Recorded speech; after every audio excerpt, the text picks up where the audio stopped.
Good morning, everyone. Before we begin, I'd like to take roll. I, Chairman Jeffrey Hildebrand, am present.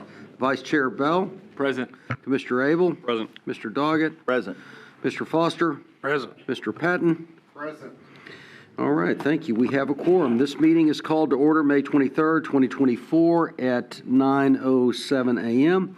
Before proceeding with any business, I believe Dr. Jaskowitz has a statement to make. Public notice of this meeting containing all items on the proposed agenda has been filed in the office of the Secretary of State as required by Chapter 551 Government Code, referred to as the Open Meetings Act. I would like for this fact to be noted in the official record of this meeting. Great. Thank you. As a reminder, please turn on your microphones and announce your name before you speak, and speak slowly for the court reporter. Where is our court reporter today? She's doing it from home. Okay. All right. Remote. All right. First is the approval of the minutes from the commission meeting held March 28, 2024, which have already been distributed. Is there a motion for approval? Commissioner Bell makes motion. Is there a second? Foster, second. All in favor, please say aye. Aye. Any opposed? Hearing none, motion carries. Next is the acknowledgement of the list of donations, which has already been distributed. Is there a motion for approval? Patton moves to approve. Is there a second? Abel, second. All in favor, please say aye. Aye. Any opposed? Hearing none, motion carries. Thank you.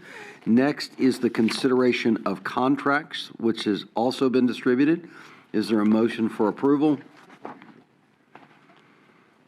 Commissioner Bell makes motion.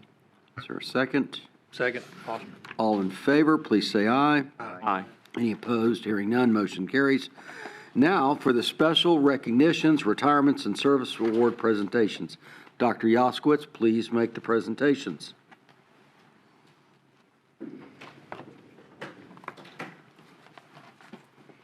Chairman and Commissioners, this is always a great part of our commission meeting process where we get to recognize the service and contribution that our employees have made to not only the department but to the state in conservation of our lands and waters and critters and providing those recreational opportunities for many generations to come. This year I'd like to start off with our recognition of the James Randy Fugate Memorial Wildlife Division Professional of the Year. And I'm pleased to announce that Fernando Pablo Gutierrez, Wildlife Technician at the Kerr Wildlife Management Area, as this year's recipient of the Fugate Memorial Wildlife Division Professional of the Year. The Kerr Wildlife Management Area is a place of natural resource diversity with significant research and management accomplishments that serves as a flagship for the division and the agency. Pablo joined the Wildlife Division in January of 1993 at the Kerr Wildlife Management Area and has faithfully served in his role as a technician for more than 30 years, supporting each project and research effort with an appetite for knowledge and an unwavering support for our mission and our role. This long-term commitment has cultivated successes and built trust with constituents and partners alike. Pablo's attitude, is service-oriented, and together with his character, he has served alongside many leaders in our agency and positively influenced past, present, and future generation of Wildlife Division and agency employees, including hosting Carter Smith's internship many years ago. The combined skills of caring for our natural resources and the people alike are an outstanding representation of the trust he captures and the positive attitudes that he emanates. These qualities attract others, and his network has grown beyond the landowner, visitor, or current colleague to a place of family. Like this award's namesake, Pablo knows no stranger and represents his project and the department in an outgoing manner, always welcoming the opportunity for engagement. He is often sought out by neighbors, landowners, past hunters, and many visitors. In doing so, he has taken on additional duties and serves in the technical guidance role for several landowners in Kerr County with habitat recommendation, surveys, and deer population and management strategies. This is a rare and special attribute for a wildlife technician to have, and a very special contribution he makes as a division representative above and beyond expectations. Pablo enjoys working across the state, meeting new people, and assisting in conservation projects and shared interests in science and learning. His past travels and job duties have spanned from construction of bison pens in North Texas, pronghorn and bighorn captures in North and West Texas, to alligator research and model duck captures on the Texas coast. Pablo has been a contributing member of the Texas Chapter of Wildlife Society for decades, and additionally volunteers his time as a financial committee member. He also serves Texas Big Game Awards Program scoring member and regional representative for awards banquets, and contributor to the Texas Wildlife Association annually. Terry Blankenship, a friend of many of us in here, including me, and past director of the Welder Wildlife Foundation, recently stated that, like Randy, Fernando is not usually in the spotlight, but doing the work behind the scenes with a smile and a positive attitude. Former Kerr WMA project leader Don Frells remarked that Fernando, much like Randy, is a favorite among our constituents and fellow employees and represents what all wildlife technicians should strive to be. Please join me in congratulating Fernando for this well-deserved award.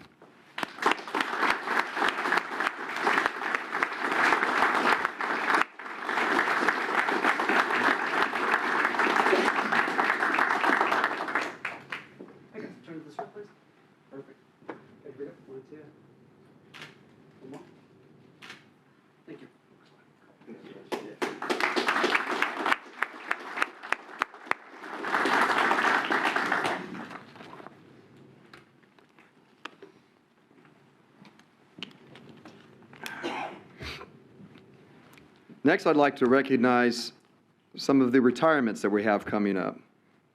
David Gomez began his career with Texas Parks and Wildlife Department in 2000 at Region 2 Lake Casablanca International State Park, which David I know well, having spent a number of years in Laredo at TAMIU. David started off as a maintenance specialist 1, where he grew with the department to maintenance specialist 3. David's team saw him as a valued asset as he was an experienced diesel mechanic, general mechanic, heavy equipment operator, welder, and general maintenance worker. David's patience and certified knowledge helped many of his fellow co-workers with the community in both English and Spanish. His work ethic was impeccable, and his customer service was excellent. Not a day went by where David did not help others. David's retirement is well-deserved. Retiring with 22 years of service to the department and the state, David Gomez.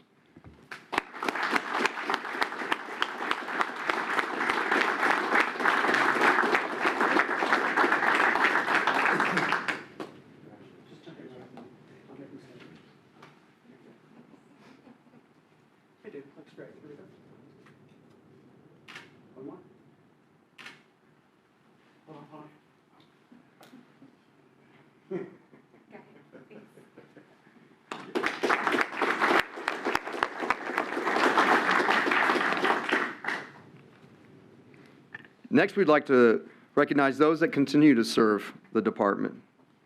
Chris Hunt began her career in 1993 as a seasonal. Chris was hiking at McKinney Falls State Park right here when she saw a large office building across the field. This one. Thinking that would be a cool place to work, she applied for a seasonal position and was hired for the summer. After college, Chris was then hired full-time as a graphic designer position. Chris is a proud member of the creative and interactive services team, producing everything from printed publications to magazine ads to web graphics. She created the Texas Parks and Wildlife logo, designed the new land and water plan, and helps update the outdoor annual. With 30 years of service, Chris Hunt.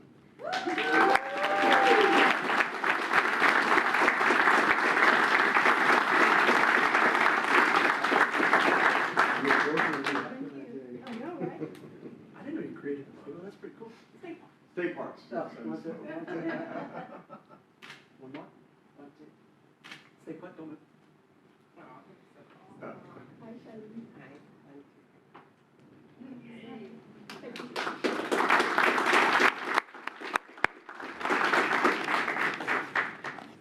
Yes, I misspoke. I'm sorry. It was the State Parks logo. Next, we'd like to recognize Michelle Haggerty. Michelle started with the department as a technician in East Texas in 1999 after graduating with a wildlife degree from Michigan State University. She was soon chosen to lead the new idea that became the Texas Master Naturalist Program, which we heard about a bit yesterday, and has skillfully led that program for the past 25 years. Under her supervision, the program has become internationally recognized, spawning similar programs in 29 other states and 3 other countries. Her program has trained more than 17,000 volunteers who annually give more than 500,000 hours of service to our natural resources. Since its inception, the program and its army of dedicated volunteers has clocked over 6 million hours of service. She also leads the Texas Nature Trackers program, who engage citizen scientists in generating research quality data. Just this month, her team inspired teams across the state to generate more than 200,000 plant and animal observations in only 4 days for the annual City Nature Challenge. Michelle is well known throughout the state and has a unique ability to inspire people to take action, to dedicate their time and energy for wildlife, and to pick up the mantle of leadership within their own communities. Michelle and her family are living and loving life on the Kerr Wildlife Management Area, where her husband, Pablo Gutierrez, together they are raising 2 future scientists, not a lot of pressure there, son Grant, who is 13, and daughter Clara, who is 8. With 25 years of service, Michelle Haggerty.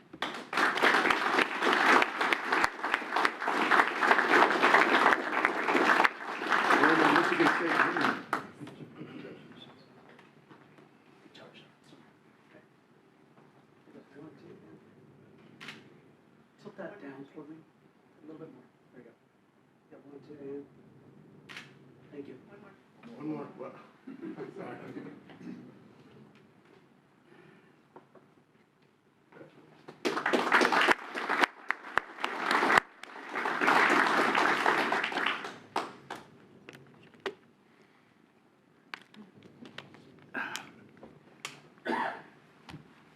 Nancy Gillespie began her career with Texas Parks and Wildlife Department on March 5th, 1999.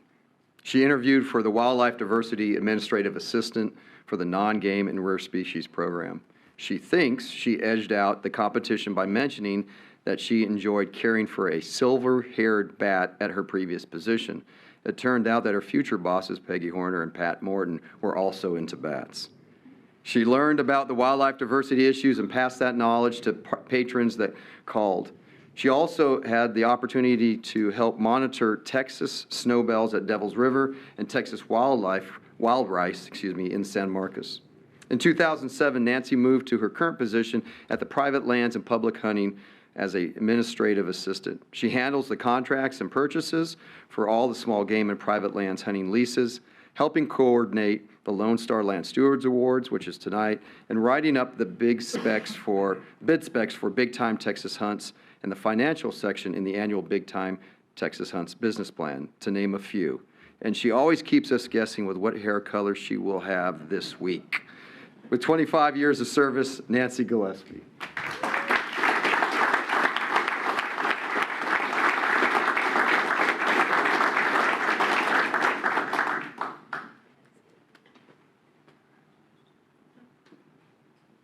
Good job.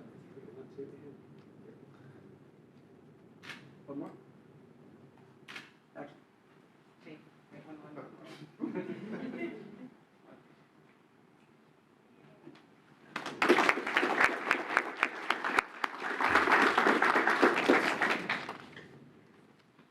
And next, we'd like to recognize Derek York, who started his career with the department in February of 2004, moving to the Galveston Bay area from Oklahoma after finishing up his undergrad at Oklahoma State University and spending 2 years working as the lead technician for the Oklahoma Cooperative Fish and Wildlife Research Unit. After starting the department, Derek quickly evolved into helping manage the Galveston Bay management team's field sampling and being responsible for their fleet of sampling-based skiffs. In 2008, Derek was trained to run the research vessel San Jacinto and took over the captain duties later that year. Derek has been instrumental in developing new ways to gain valuable data from larger species of sharks in a safe and efficient manner Thank you for that, Derek.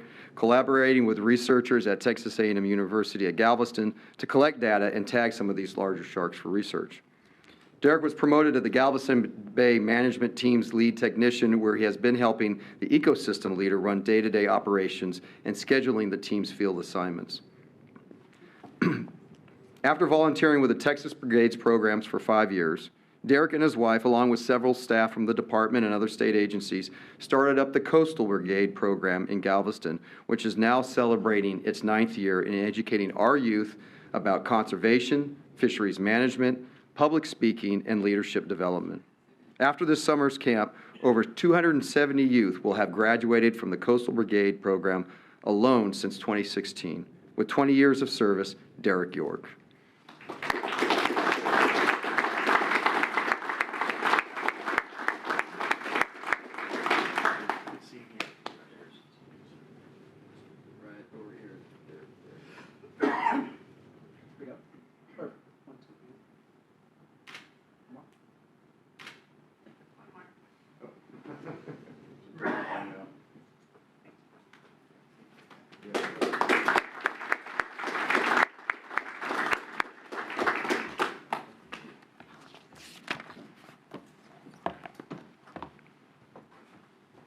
Mr. Chairman, that concludes my presentation.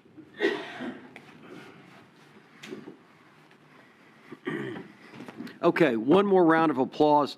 We did a quick calculation. That's 122 man years, woman years of service. So thank you guys for your service.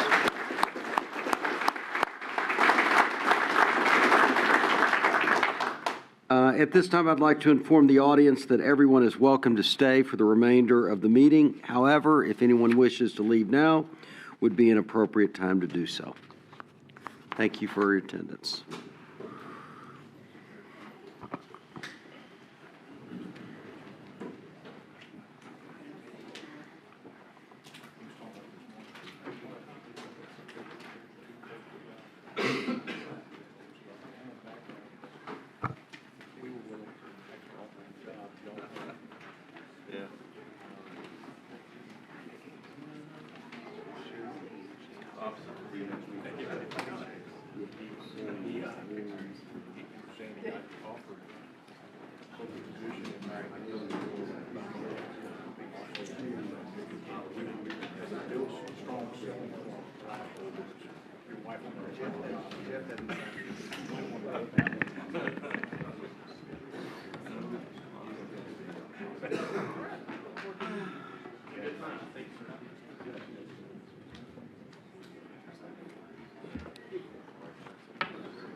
Okay, all right, thank you. So action item number 1, Commission Policy CP 001, revision, recommended adoption of proposed change. Mr. James Murphy. Good morning, Chairman, Commissioners. I'm James Murphy, General Counsel to the Department. I'm here to present today on a proposed revision to Commission Policy 001. Commission Policy 1 is entitled Overview and Meetings of the Texas Parks and Wildlife Commission, establishes the name of this commission and your duties, the creation of committees, the election of the vice chair, and meeting and public comment procedures. Since the pandemic, public comment has been available by telephone on action items during commission meetings. Today we propose to discontinue that requirement in the commission policy due to its high costs and technical challenges we've had integrating it with our new YouTube live stream system, and really a lack of participation since the year 2020 with calling in with public comments by telephone. We've phrased this proposal flexibly to allow telephone public comment in the future or when needed, but it would be described in the public notice of the meeting, and ultimately that public notice would describe the different options for submitting public comments. This is the proposed change before you. We just propose to take out in person or by telephone, again, leaving this language flexible for the future, allowing us to describe the public notice and comment or public comment procedures in the notice of the meeting. Just want to highlight that we do have many options for submitting public comment. If this is approved, you can come and speak in person. You get 3 minutes per item. You can submit written comments by mail or hand deliver those to the department, or we have a public comment option on the TPWD website. This fully complies with all requirements of the Open Meetings Act, the Parks and Wildlife Code, as well as a recommendation of the Sunset Advisory Commission during our last review. As of this morning, again, we are at just 4 comments, all in agreement. None disagree. However, we do have 1 person signed up to speak by telephone after I complete my presentation. So the recommendation here today is that the Commission adopt the following motion. The Texas Parks and Wildlife Commission adopts revised Commission Policy CP001 attached as Exhibit A. And I'm available for any questions. Thank you. Any questions of James by the Commission? If not, thank you, James. If not, we have 1 speaker that signed up, Michelle McBride. She is on the telephone. Ms. McBride, the floor is yours. Thank you, Commissioner. Good morning, Commissioners. I will be speaking on 4 separately presented requests for public comment. Agenda action items number 1, 3, 4, and 5 today. My name is Michelle McBride. I'm a businesswoman, a grandma, a 6th-generation birthright descendant of some of Kerr and surrounding counties' original pioneer stock. I'm requesting the Commission policy revision be postponed indefinitely, meaning agreeing not to decide today and to be brought up at a later date, rather than eliminating public comment options, but allowing time for staff to seek improvement of all public comment options in order to achieve the highest standards, better serving the citizens of the state of Texas. I understand and believe Texas Parks and Wildlife Department is to serve the state of Texas, its citizens, and employees with the highest standards of service, professionalism, fairness, courtesy, and respect.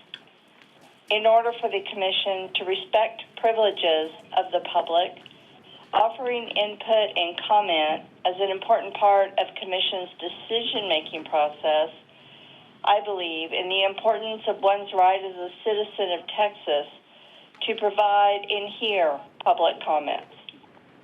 Restricting public comment options is unfair and limiting the citizens of Texas to avenues of which are interpreted and provided by staff or incurring expenses of travel for out-of-towners. My own personal experiences of providing public comment by telephone and online have been challenging, with instances of not being heard due to a change in teleconference registration date prior to former deadline date without notification, and online by deadline date, acceptance and receipt notification received. Yet, during staff proposal presentation, staff stated there was no public comment provided. Thank you, Commissioners, for hearing my opinion on behalf of the best interest of the public comment options for the people of our great state of Texas. Thank you, Ms. McBride. Are there any more comments from the Commission or staff? If not, is there a motion for approval? Patton moves to approve. Is there a second? April 2nd. All in favor, please say aye. Aye. Any opposed? Hearing none, motion carries. Thank you. Action item number 2, banning canned hunts and establishing trapping standards for mountain lions. Recommended adoption of proposed rule. Mr. Richard Heilbrunn, please make your presentation. Good morning, Mr. Chairman and Commissioners. For the record, my name is Richard Heilbrunn, and I'm the Wildlife Diversity Program Director. Today, I'll review the proposal to prohibit canned hunts and establish trapping standards for mountain lions as presented in March and published in the Texas Register. I'll share public comments received to date and pitch it to you for action. Before I launch into my formal presentation, I'd like to thank Joseph Fitzsimmons and the entire Mountain Lion stakeholder group for their hard work over the past year and a half. They put in a lot of time and effort to find a workable solution for this issue that keeps coming up. The Mountain Lion stakeholder group recommended that canned hunting should be prohibited. They agreed that checking traps regularly is an important and ethical practice, that targeted trapping is a useful management tool, and that if the commission were to establish new trapping standards, that it should focus on mountain lions in a way that avoids or minimizes impacts to coyote trapping. The group was split regarding whether to recommend a trap check requirement. It's worth repeating that staff also recognized the importance of trapping as a management tool in depredation scenarios and as a recreational and commercial activity. We also know from well-vetted research that public support for trapping is strongest when it is regulated and conducted ethically. Our objective was to design clear and concise trapping standards focused on mountain lions. Because there is no trap that only catches lions and no trap that only catches coyotes, we chose an approach that defaults to the knowledge and experience of trappers and ranchers and that gives them flexibility and certainty while minimizing the impacts to trapping of other species. So staff proposed to prohibit the hunting of lions that have been released from captivity for the purpose of hunting or pursuing with hounds. However, hunting free-ranging lions and training hounds on free-ranging lions would remain unaffected. It's important to note that during the stakeholder process, expert houndsmen specifically told us that captive lions are not needed to train their dogs. The proposal also clarifies that it is not canned hunting to dispatch a lion in a lawful trap. The proposal would prohibit keeping a live mountain lion in a trap or snare for more than 36 hours. That word live is key. The 36-hour rule would not apply if the trap kills a lion quickly. We know that some people might wonder, what if a snare intended to be lethal does not kill a lion quickly? To ease this concern, the proposal included a blanket exemption to the 36-hour rule for snares equipped with a breakaway device that disassemble with 285 pounds of force. The 36-hour rule would only apply to keeping a live lion in a trap. If there were no lions present, if a trap killed a lion quickly, or if the snare disassembled, there would be no violation. As of yesterday at 5 p.m., the department received 7,531 total comments, of which 91% agreed, 4% disagreed completely, and 3% disagreed specifically. More than half of the people that disagreed specifically requested that the proposal be more restrictive. We received several letters from stakeholders representing a wide variety of Texans. Those supporting the proposal, including the almost 7,000 letters I just mentioned, plus the Wildlife Diversity Advisory Committee and Texans for Mountain Lions, plus several smaller organizations. We also received several letters that disagreed either in whole or in part with the proposal. Some of these organizations expressed concerns with impacts to coyote and feral hog control, with impacts to landowner cooperation, a preference for voluntary BMPs over regulation, and some commented on the merits of the breakaway device exemption. However, there were a few organizations that specifically requested broader exemptions for snares on fences. Texas Farm Bureau, Texas Sheep and Goat Raisers Association, Texas Trappers and Fur Hunters Association, and the Sheep and Goat Predator Management Board. So to emphasize this point, they asked us to change the proposal, and that's what we're doing. Of the thousands of public comments received, many said that the proposal did not go far enough.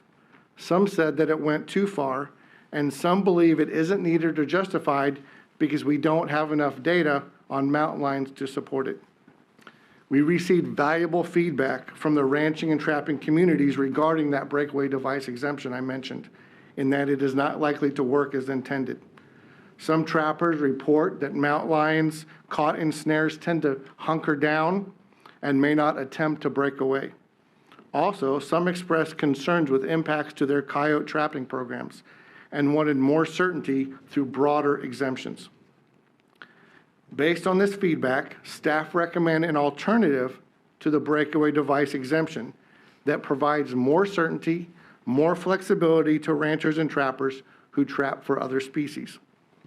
According to this feedback, the most common scenario in which someone would accidentally violate the law is when setting snares for coyotes, not intending to catch a lion in the first place. Usually, snares set for coyotes are 6 to 8 inches in diameter and up to 10 inches. These snares are hung vertically in the crawl space under fences. Conversely, in the rare situation when snares are set for mountain lions, loops greater than 10 inches are typically used. Therefore, staff recommend replacing the exemption related to the breakaway with an exemption for snares with a max diameter of 10 inches or less to address those public comments and provide more certainty and flexibility to more people at a lower cost and greater efficiency.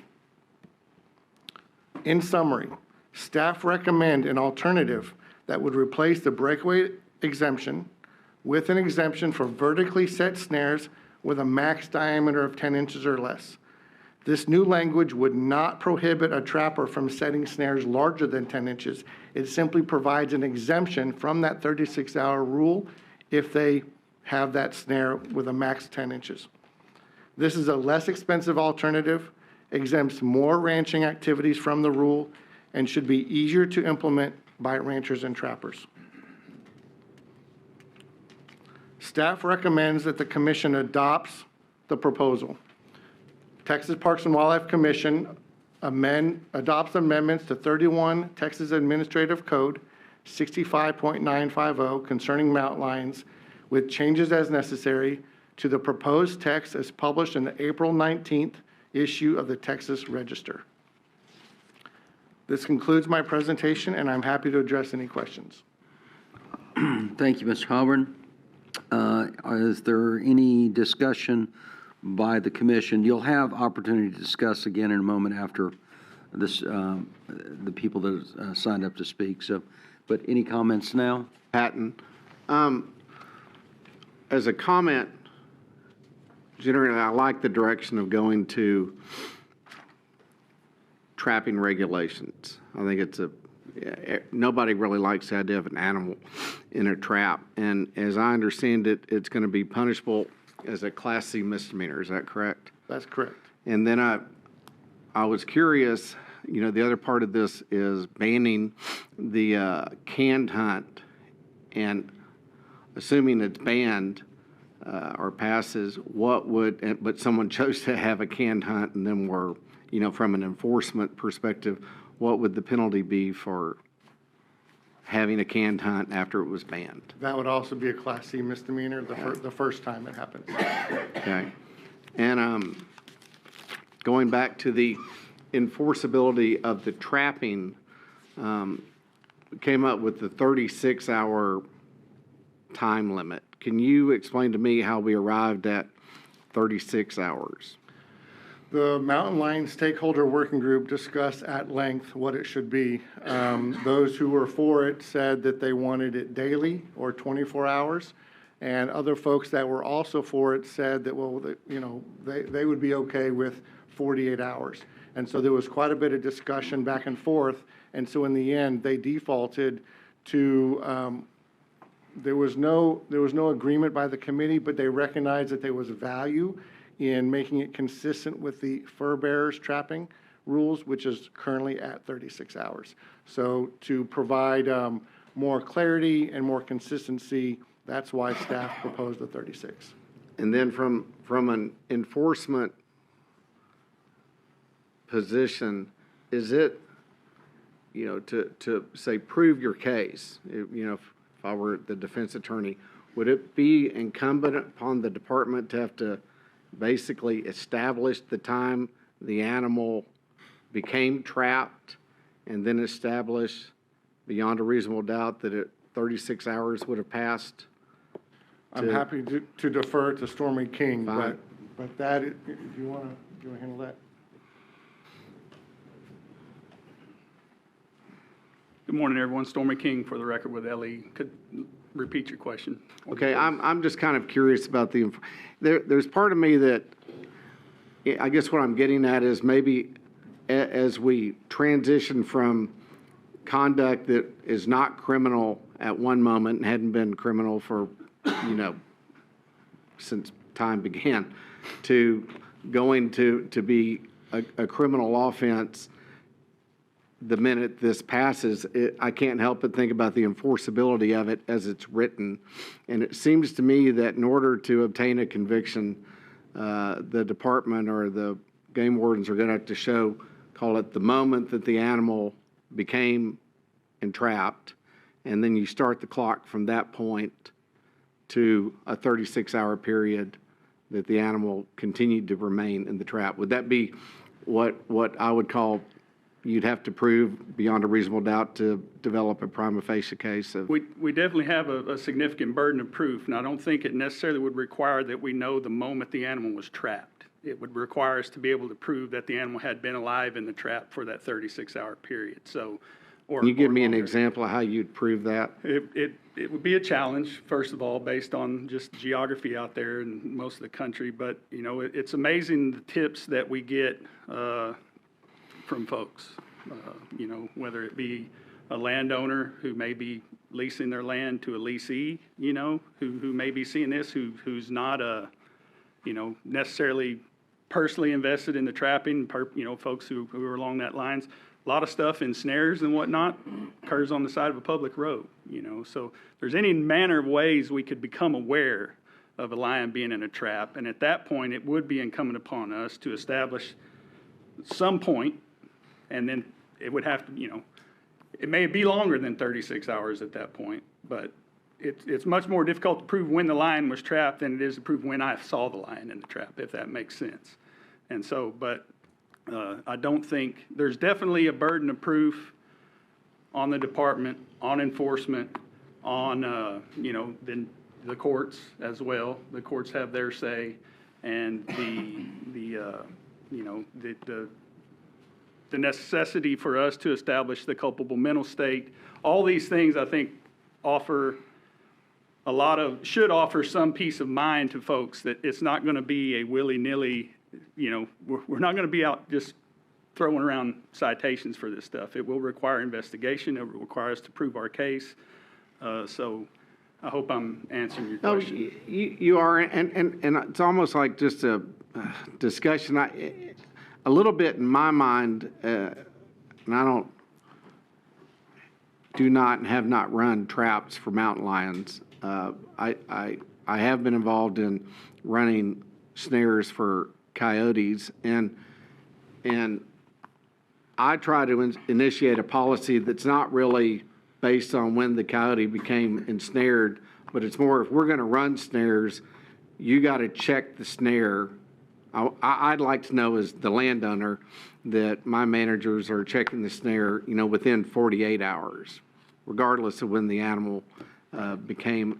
And that, they don't supply paperwork to me showing I checked it. I take them at their word, but it is a more finite, definite. I kind of wonder if the wording shouldn't be more of when you check versus the amount of time the live animal is in the snare. And maybe your thoughts on that. And then I guess one thing I'm kind of getting to, and I know you have to have, if you don't have enforcement, then maybe no one cares. But I think the idea here is, and I always think collaboration between the department and landowners is better.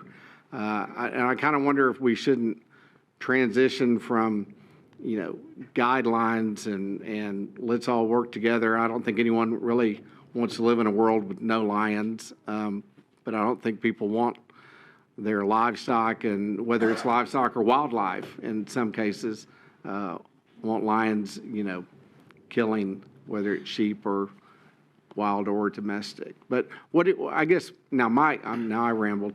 But what do you think about the wording of the language as it relates to enforcement, whether it should be checking the trap periodically or should be based on when the animal became ensnared. I've been accused of rambling too, so don't concern. I think the main point there is, obviously, from the common sense perspective, from the perspective of the people operating the trap, from the people enforcing these laws, the simpler you can make it, the better. So it's very simple to say, if you have a trap, you have to check it every 36 hours, and that's somewhat simpler for us to enforce because we can sit there for 36 hours if we have to and see if you come check it. Well, and I'm, not to interrupt, but I am. From the manager, from the landowner perspective, if they're checking it on a time, and I think 36 is a little. I'm just not using trying that as an to, example. but if it were 48, you could literally take a picture of your Right. time you're at that snare. And you're running it, hopefully not year round. You're narrowly focused and specifically targeting a time, but it provides, the department and the landowner the ability to actually show, I have checked the snare, here's proof of it, I can show it to officer. And I would agree with you that is a, while still complicated and a challenge, may be a better, maybe a slightly easier to enforce, I guess would be the right way to say it, not to characterize the other way as unenforceable. But the difference being, the effort here, I think, is to carve out and specify this standard, whatever it may become, to lions. And without saying what a lion trap is, that's hard, because until it has a lion in it, it's not a lion trap anyways, basically, if that makes any sense to you. Well, okay, it does. But nonetheless, it kind of comes back to what are we trying to accomplish? And I think we all know we don't want a lion or quite frankly, I mean, whether it's a coyote or a lion, I don't want them entrapped, suffering. No one does. But what is the most practical answer? And a lot of this was me just thinking about it, kind of how in the heck are you going to really show a 36-hour live animal entrapped? Yeah. Well, either way for the landowner or the Well, department. and I guess to offer some comfort, the reminder would be that it's not incumbent upon you to show us. Right. It's incumbent upon us to show you. So I know that. But I don't disagree with anything you say. It's just we're attempting here to accomplish a fairly complicated goal. Okay, I think. that's all I have. Thank you. Yeah. Commissioner Scott? Stormy, excuse me, after listening to your well-thought-out ideas over many years, and I appreciate, because I can tell you always think about these issues very carefully. I appreciate that. First I will say I agree with Commissioner Patton's comments wholeheartedly. Having been a trapper when I was much younger, muskrat, mink, nutria rats and stuff. What I have a concern about, first off, we're talking about a live animal. Well, when we get into cold weather, that doesn't necessarily last very long. I mean, they can die. I'm not an expert, but I mean, I know they can die in 12 hours or for sure 24. Yes, so, to me, it becomes very complex trying to ascertain these timelines. And I can tell you've put a lot of thought into this, but I'm very concerned, as is Commissioner Patton, about how do we delineate, how do we really know, and if we start talking about making any kind of, even if it's a misdemeanor, it's still a criminal offense. I have a concern on how do we make sure that we are protecting the landowner. Yes, sir. And his point also is very valid. Suppose they lease out trapping rights, as many people do on hunting, right? So that is a very valid concern in my opinion. I just question, how does law enforcement really get their hands around all these timelines. Right. And I think it really would go back, and I've thought about it as you mentioned. I appreciate those comments, because I do spend a lot of time thinking about these things, because it affects a lot of folks, including ours, and me. Again, we're talking about the 36-hour time period that an animal is alive in a trap. So cause of death, time of death. So one thing you may be worried about is we would come up with some sort of scientific notion of how long an animal had been dead in a trap, or the point at which it died. Well, under this regulation, that's really irrelevant. We have to prove the lion was in the trap alive for some period, for that 36-hour period or longer. So, I mean, it would really, I think about how I would enforce this. If I receive word, I'm a game warden out in West Texas where everything's 8 hours away, and I receive word from whatever source that, Trapper John is running traps, and he never comes and checks them, and we've seen some lions in those traps that we know, have taken a couple of days to die, depending on what time of year it is. I can catch that guy. It's going to take time. It'd take a lot of time, but that's one thing game wardens are pretty well known for, is sitting in the dark. Are we going to catch them all? Absolutely not. But we don't catch everybody who keeps an undersized fish or shoots a deer off the road at night either. But I think from the enforcement perspective, whether someone agrees with these regulations or not, that or the idea of these regulations or more or less regulation, I think there should be some comfort to the folks that are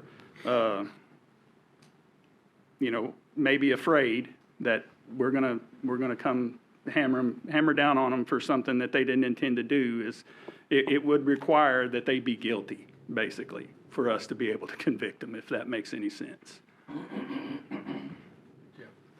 Yes, Commissioner. I appreciate those comments, and I assume, our objective here is not a gotcha, and trying to catch somebody that is living narrowly on the edge or whatever. What we're trying to do is influence good behavior and punish really bad behavior.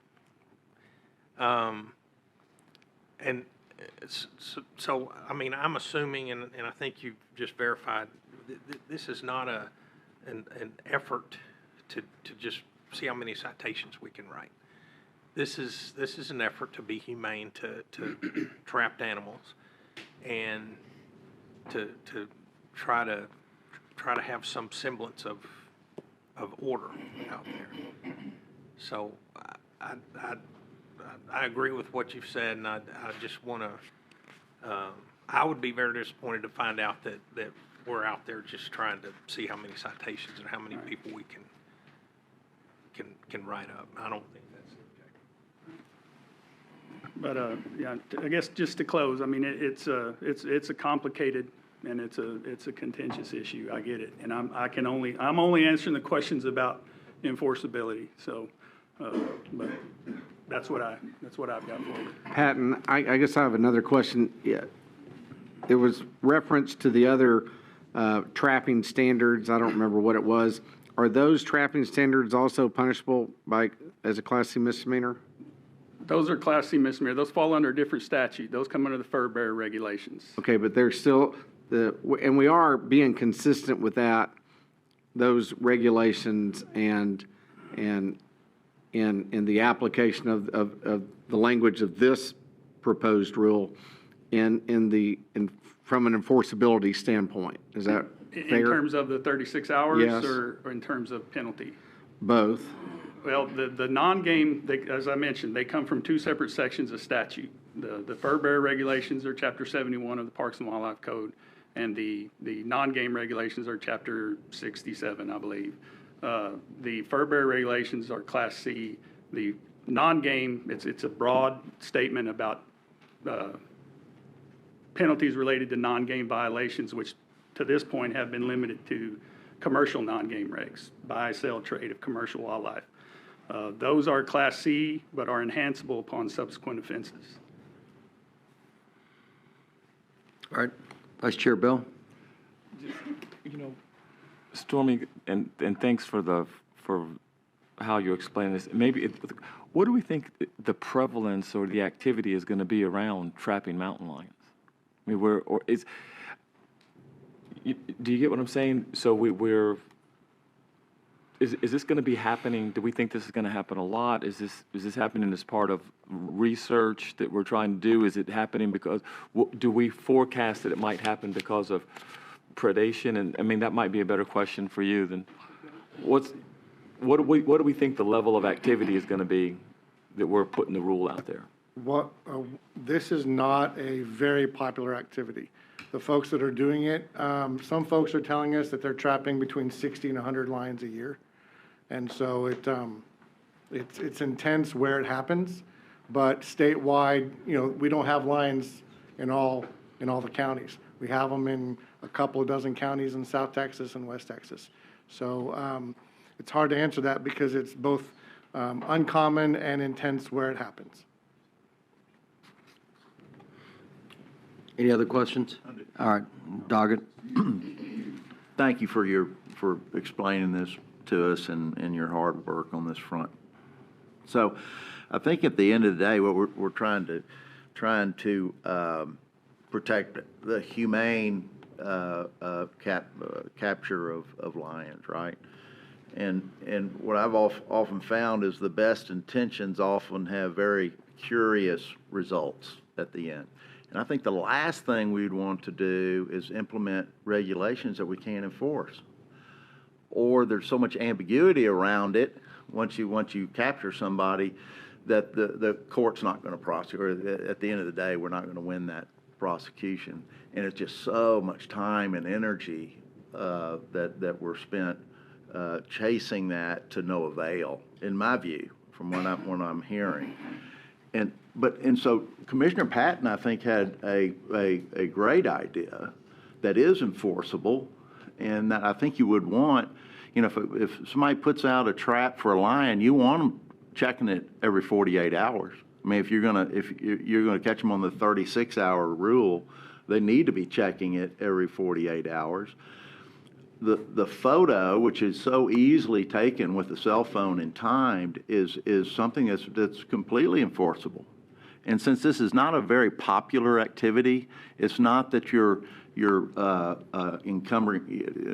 forcing thousands of folks to comply with that rule. It's a relatively small pool of trappers.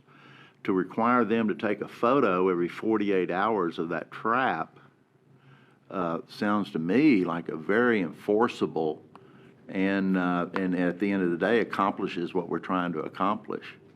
And so the proof is just the photograph. I've checked them all, and I think that'd be good for everything. Good for the trapper, good for the public. That we're all so concerned about the humane treatment of these animals. But we understand they need to be caught. What are your thoughts on that front? Yeah, I have a couple thoughts, and forgive the pun, but we've been running these traps for a while. And one of the things that we ran into is when you get into a straight up trap check, inspect the trap, there is no such thing as a lion trap. There are traps that are used to catch lions, but those can also be used to catch coyotes and vice versa. So when you start talking about requiring trappers to inspect their trap every 36 or 48 hours, you're going to impact all traps. And so that's exactly what we were asked not to do. And so we were trying to not burden the coyote trappers of the Edwards Plateau and the coyote trappers of East Texas where there aren't mountain lions. And so you run into that dilemma pretty quickly. I think another thing for you to consider is there are calls for there are calls to be more aggressive on doing away with trapping at both the legislative and through Parks and Wildlife levels.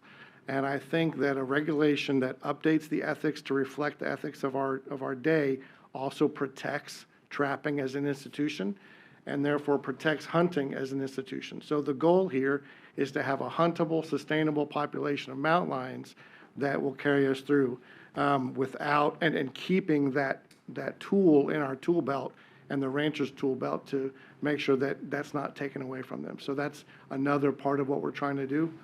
I had another thought about the 36-hour rule that I failed to mention. Where mountain lions are, often we also have bears, and it is illegal to trap a bear. And so the 36-hour rule helps us, helps trappers. If they find a bear within that first day and a half, oftentimes we can release it and let it go safely. And so that's another reason that we suggested the 36-hour rule is sort of the bonus of being able to catch bears before they die in traps. I have one more.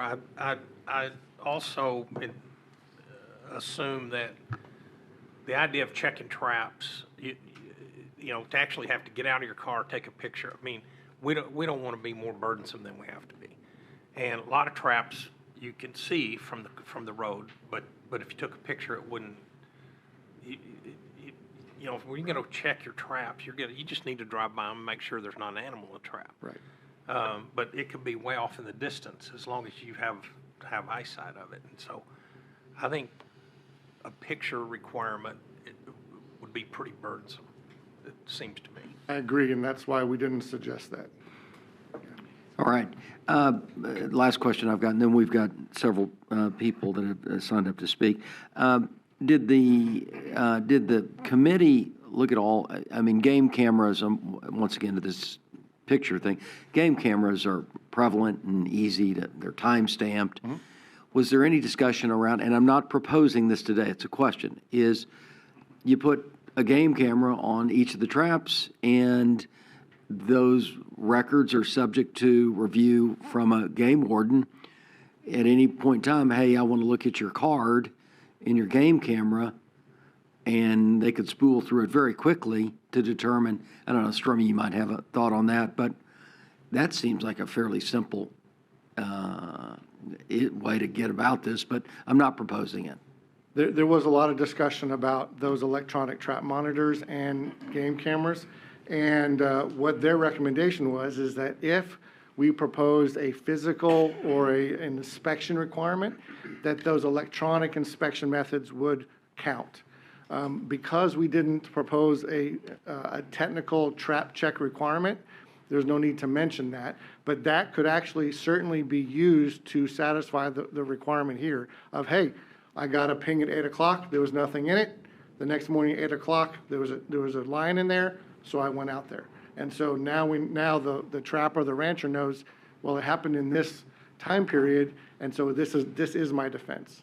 The trouble with requiring it, and of course we don't want to require that because that's burdensome, but those are very expensive. And so we knew that people would say, well, where I live or my ranches where I trap in the canyons of West Texas, you know, I have to have a cell phone, I have a satellite plan, I have to pay X number of dollars per month.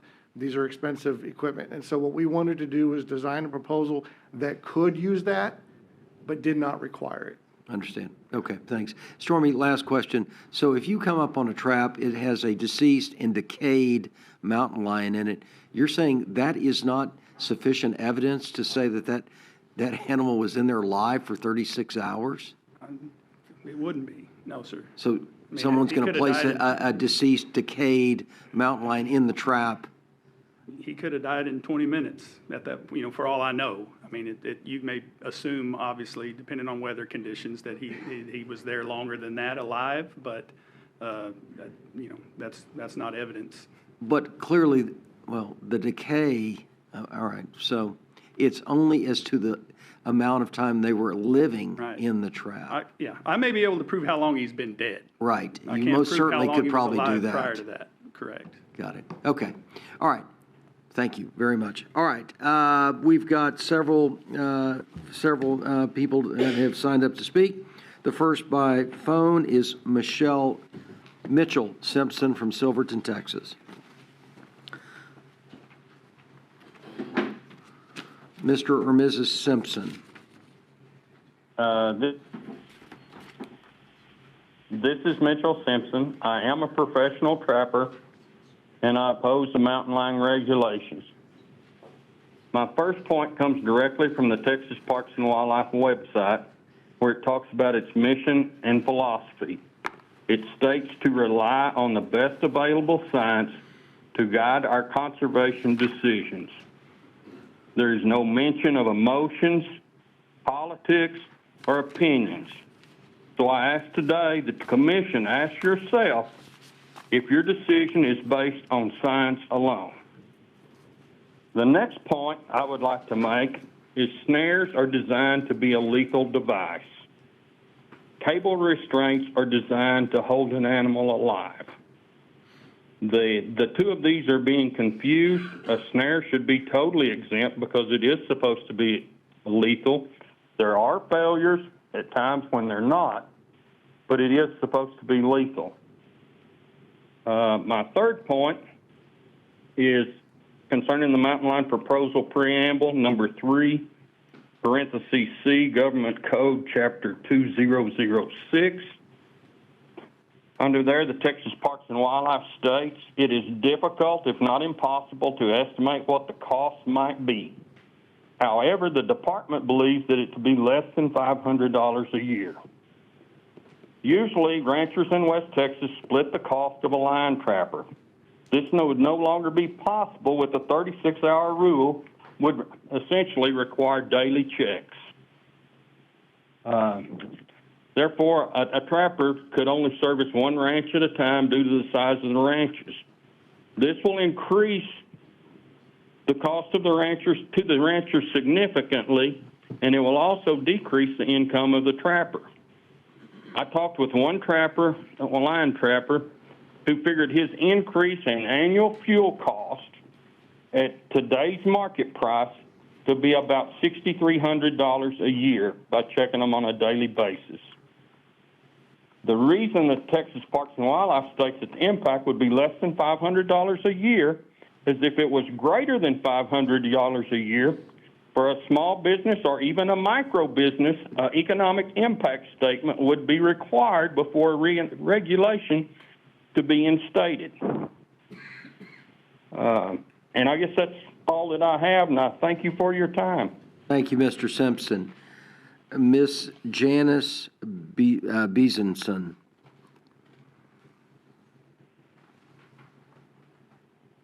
Good morning, Mr. Chairman, Commissioners.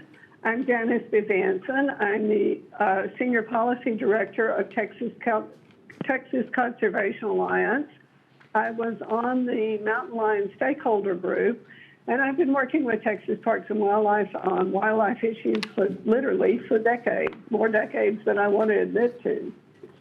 I strongly support what the regulations as proposed this morning, as does Texas Conservation Alliance, as do dozens and dozens of people I have talked to over the few months about this. In fact, people are just really startled when they hear that Texas is the only state with a mountain lion population that has no regulations whatsoever.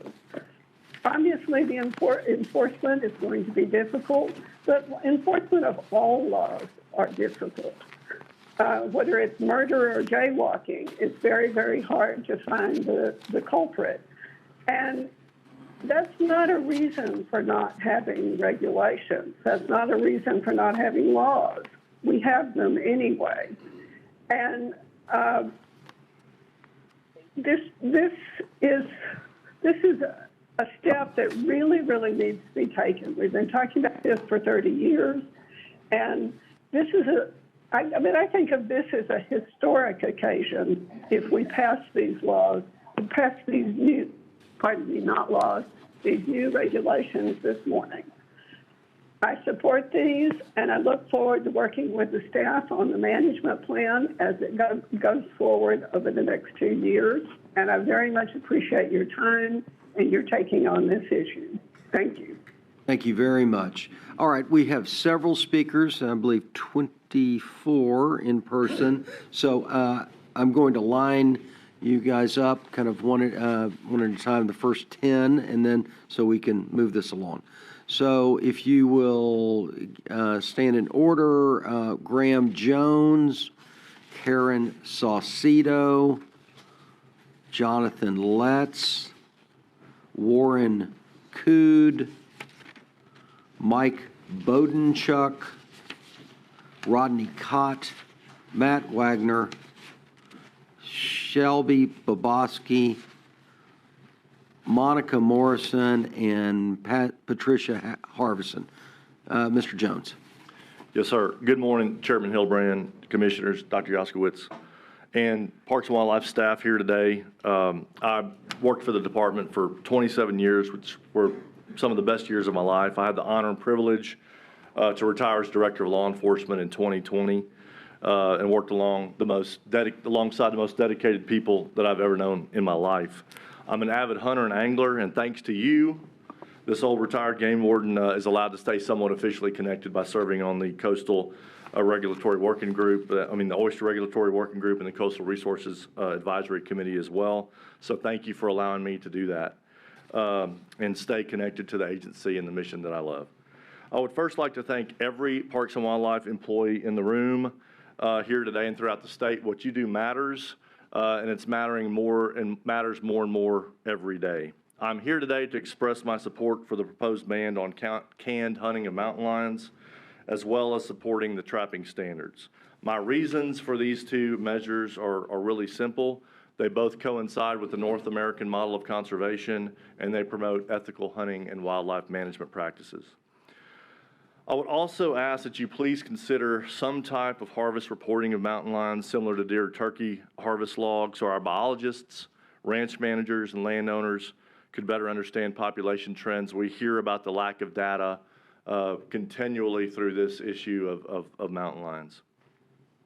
One thing I wanted to talk about briefly is just some of the questions that you had with Stormy King, and I certainly do not speak for the department, but I'm proud to say that our game wardens come across many different types of situations on a daily basis. So they don't routinely seek out folks that unintentionally violate the law or that have made mistakes, although education and outreach is certainly an important part of what game wardens do. Game wardens have always used common sense in the field, and our game wardens understand that life happens. There are examples of that. A road could wash out. There could be a medical emergency. Other things come up. In those situations, the game wardens would certainly consider those extenuating circumstances when enforcing the law. What I'm trying to say is that officer discretion is a huge part of being a game warden, and it always has. There's a difference between someone that is intentionally not checking a trap, that's putting traps out, not intentionally checking those traps, versus someone that's made a simple mistake. Having said all this, I support these trap check standards and snare proposals and respectfully encourage you to vote in favor of this proposal as written. I think it's been a good discussion so far. I thank you for your service and your dedication to the state of Texas. Thank you. Thank you very much. Ms. Saucedo.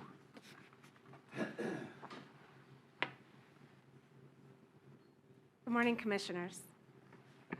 My name is Karen Saucedo. I'm a wildlife conservation photographer and a Texas master naturalist with the Blackland Prairie chapter in Collin County. I'm also a member of the advisory board for Texas Native Cats and a senior volunteer at NSYNC Exotics Wildlife Rescue and Educational Center. I've had hands-on experience working with mountain lions for 13 years, and I've had the honor of caring for and getting to know over 28 individuals. The impact that they've had on me, both as individual lions and as a species, has been immeasurable. Thank you for taking this significant step for our mountain lions. I'm encouraged by the thoughtfulness given to this issue, and I'm grateful to be a small part of it. Please help make a change for our Texas mountain lions. These rules are a significant step forward to ensure a sustainable future for these cats. Mandatory 36-hour trap checks are essential for humane wildlife treatment and preventing non-target animals from suffering. While trappers who oppose these checks trap to kill, responsible dog trappers, rescuers, and researchers, for example, all over the state, invest in cameras to monitor traps remotely, and they address unintended captures quickly. These ethical trappers protect animals at their own expense sometimes, showing commitment to high standards of care. Enforcing a 36-hour trap check extends this ethic across all trapping activities. This approach reduces harm and fosters a culture of responsibility and compassion towards all living creatures. These majestic animals are a treasure to Texans, and they're a huge part of our state's heritage. As a proud Lake Highlands High School Wildcat alumna, I share the sentiment that many others have for their cougar, wildcat, or panther mascots. Today, we understand much better than we did 50 years ago the crucial role mountain lions play in maintaining healthy ecosystems. We need to ensure their future for our state. Thank you so much for your time. Thank you very much. Mr. Letts.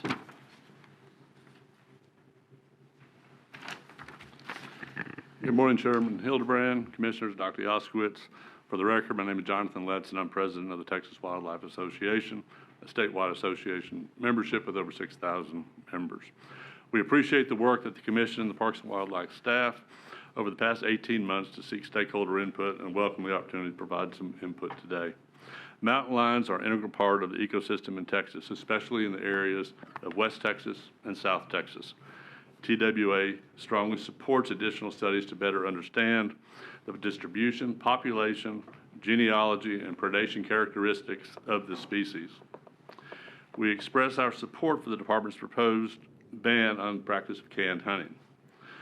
TWA is an ardent defender of ethical, sportsmanlike pursuit of game, and we believe that canned hunt is not that. We support that ban. Regulations regarding any species must be based on the best available data. An alternative to new regulations, best management practices, education, and voluntary cooperation should always be considered. Much of what I've heard the commissioners speak about today is the concern we have with the current proposed 36-hour trap check. We feel it is much better and be more productive to do a best management practices and establish guidelines and work with landowners on this protection of the species and on trap checks. We think that frequent trap checks is ethical for all species, not just mountain lions, and it should be followed. But what was said here by Commissioner Patton, Commissioner Scott, Mr. Foster, all go into the heart of the how do you enforce this, how it's enforced. And the other thing that has not really been mentioned, though, is the impact it's going to have on landowners and their cooperation with this department. It is important that we keep a cooperative effort between the department and the landowners and doing regulations that are, and from what we have heard from many landowners, is going to hurt that cooperation. So I strongly support that we go with best management practices, work with landowners, and do not pass additional regulations at this time. It certainly is written right now. Thank you. Thank you very much. Mr. Cood. Good morning, Commissioners. My name is Warren Cood. I raise cattle, sheep, and goats south of Fort Stockton, and I manage predators for quite a few years. I'm here to comment as a state director on behalf of Texas Farm Bureau on the 555,000 members that we represent statewide. Texas Farm Bureau stands firmly against the mandatory 36-hour trap check requirement included in this rule. It is our understanding that the purpose of this rule is implicate the findings of the Mountain Lion Stakeholder Group. Stakeholders came to the consensus on the number of items related to the need for better science, population data, and the need for management plan in banning canned hunts. No consensus was reached on the need for mandatory trap check intervals. And as such, we do not understand why the 36-hour mandatory trap check was included in the rule proposal. In fact, 7 members of the stakeholder group wrote an amendment that included in the final report highlighting their concerns with the mandatory 36-hour trap check. They noted, number 1, negative impacts on trapping of all predator species. Number 2, increased livestock damages. And number 3, loss of trust and cooperation between private landowners and Texas Parks and Wildlife. They also recommended the development of best management practices for lion trapping in lieu of regulations. Available science and data on mountain lions indicates there's not an urgent need to make drastic changes.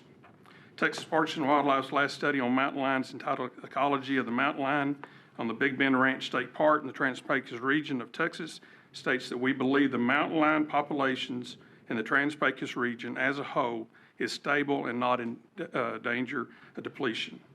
As such, Texas Farm Bureau asked the Commission to withdraw the 36-hour mandatory trap check requirements for the proposal and give Texas Parks and Wildlife time to reassess, gain adequate science to support their decisions.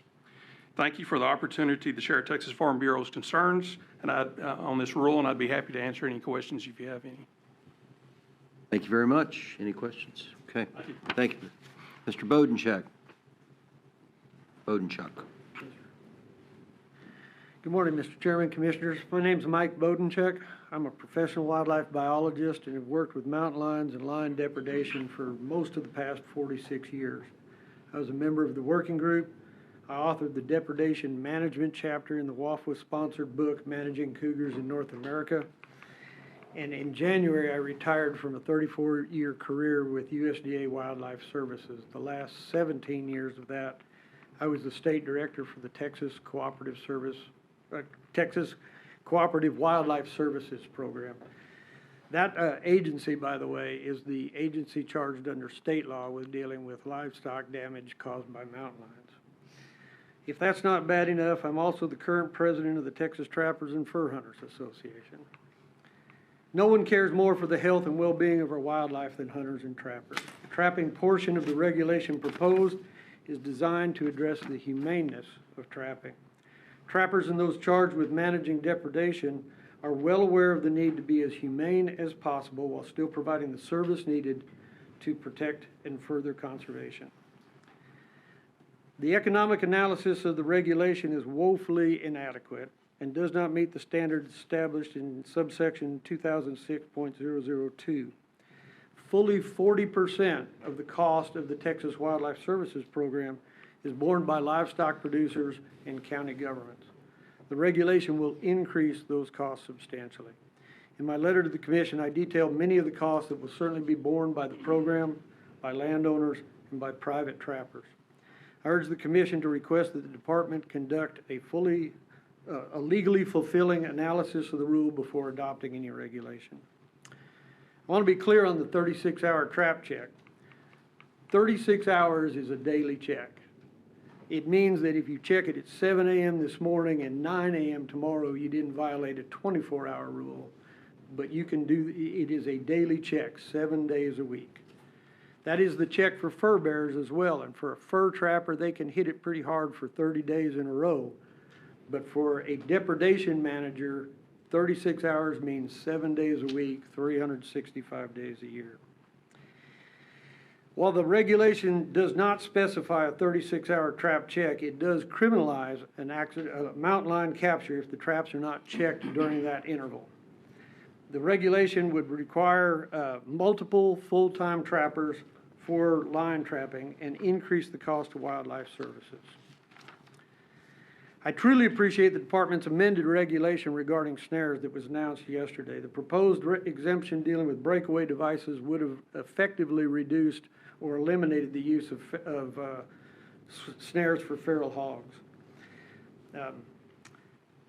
With the amendment, a lion accidentally caught in a neck snare under a fence would not be a violation of the regulation. A trapper would not fear prosecution by turning in the data associated with that capture. In fact, it's the unintended consequence All right, of the regulation. go ahead, and if you would, Ms. Bodenchuk, just wrap it up. I'll give you.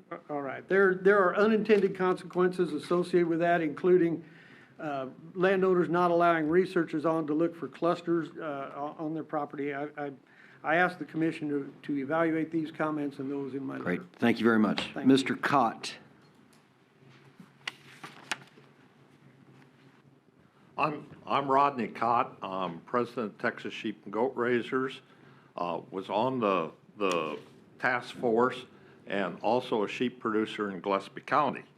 I want to impress on the commissioners, predators are a serious issue for our industry. It's kind of like shoplifting to a business.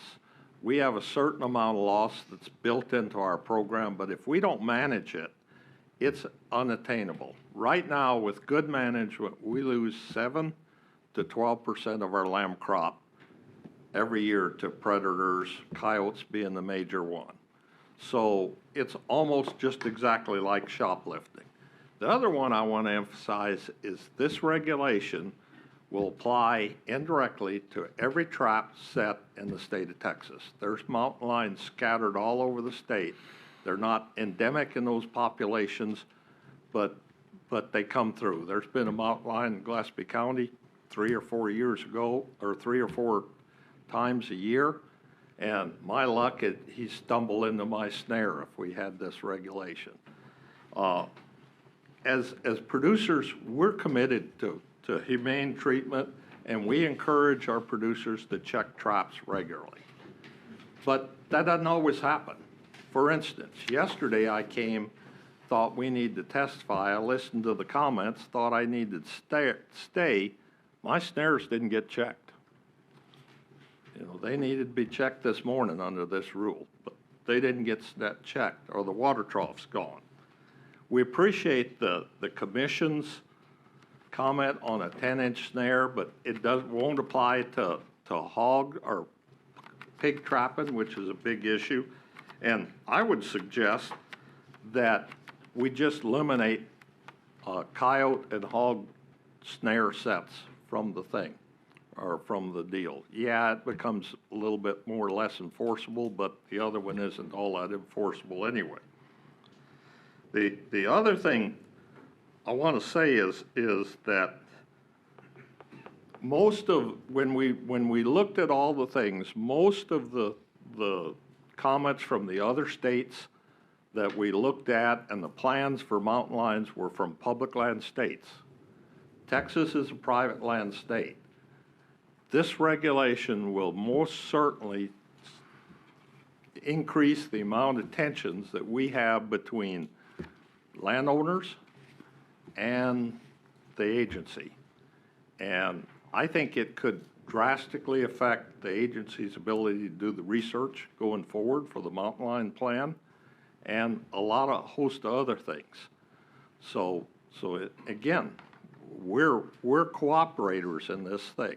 Right. And our suggestion was to move to best management practices. We'd jump on the board, support it. Understood. I think you'd get more. Got it. Thank you, Mr. Cott. Appreciate it. Mr. Wagner. Greetings, Chairman Hildebrand, Commission members. I am Matt Wagner, the Executive Director of the Texas Chapter of the Wildlife Society. With over 800 members, we are the largest chapter in the nation, composed of professional wildlifers, including researchers, ranch managers, agency personnel, and university faculty and students from around the state. We applaud the department for the formation of the Mountain Lion Stakeholder Group and for the recommendations presented at the commission meeting in January of this year. Under the thoughtful leadership of Joseph Fitzsimmons, 18 stakeholders from diverse perspectives spent a year meeting together to consider 5 recommendations to the commission in January. 2 of those recommendations are included in the current proposed rules being considered today. In general, we are in agreement with the proposals, although some of our members differ on specifics. We don't know if 36 hours is the right number, but we leave it to the Parks and Wildlife staff to base that on the best available information, including all stakeholder input. All members of the stakeholder group agreed with ethical trapping practices. What exactly those trapping practices are is being addressed. However, according to a 2016 study by the Association of Fish and Wildlife Agencies, approximately 70% of the state's reporting require a 24-hour trap check for fur bearers, which includes bobcats and other carnivores. Although mountain lions are classified as a fur bearer in a single state, North Dakota, this data is the best available information on trapping standards. We also recommend a 10-inch snare diameter amendment to avoid impacts on coyote trapping and encourage staff and the commission to monitor this rule, if adopted, over the next 12 months to see what additional changes, if any, need to be made.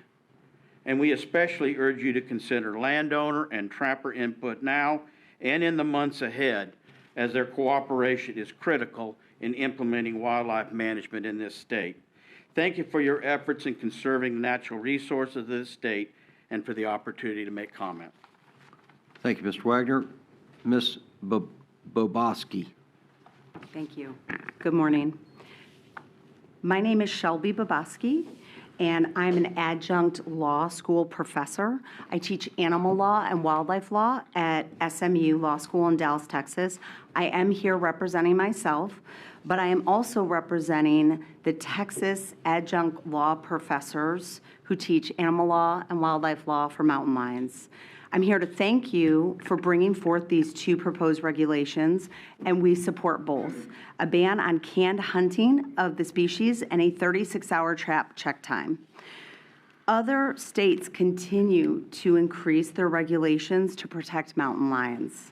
With the non-game animal classification, Texas is currently the only state in the country with unregulated hunting and trapping of mountain lions. Other states have recognized the benefit mountain lions provide and have taken steps to ensure that they remain an integral part of the ecosystem. These laws range from hunting bans to simple hunting regulations like bag limits and catch disclosures. Very conservative states like Utah and Idaho have even passed some forms of protection. For example, Arizona manages the female population and does not allow it to exceed 25% of the total mountain lion harvest. Arizona also limits hunters to one mountain lion per season, and each hunting season is closed in the summer because biologists have found that closing the season during the summer gives them time to research mountain lions when their births are at their highest rate. These other very conservative states are proof that basic regulations work and they actually do protect mountain lions. The historical and public policies for lack of protection, in our opinion, is pretty outdated, and any action can make a big change in the protection of our most important native cats. And I'll just add for this first speaker that addressed you all, this isn't emotion or politics. These are the laws in other states, and it's time to change. Thank you so much. Thank you very much. Ms. Morrison. Good morning, Commissioners, and thank you for the opportunity to speak to you again today. My name is Monica Morrison. I am the founder of Texas Native Cats and a coalition member of Texans for Mountain Lions. Texas Native Cats provides education, outreach, and advocacy for our 5 species of existing and historical cats in this state. Since our inception in 2017, my volunteers and I have spoken to at least 1,000 people, probably more, in Texas about our mountain lion. Most people know very little about this cat, and fewer still know that it has no protection. It can be hunted and trapped and left to die in traps because there's no requirement to check the traps. Need I say, people are shocked and dismayed and ask what can be done and how they can help. In May 2022, Texas A&M University released its survey, Texas Residents' Attitudes Toward Mountain Lions and Their Management. The survey participants overwhelmingly believe that efforts should be made to ensure the survival of this cat in Texas. Respondents included rural and urban residents, livestock producers, and hunters, and encouraged and was encompassed by 1,069 respondents. In 2022, Texans for Mountain Lions submitted a petition for rulemaking to Texas Parks and Wildlife, and 2 of these petitions are before you today. 2,000 individuals submitted a letter in support of these petition points. And yesterday, we learned that 6,264 individuals agreed with the 2 proposals, or 91% of the comments received. 91%. 88 mascots in Texas high schools are either Panthers or Cougars. I was a proud Austin High School Panther in El Paso. Panthers, Cougars, mountain lions, pumas, whatever name you want to call them, are part of our heritage, culture, and pride, and we have a responsibility to them just as we do for all wildlife. There is strong support for change. I ask that you vote in favor of these two proposals before you today. Let's not kick this can down the road any longer. Thank you. Thank you. Ms. Harvison. Good morning, Commissioners and Chairman Hildebrand. My name is Patricia Harvison, and I want to start by thanking you for the interest you've shown for mountain lion management through the formation of the Stakeholder Advisory Group and your consideration of the proposed rules to ban canned hunting and to set trap check standards for mountain lions. As a wildlife researcher, I have spent the past 20 years studying carnivores, primarily mountain lions. I know from my own research and research that was conducted or funded by Texas Parks and Wildlife that trapping is a major cause of mortality for lions. Research from 2 studies have shown that foothold traps are the primary cause of mountain lion mortality in West Texas. In a study on Big Bend Ranch State Park in the 1990s, 15 of the 16 collared lions were trapped and killed. In a more recent study in the Davis Mountains, the majority of the known mortalities of collared lions were from foothold traps. Snares were also found to be a mortality source for mountain lions in a South Texas study in the 90s, where 25% of known mortalities of study animals were from fence snares. Mandatory harvest reporting would provide a more complete picture of the mortality causes for lions in all areas across the state. But even without that data, we know from these past studies that mountain lions are dying in traps and snares. This regulation would ensure that this trapping is done ethically. However, the resistance to setting this basic standard underscores the need because all traps are not checked frequently, resulting in a prolonged death and unneeded suffering. Based on public comments, trapping regulations are overwhelmingly supported. And while the 36-hour trap rule may not be perfect, it is a good compromise and one that supports ethical trapping practices for mountain lions in Texas.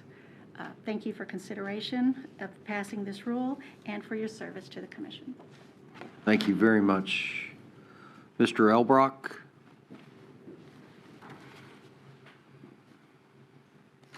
Good morning, Commissioners. My name is Mark Elbrock.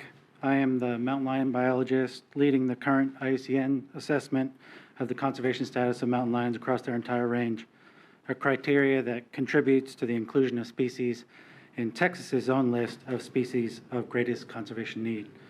I'm also a member of the Texans for Mountain Lions, and together with Dr. Patricia Harvison, author of the peer-reviewed science paper called "It's Time to Manage Mountain Lions in Texas."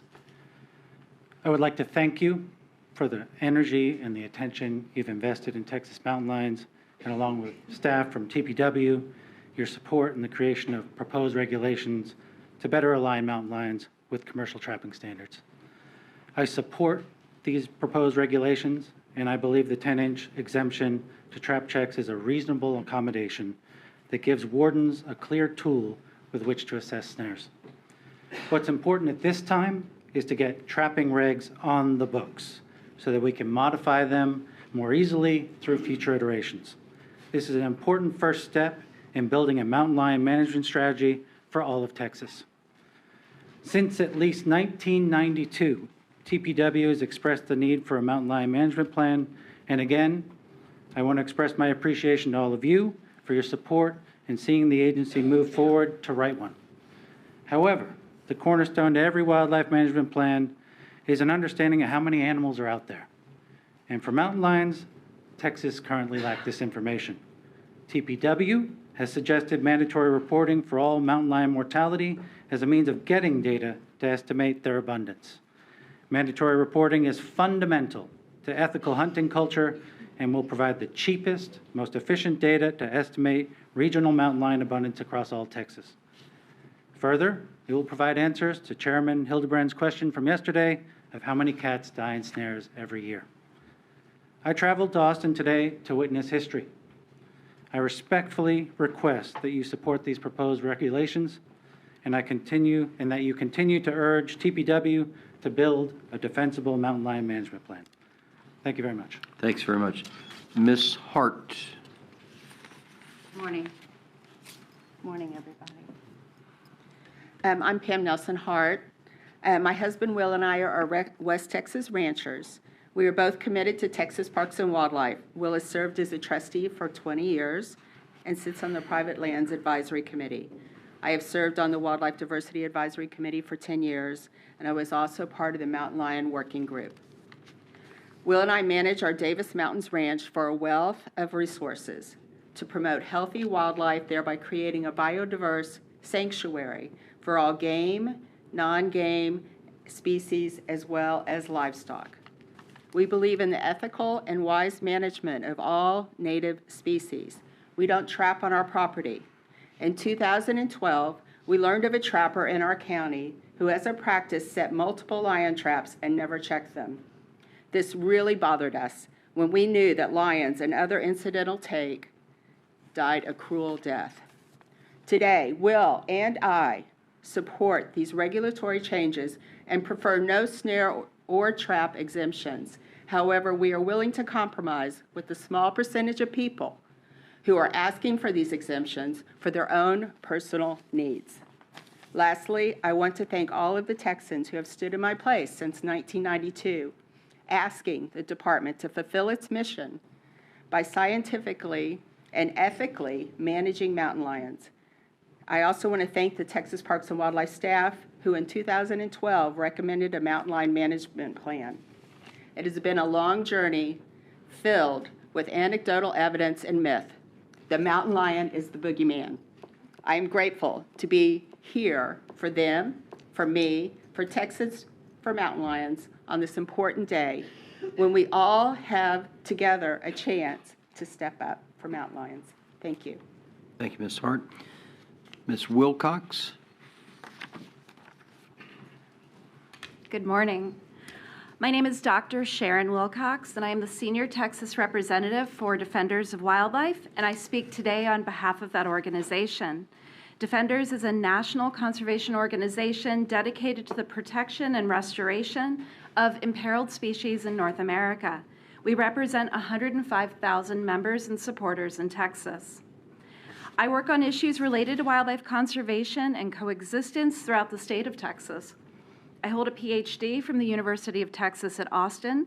I'm trained as a social scientist with a specialization in the human dimensions of wildcat conservation in the state. I am also a professor of practice at the University of Texas at San Antonio.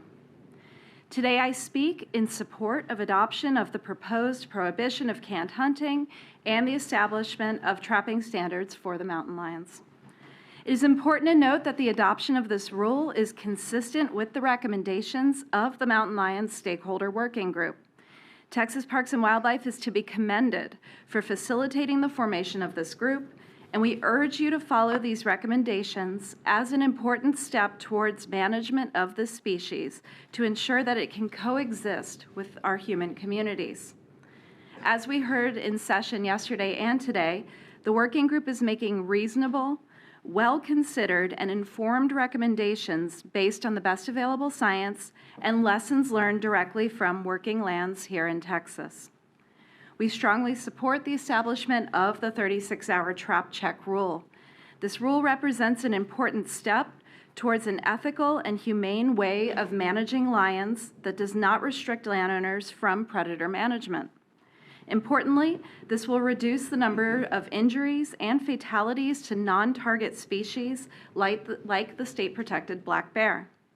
Monitoring safeguards are required for other Texas fur bearers, and our resident lions deserve to be afforded the same protection. Canned hunting is a practice that has been banned for many species, but not mountain lions.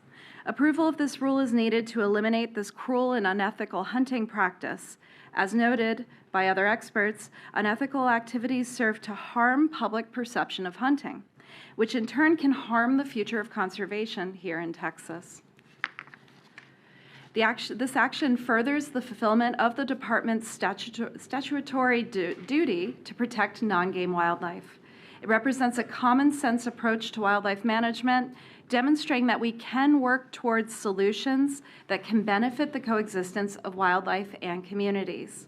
We respectfully request that you vote in favor of this measure. Thank you. Thank you very much. Ms. Muth?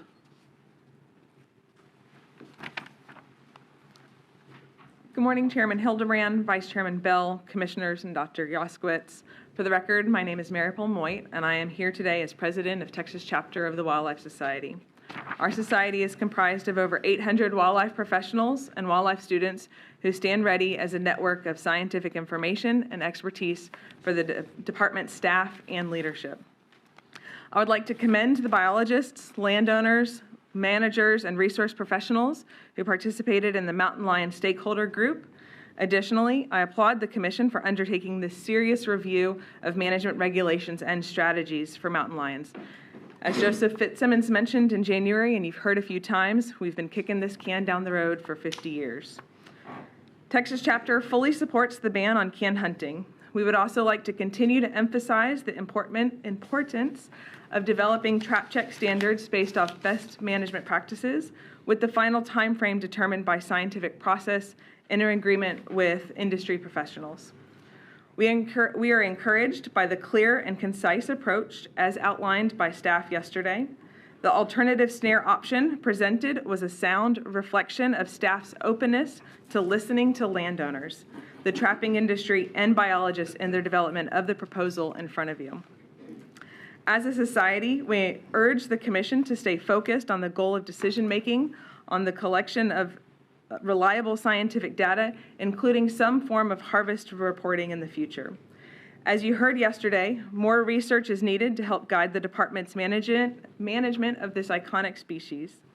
The approach to data collection must continue to align with the agency's commitment to science, landowner cooperation, and appropriate staffing levels. Commissioners, your decisions and directed actions reflect your continued dedication to responsible wildlife management, engaging all available tools, working alongside biologists and private landowners alike for the betterment of the resource, and we commend you for taking these steps today. Thank you. Thank you very much. Ms. Beckman?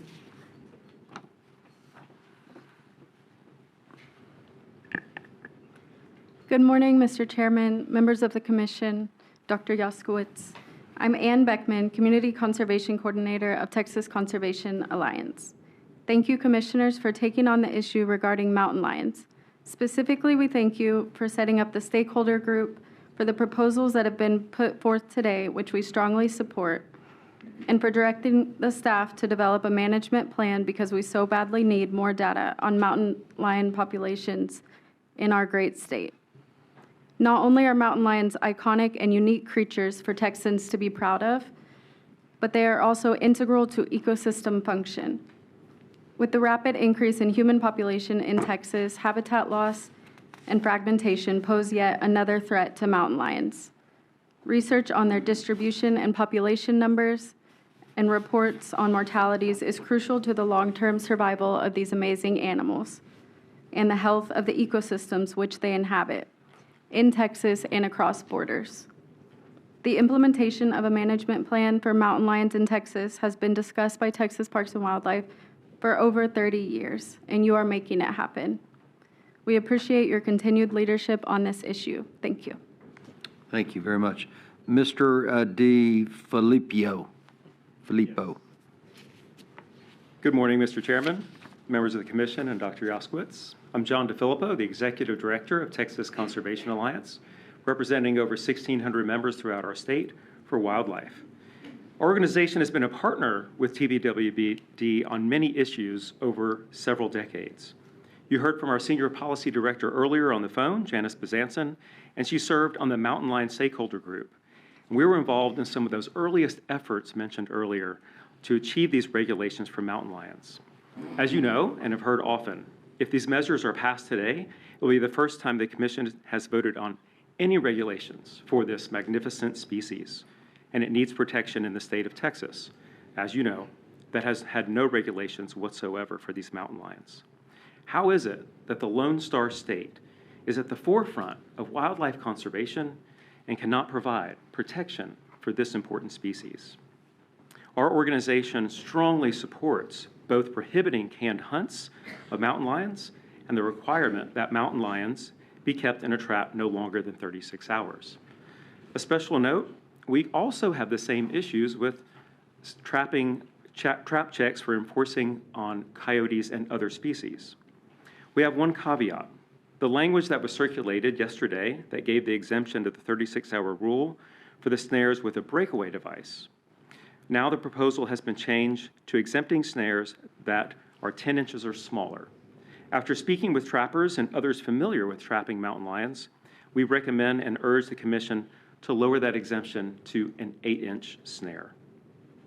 Thank you very much for taking your time and taking action to protect Texas wildlife. Over 6,000 people support these recommendations, and we ask for your leadership in approving them. Thank you very much. Thank you. Mr. Nazor. Hello, Craig Nazar, Conservation Chair, Lone Star Chapter, Sierra Club.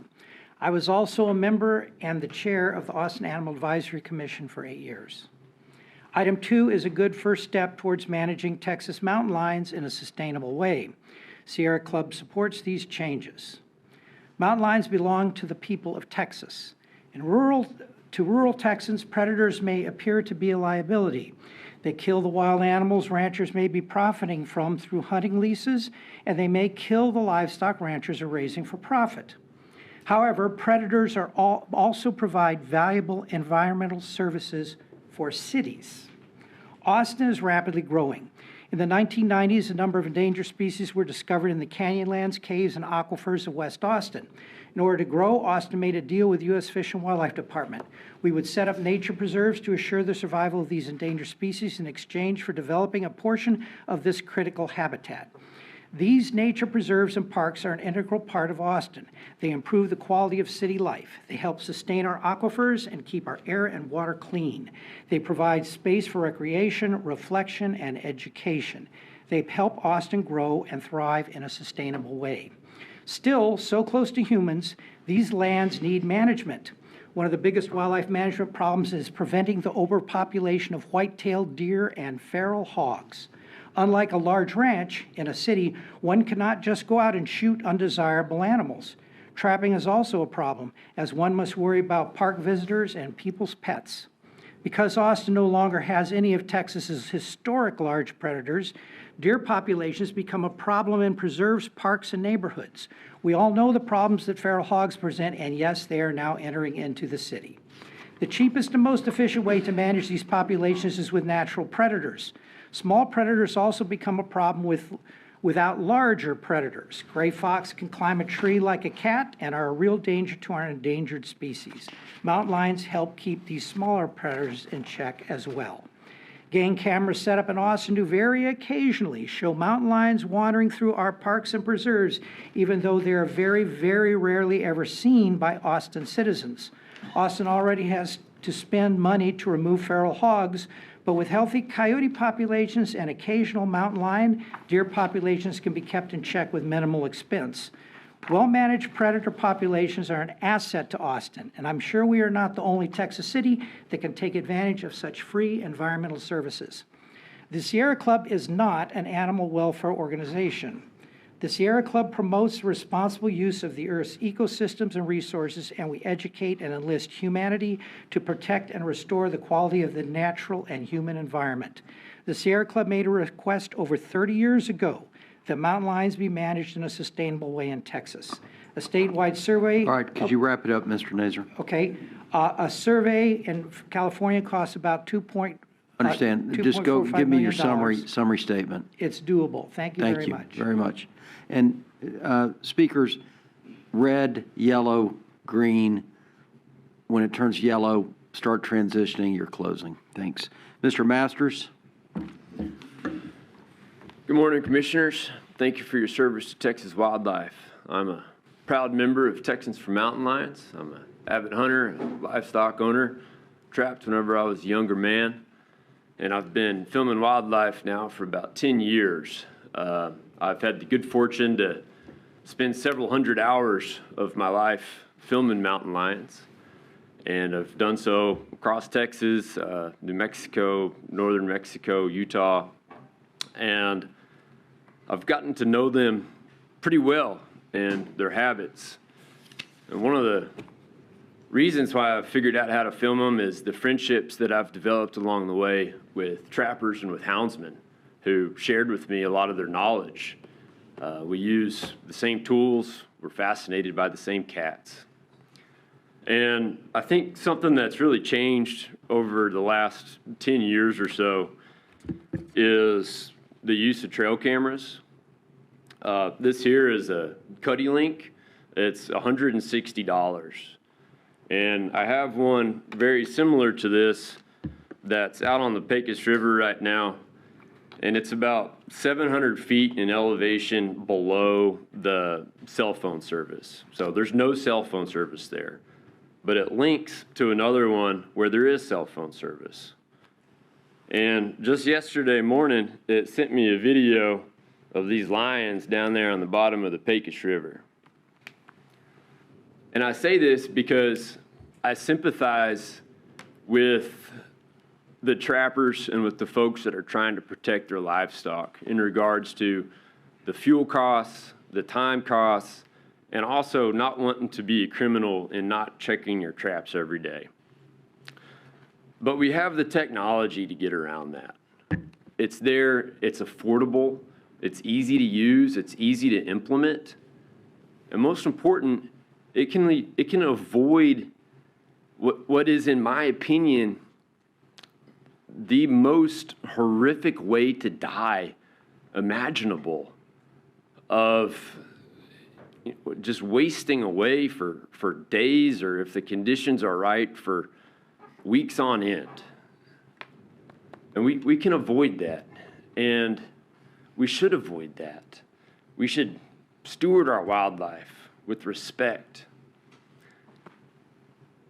And I think y'all have the opportunity today to show some dignity and respect to our cats and to pass this proposal as written. Thank you for your time, and thank you for your service to Texas Wildlife. Great, thank you. I assume that's motion detected, so whenever you get motion, it Yes, starts sir. filming. So you would set it up and looking at the trap, and then if there's something that walks by, it sends it to your phone immediately, and you get a notification, and then you can go to that location and dispatch the animal. So Or in my case, I can go there and film it and watch it kill lions or kill like aoudad and deer and pigs and stuff. It's fun. Each camera is $160? Yes, sir. This is a $160 But then camera. the service generally costs how much? This is a $10 a month. Per camera? No, for 10 cameras, it's $10. 10 cameras, $10 a month. Yes, sir. And for the Spy Point M cameras, which work with cell service, those are $80 cameras, and those are free to use up to 250 photos a month, which is plenty for checking traps. So it is an investment, but it's also a mountain lion. And if you can avoid that amount of suffering, you should. And I don't believe the trappers will regulate themselves on this. I really don't. Got it. All right, thank you. And great films as well. Appreciate it. Thank you for your service, Chairman. You bet. Mr. Swanson.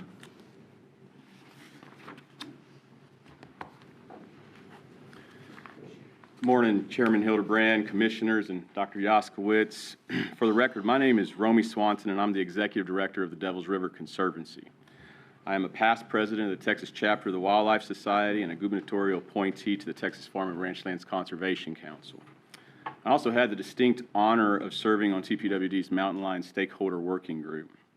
Today, I'm not representing any organization or any role in particular, but sharing my personal perspectives as a professional who works every day with and for private landowners. Mountain lions are a critical part of Texas' natural heritage and ecosystems, an almost universal sentiment amongst Texans. Effective wildlife management rules and policies should express our shared values and not singularly those of special interests.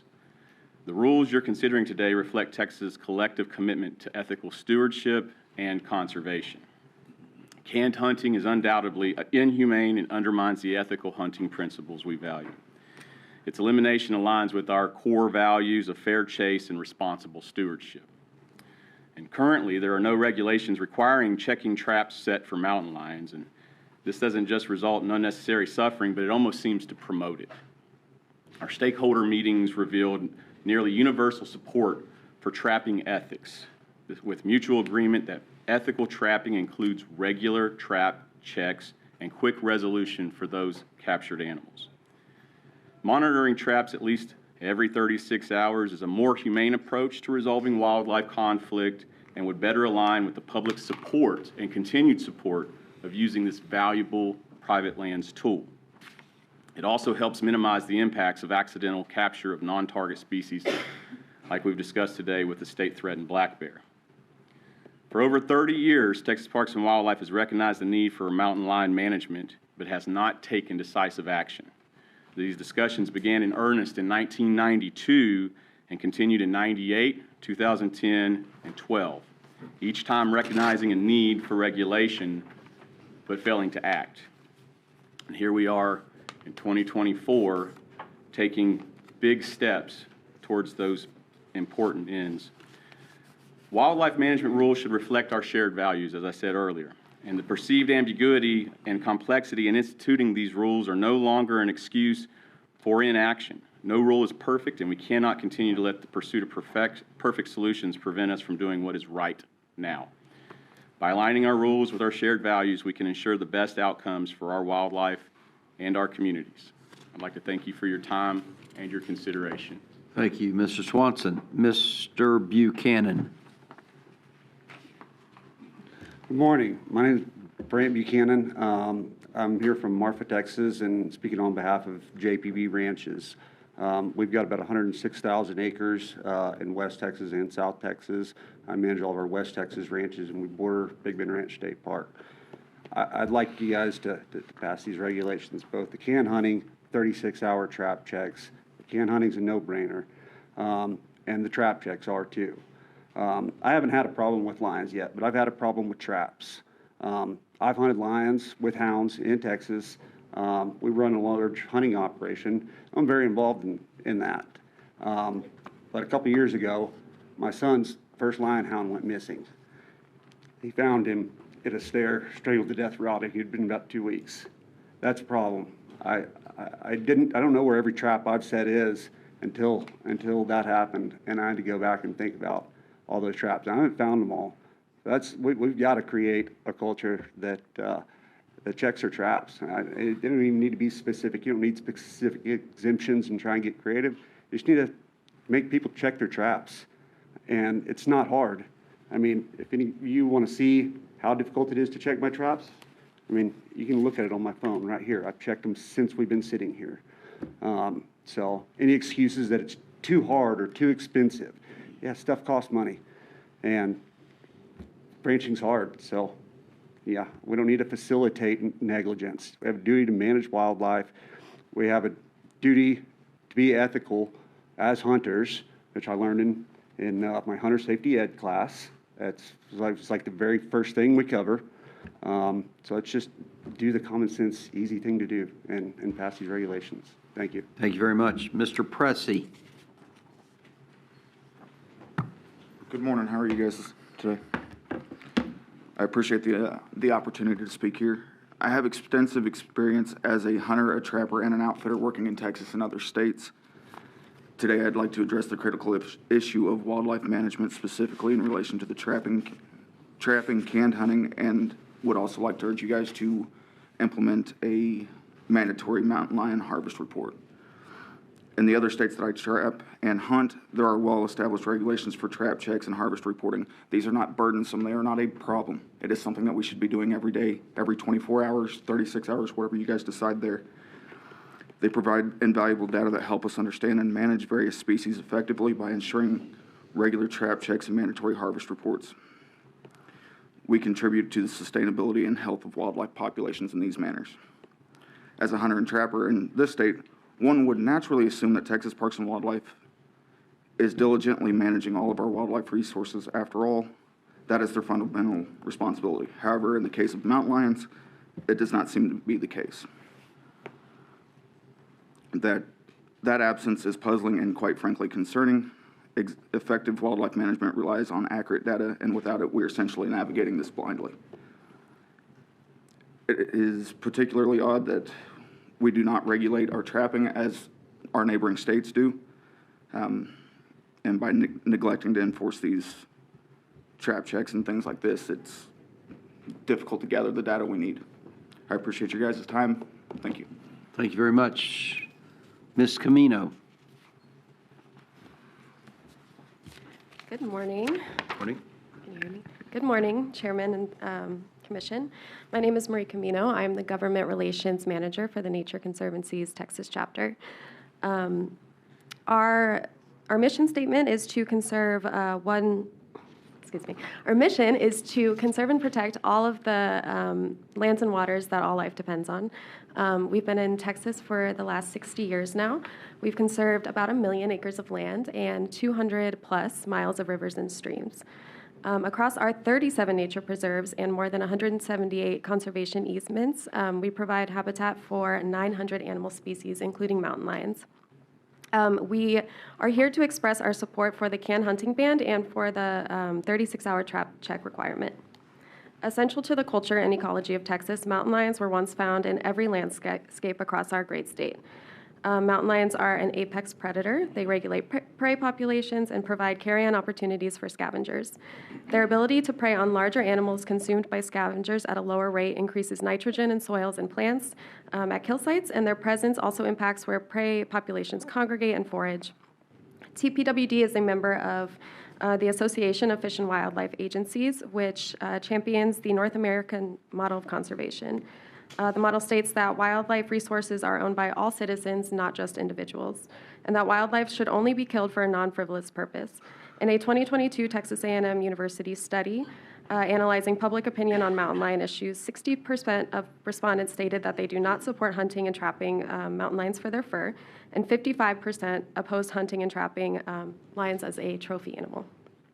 The proposed trap check requirements would not only prevent prolonged deaths, but as many have already mentioned, they would prevent bycatch of other species. In recent years, TPWD has been notified of 17 black bears caught in traps, which is a significant number for an already small population. Additionally, that same Texas A&M study that I referenced earlier found that 76.3% of respondents supported checking traps every 36 hours or more. We respectfully urge the Commission to implement these policies, and we support TPWD's continued efforts to effectively manage this keystone species. Thank you for your consideration of our comments. Ms. Camino. Mr. Metzger. Good morning, Chairman and Commissioners. My name is Luke Metzger. I'm the Executive Director of Environment Texas. We're a nonprofit advocate for clean air and water and parks and wildlife. The TPWD committed to develop a management plan for mountain lions over 30 years ago and never did. And as our population just continues to boom and our landscapes are increasingly fragmented, it's critical that we better understand this species and create a management plan to conserve mountain lions into the future. This regulation is an important first step to protect the imperiled mountain lion. Much more is needed, including mandatory reporting of harvest data, more research and public education, and a commitment to seek designation of mountain lions as a game species. The public has spoken and overwhelmingly supports this regulation. We can't afford to wait any longer without acting. It's time to finally join all other mountain lion states by adopting some sensible regulations to protect this majestic animal. Thank you. Great. Thank you very much. Is there a Ms. Hamilton? Okay. Oh, there she is.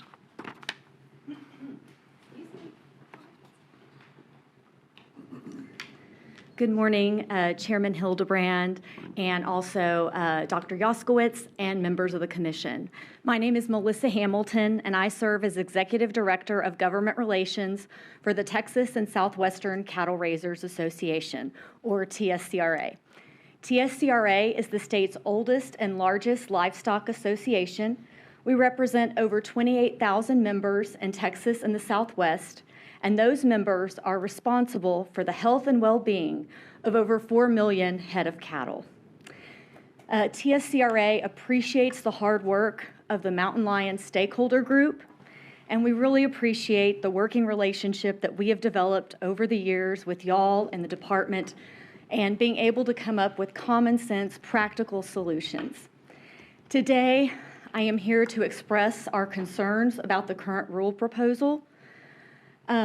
While the mountain lion is absolutely a majestic and beautiful animal, We have not seen data to show that there is a threat to the continued viability of the Texas mountain lion population.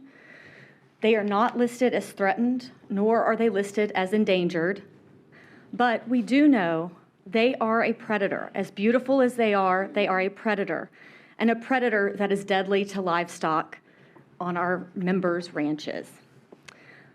Because they are a deadly predator that kills and maims livestock on Texas ranches every year, those ranchers need the ability to manage that threat to their livestock on their private property without being subject to regulations that carry with them criminal penalties. While the 36-hour trap surveillance requirement is the most concerning to us, we also do have concerns about the fact that we are creating regulations with criminal penalties for landowners when we don't see data that seems to justify that kind of position or that kind of regulation. We would welcome the opportunity to work with y'all, to work with stakeholders, to come up with some best practices, but we do think that this is a step too far, and we have some concerns. Thank you very much for your time and consideration. Great, thank you very much. All right, any more comments? I believe that's it in terms of speakers. Any more comments from the commission or staff? Commissioner Abel, first off, I'm 100% for banning canned hunts. I think we all are, and, heard nothing to the contrary. I'm not convinced at all that we have the trap check standard correct, but I think it goes a long way towards moving in the right direction. David, I would just ask that we continue to work with landowners and various stakeholders and law enforcement in what's enforceable, workable, ethical, humane. But I think that this rule, as stated, gets us moving in the right direction. Great, thank you very much. Commissioner Foster. Thank you, Chairman. I agree with Chairman Abel. I'm certainly very supportive of the ban on canned hunts. I'm also supportive of the 36-hour rule, but I believe we need to monitor it, and over time, it may change somewhat. The other thing that's clear to me is that we need to have mandatory harvest reporting, and I realize that's not on the table today, but I would ask my fellow commissioners and staff to work toward a reasonable rule for harvest reporting. Thank you. Thank you. Mr. Vice Chair Bell? And I'm going to me three on the canned hunt piece.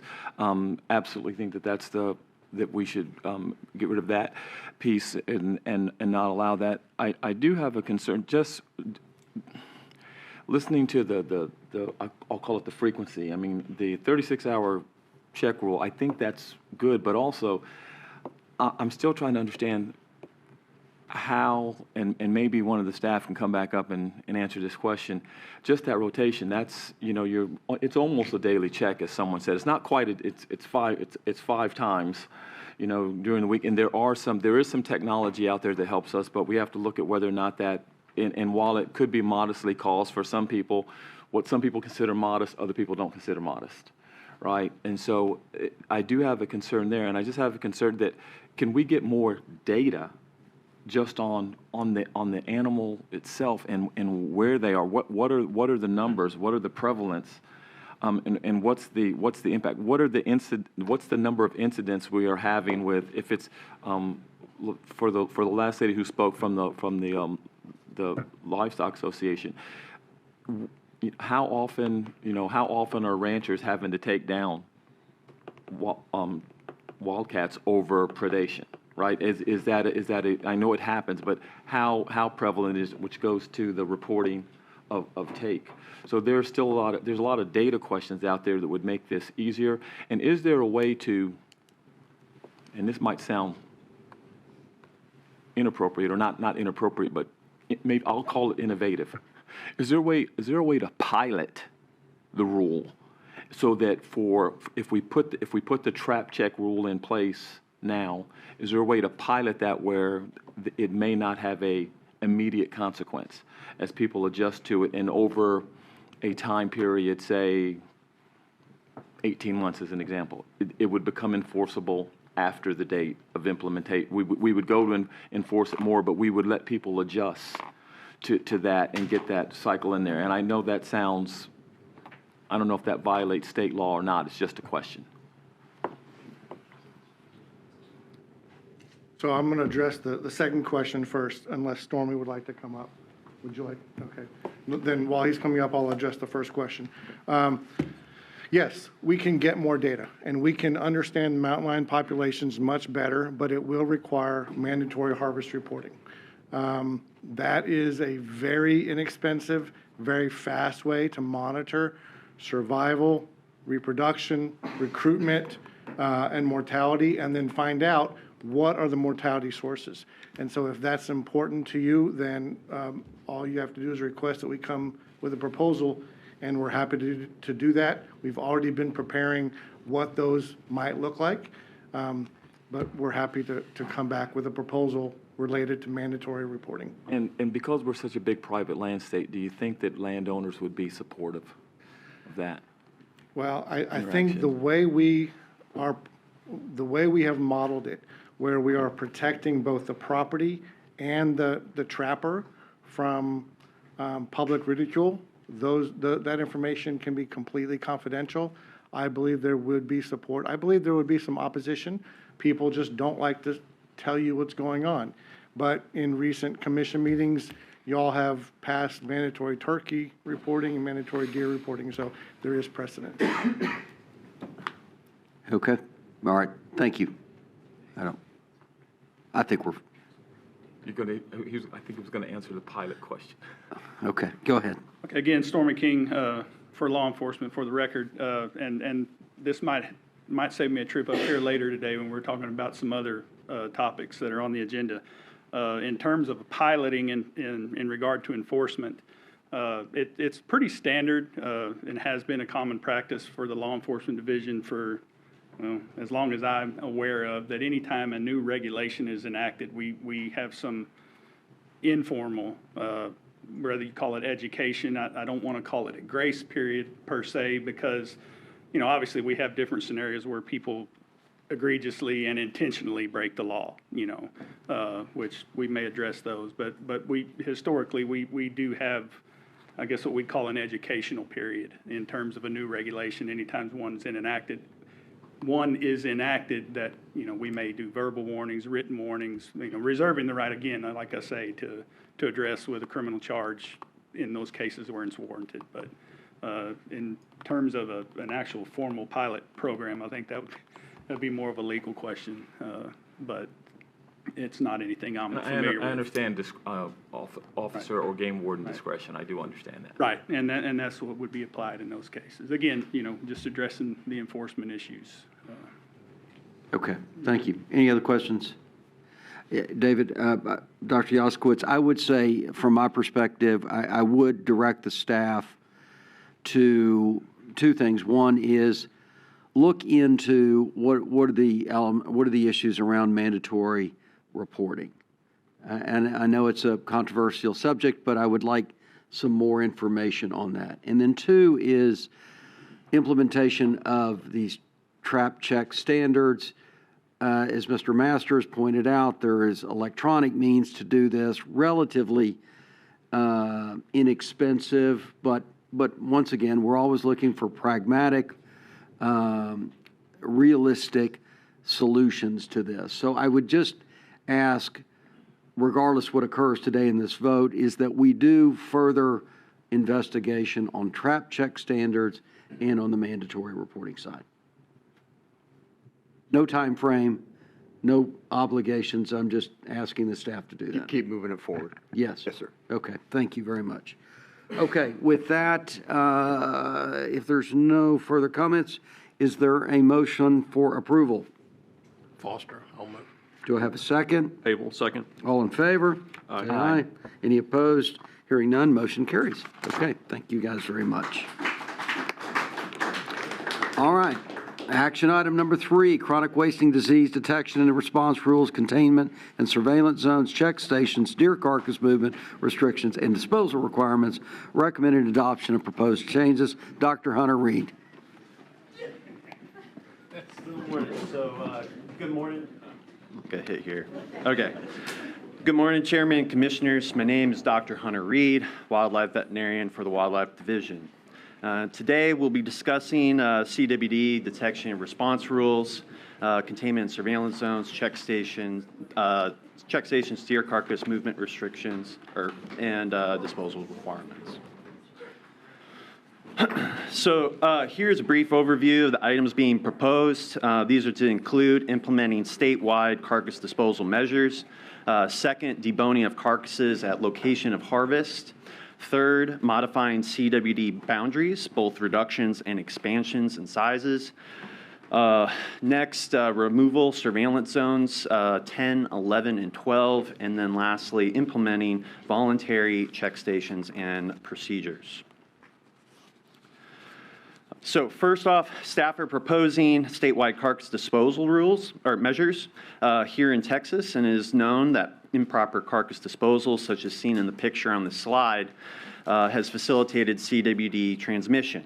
Currently, the transmission risk from carcass movement is only managed within our CWD zones and can prevent some inconveniences for hunters there, especially if they're unfamiliar with the quartering of carcasses.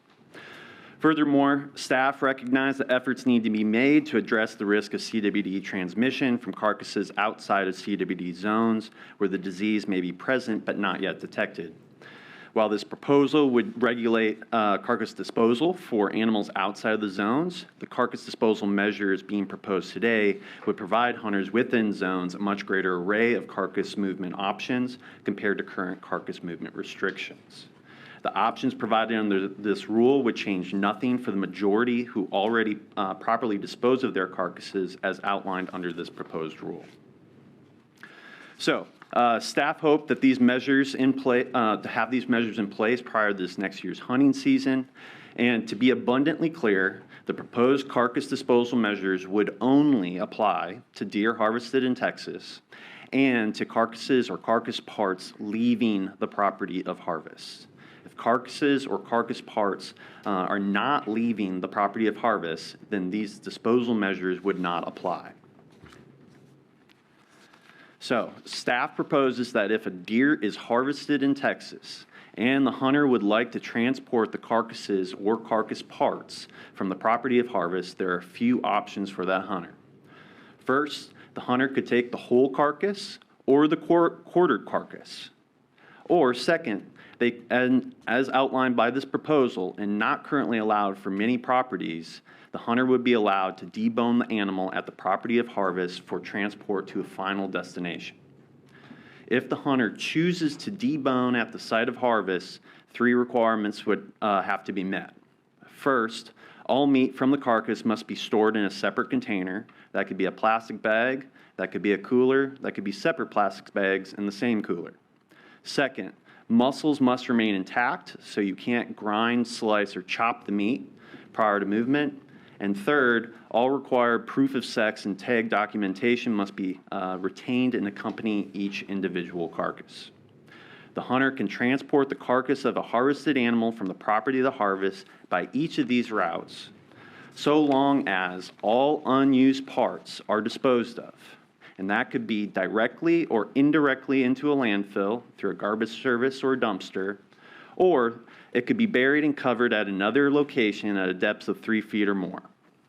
Of course, the hunter would also have the option to leave as much of the unused carcass as possible at the original site of harvest. These proposed carcass disposal rules will make it easier than ever within and outside of zones to get a deer processed.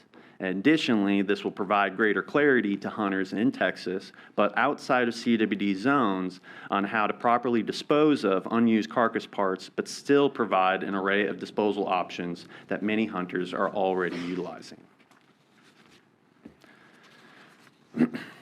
So, the next item being proposed relates to the size of the surveillance zones surrounding CWD positive deer breeding facilities, and I'll elaborate on each of these items with visual examples. So right now, the department's approach is to establish a 2-mile surveillance zone surrounding a property where a CWD positive breeding facility is located, and including all properties partially or wholly within these boundaries. And because of great variability in the size of infected CWD positive and surrounding properties that might be incorporated in a 2-mile zone, staff proposed to first reduce the size of the surveillance zones to a 2-mile buffer, surrounding only the breeder pens and no longer from the boundary of the entire property. And then second, removing the language, all properties lying wholly or partially within. These changes will reduce the impact of surveillance zones surrounding CWD positive breeding facilities on surrounding properties by more than 155,000 acres, while also maintaining important surveillance around the original site of detection. So as an example of what is proposed in this reduced CWD surveillance zone approach surrounding positive deer breeding facilities, this is what it'll look like. And I'll be using this example from Sutton County. And the blue center outlines the breeder pens. And the image on the left depicts the current approach of establishing a 2-mile surveillance zone surrounding the entire property where a CWD positive breeding facility is located. And the image in the middle depicts the proposed 2-mile surveillance zone surrounding just the breeder pens. And the image on the right shows the proposed zone overlaying the current surveillance zone for comparison. So as you can see, the size and number of properties affected is greatly reduced with the proposed approach. And another example of what the proposed reduced CWD surveillance zone surrounding positive breeding facilities will look like, I'm using the same example from Sutton County. And the red outline is the positive facility, the dark gray shading are the 26 properties included in the zone, and the blue center is the outline of the breeder pens.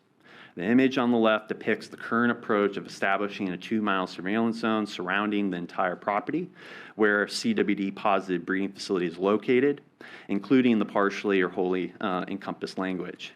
And the image in the middle depicts the proposed 2-mile surveillance zone surrounding just the breeder pens, and still including the partially or wholly encompassed language. And then lastly, on the right, this shows the proposed reduced 2-mile surveillance zone and removal of the partially and wholly encompassed language. And as you can see again, the size and number of properties affected is greatly reduced with this approach. Again, this will remove around 155,000 acres when applied to surveillance zones around positive deer breeding facilities. Next is an additional modification to CWD zone boundaries that staff are proposing, which would include an expansion of the Panhandle containment zone and surveillance zone. This past sampling season, 2 detections occurred within the surveillance zone, as indicated by the enlarged stars on the graphic on the left. Consequently, staff proposed to expand the containment zone to incorporate these latest detections, as well as expand the surveillance zone eastward to incorporate properties where CWD would be expected based on a 25-mile home range mule deer.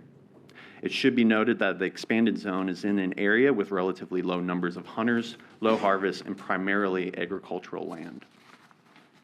And as requested yesterday, staff prepared some additional background information representing testing effort and results in the Panhandle zones. This map shows all of the CWD positive detections within the proposed CWD zone in blue, and the 2 most recent positives detected in the current surveillance zone are circled in white in subset of the 18 detections that occurred during the past sampling season. And I'd like to emphasize that prior to detected or CWD detected in the Panhandle surveillance zone, we have not had a need to expand existing containment zones beyond areas where CWD could be considered established, such as the Panhandle zone, Medina County, and Trans-Pecos zones. These 3 zones account for around 95% of the free-range detections to date. Thus, the need to expand this containment zone and continue to test the surrounding surveillance zones for additional positives to ensure the zone. This is to ensure that the zone is of sufficient size to capture and contain the positives that may exist. This graph or this slide shows the overall sampling effort and positives detected to date in the proposed zone. The CWD positives detected, and they're a little bit small, but between 2016 and 2022 are outlined in blue. The yellow dots show the location of the CWD positives and the current and proposed containment zones from 2024. and the red dots show the location of not detected CWD sample results in the Panhandle from 2016 to 2024. This next slide shows the CWD sampling effort within the containment zone and surveillance zones over time, as well as the number of CWD positive test results within the containment zone prior to the 2 additional positives we recently detected in the surveillance zone, as well as this testing positivity rate, which you can see has increased significantly over time. To better visualize that, you can see that on this slide. As you can see, there's an increasing trend in this positivity within the Panhandle containment zone, and just wanted to emphasize the importance of increasing the size of the containment zone in response to these recent detections, as is consistent with our CWD management plan. And once more, the size of the free-range zones in the Panhandle are determined based on home range sizes of CWD susceptible species. This is including elk, mule deer, and white-tailed deer in this zone. And additionally provided the number of individuals of each species that have tested positive for CWD. In summary, the Panhandle containment zone would expand by approximately 65%, and we would be moving sampling from mandatory sampling to voluntary sampling to reduce the impact of hunters in the containment zone. The Panhandle surveillance zone would be reduced approximately 23%, and the sampling would be mandatory still within that surveillance zone to increase our ability to detect CWD if it exists in that area. And then overall, the net increase in size in the Panhandle zone is approximately 14% in total, including both the surveillance zone and containment zone.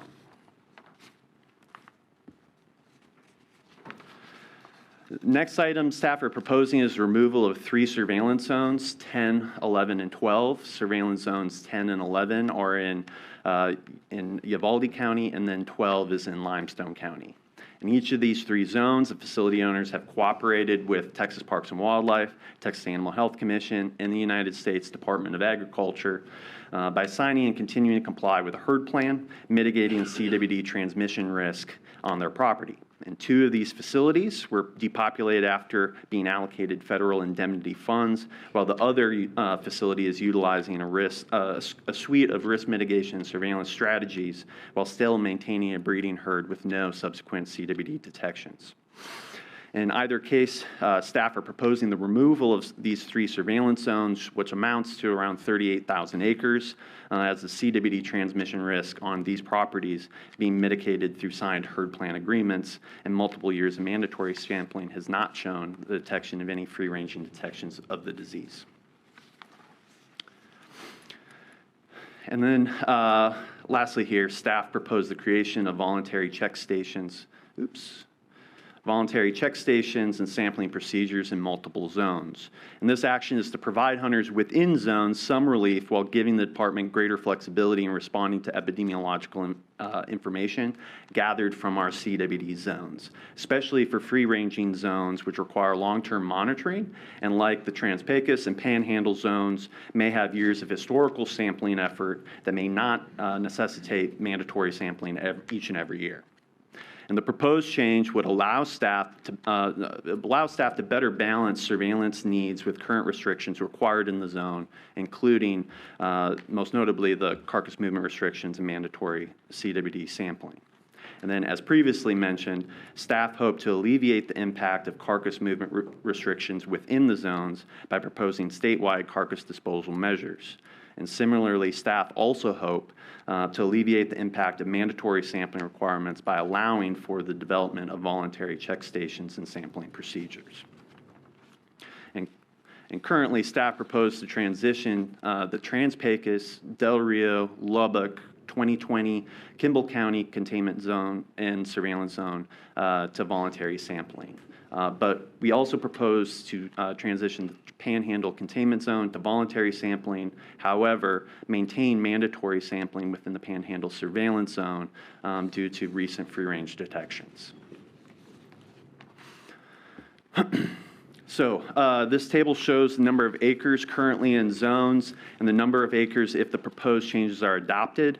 While there'll be around a 28% increase in containment zone acreage, please note that most of these acres in the free range containment zones would move from mandatory sampling to voluntary sampling for the next hunting season, which would provide a relief to hunters and landowners in those areas.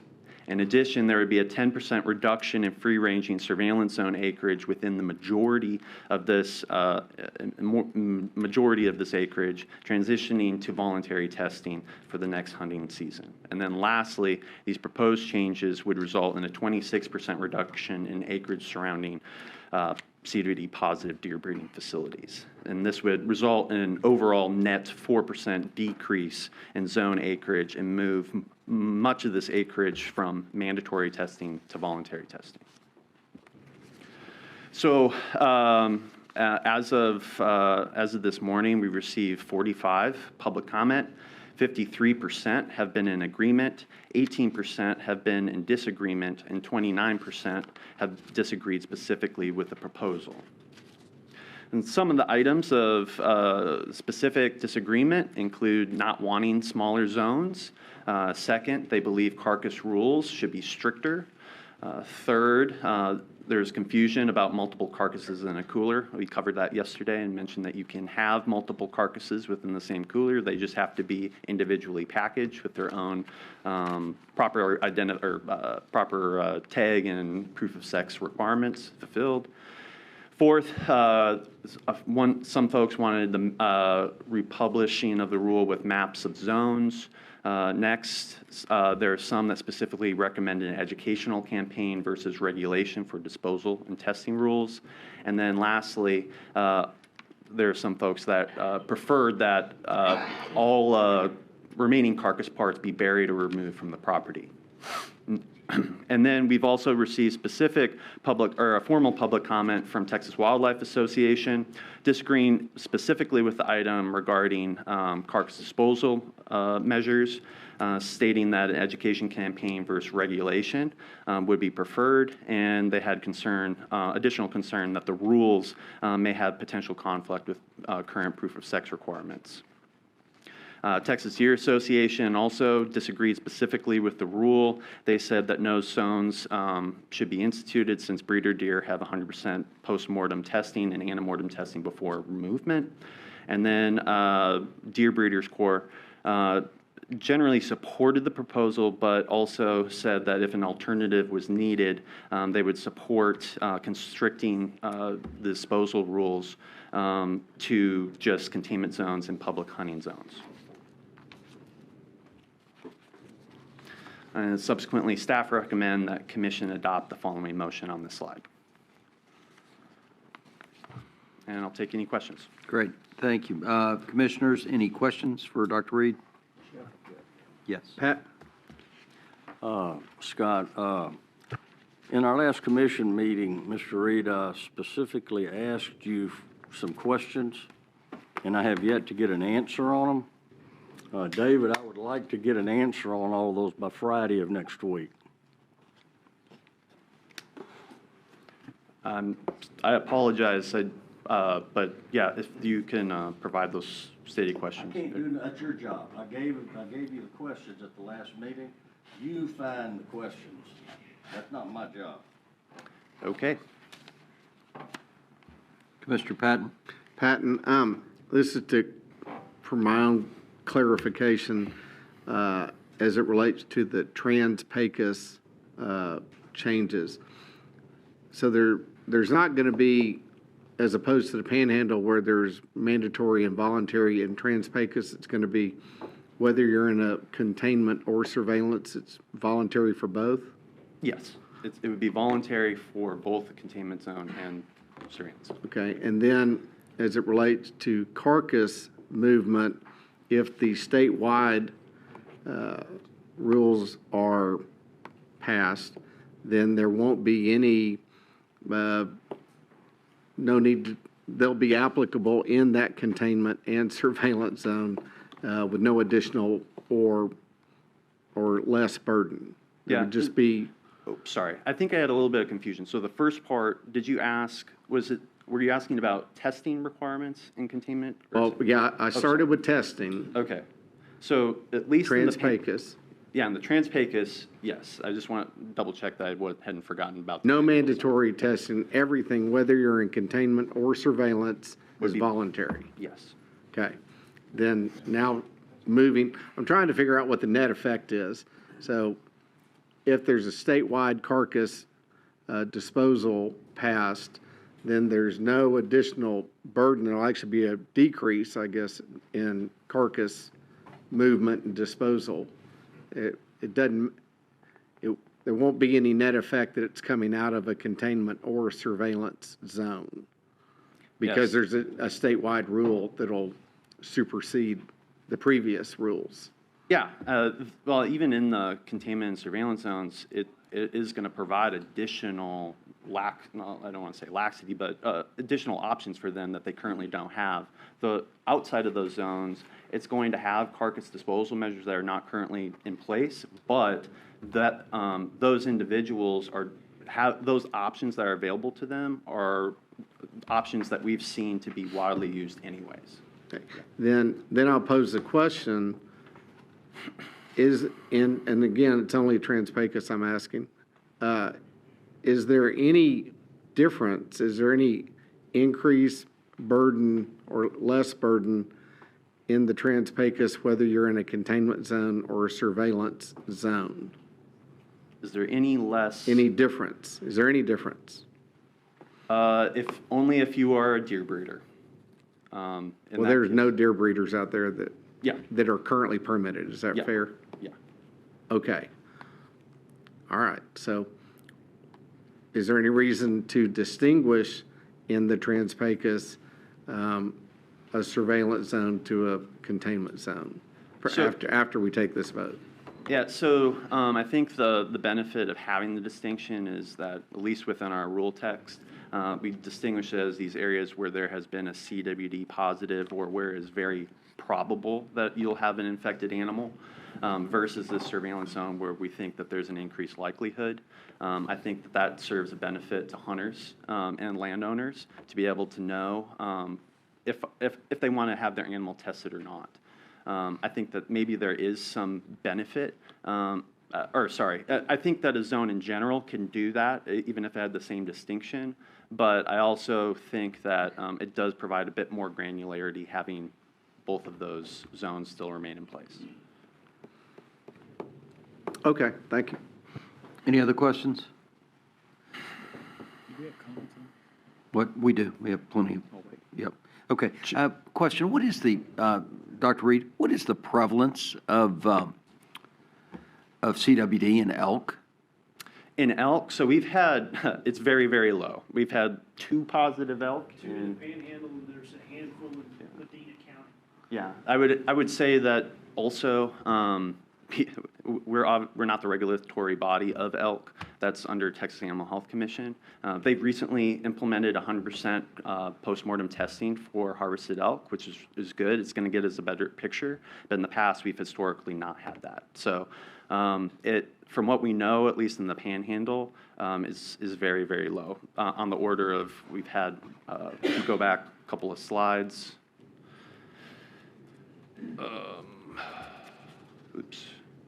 I believe it was, of the 2, it's about 1 over 400 or 1 over 350 samples. Oh, it's tiny. Yeah, but that's out of the total samples, but the amount of elk that we've had historically submitted in the past, I mean, statewide is relatively. Texas Animal Health has just implemented mandatory postmortem testing. Yeah, so we don't really have that great of a picture, but if you take it as a function of overall CWD susceptible species, it's still very low. But you will over time. Over time, that picture will get better. Yeah, right. Yeah. Well, I was amazed. 45,000 acre range for an elk is hard to contain something that ranges 45,000 acres. So, okay. With that, we've got. Chairman, if I, just before we go into public comment, Sure. just 2 things. One, Just want to recognize that we received a comment letter from a legislator, Senator Hall. You all have that. That'll be entered into the record along with all the comments that we get. The second thing, and I failed to do this yesterday, I wanted to recognize Texas Animal Health Commission was here in the audience, available for questioning. You all had questions for Dr. Hunter, and he addressed those, but they were here yesterday. Okay, great. Thank you. All right, with that. Hang on, yes, sir. Mr. Patton. Chairman, may I ask another question? I want to clarify. If I shoot an elk, am I supposed to have it tested by TAHC? Yes, Since technically. when? This last summer, I believe, in August. Okay, well, not in violation of anything, but how do you do that? So I recently trained last fall a bunch of outfitters that do a lot of elk hunting out back there, but it's a very similar technique. Okay, but I can't take it to the Texas Parks and I know in Van Horn where that is manned, but they're not accepting samples there from elk, are they? No, we can take those samples as well. And then I'd be in compliance with. Yeah, and they have a CWD submission sheet on their own that you can also submit. Okay. Okay, great. When was that elk taken? Well before the summer. Stormy? Certainly, yeah. Whew. Okay, all right. Okay, let's see. Now, on the phone, Ms. McBride. Ms. McBride, it's your. I stand against action item number 3 on basis of opinion. The first order of business must be to address tabled agenda items as listed from November's commission meeting. This amendment eliminates, shrinks, and enlarges zoning. Also, you say implements statewide carcass processing and disposal. I say interjection of tabled items by statewide carcass processing and disposal measures. Management and post-mortem collection techniques used are a blueprint for epidemiological spread and environmental contamination. You say mitigate disease transmission via depopulation. I say fear-based euthanasia as evident at Kerr WMA facility. Furthermore, as a TAHC certified postmortem sample collector, I am not an acting agent of department, nor do I serve as a TPWD sample collection station. Mandatory or voluntary testing of all susceptible species must be economically beneficial. Proper postmortem sample collection techniques, which aren't being used, and sample submission criteria is designated by the accredited lab of submitter's choice. And I agree. Department should incur all expenses, but in aiding prevention of transmitting diseases.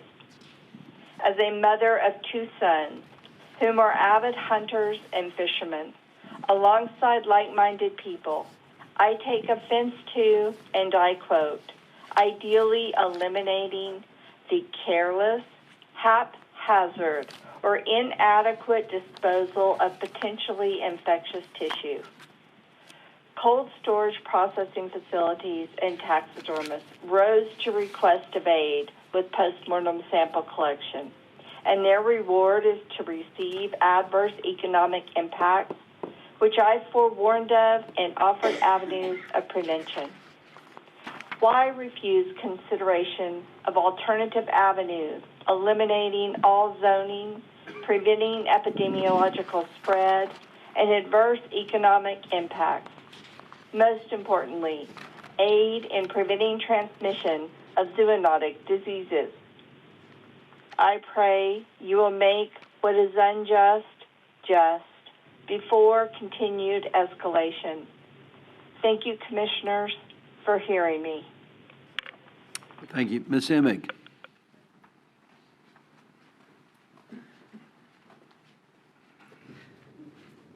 Good morning, Hildebrand and Vice Chairman Bell and Commissioners.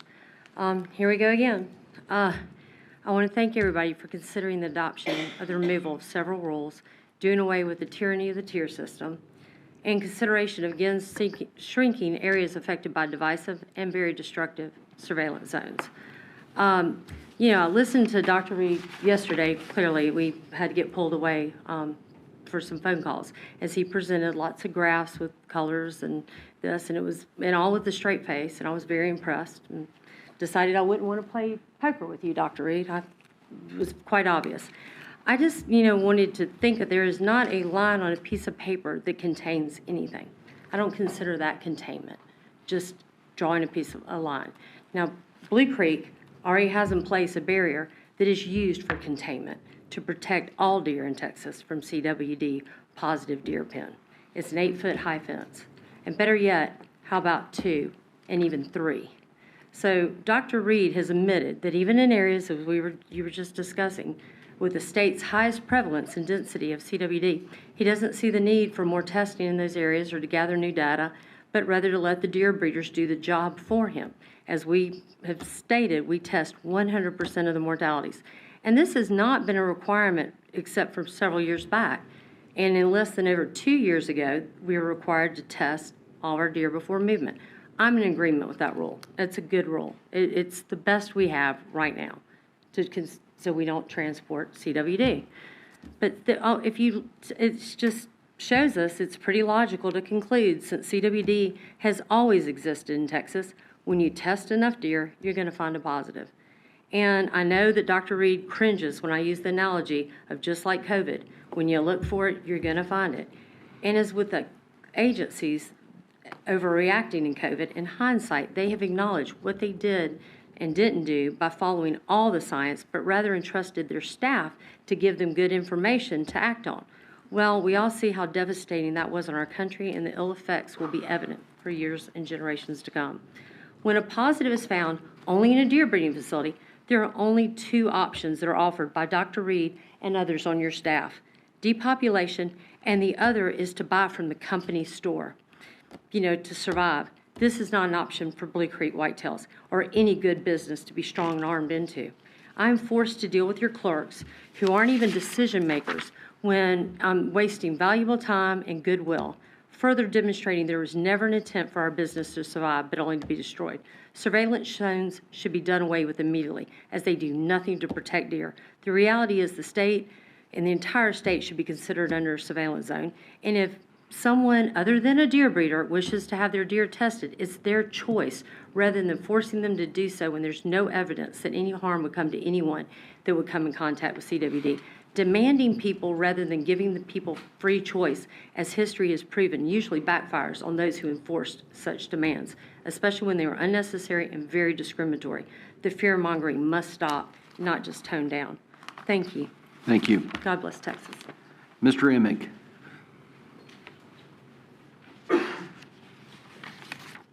Thank you, Mr. Chairman, Vice Chairman, all commissioners, thank you.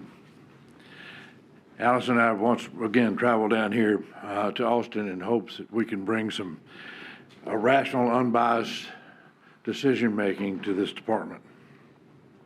It's tough to turn a VLCC in the narrows that the deer breeders are being forced to exist. But by your questions today, yesterday particularly, thank you, there appears to be a slight change of course to the rational side.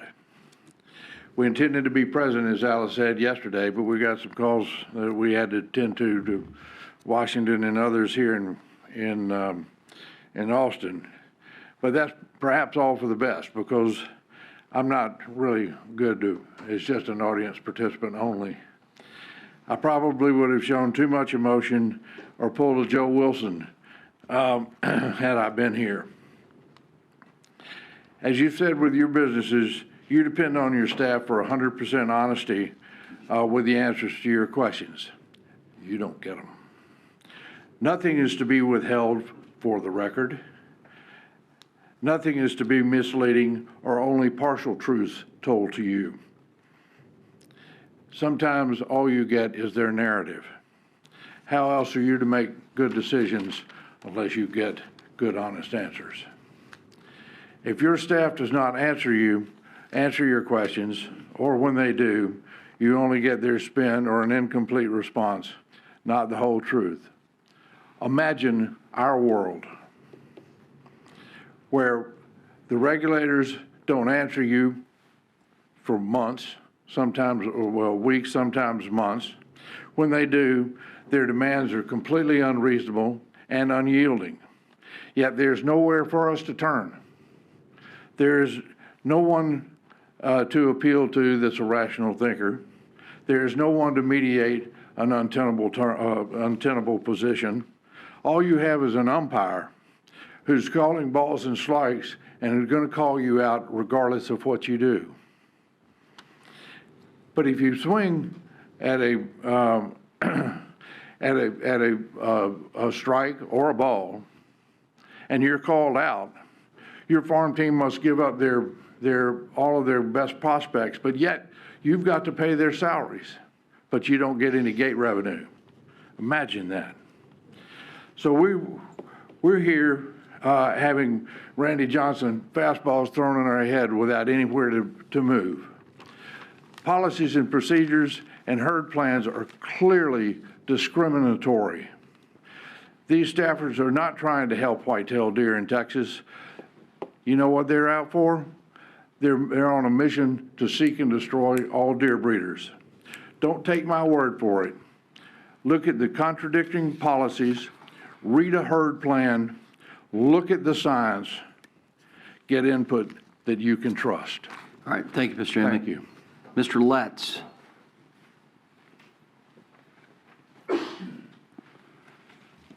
Good morning, almost afternoon. Chairman Hildebrand, Commissioners, Dr. Jaskowitz. My name is Jonathan Letts. I'm President of the Texas Wildlife Association. Thanks for the opportunity to speak about the proposal. First, we would like to congratulate the department on the proposed removal of 3 zones. We think the fact that proactive management and heavy surveillance has created a confidence level to remove zones is a big deal. It's something that really needs to be highlighted. This is what we should always be working hard towards with any of our CWD management actions. We believe this is a win for the department and congratulate the department and you all. There's only one item of the proposed rules that we have an issue with, and it's similar to the same issue we had with the mountain lion rules. It's the enforceability of a regulation. The carcass disposal rules are complicated to hunters and to landowners. And we feel that it is much better to kind of follow the approach that Commissioner Bell said, is that ease into them. Maybe that will happen, as Stormy mentioned. But best management practice, in our opinion, is the best first step. Get the rules out, educate the hunters, educate the landowners on carcass disposal rules, and that is the best way forward. Other than that, we're supportive of the other proposals.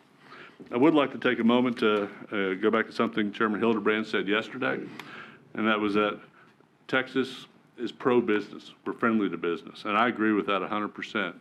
But businesses, ranches that do deer leasing are also businesses, as are deer breeders. I want to be real clear that TWA is not against deer breeders, and I think that is evident by a letter that all of you received a week or so ago that was signed jointly by the Texas Deer Association and TWA. We want to work with the breeding industry. We showed that good faith, and we continue to do that. That's all I have to say at this time, and I appreciate the work y'all have done on CWD. It's a difficult task, and we're moving forward in our opinion. Thank you. Great, thank you. Mr. Wagner.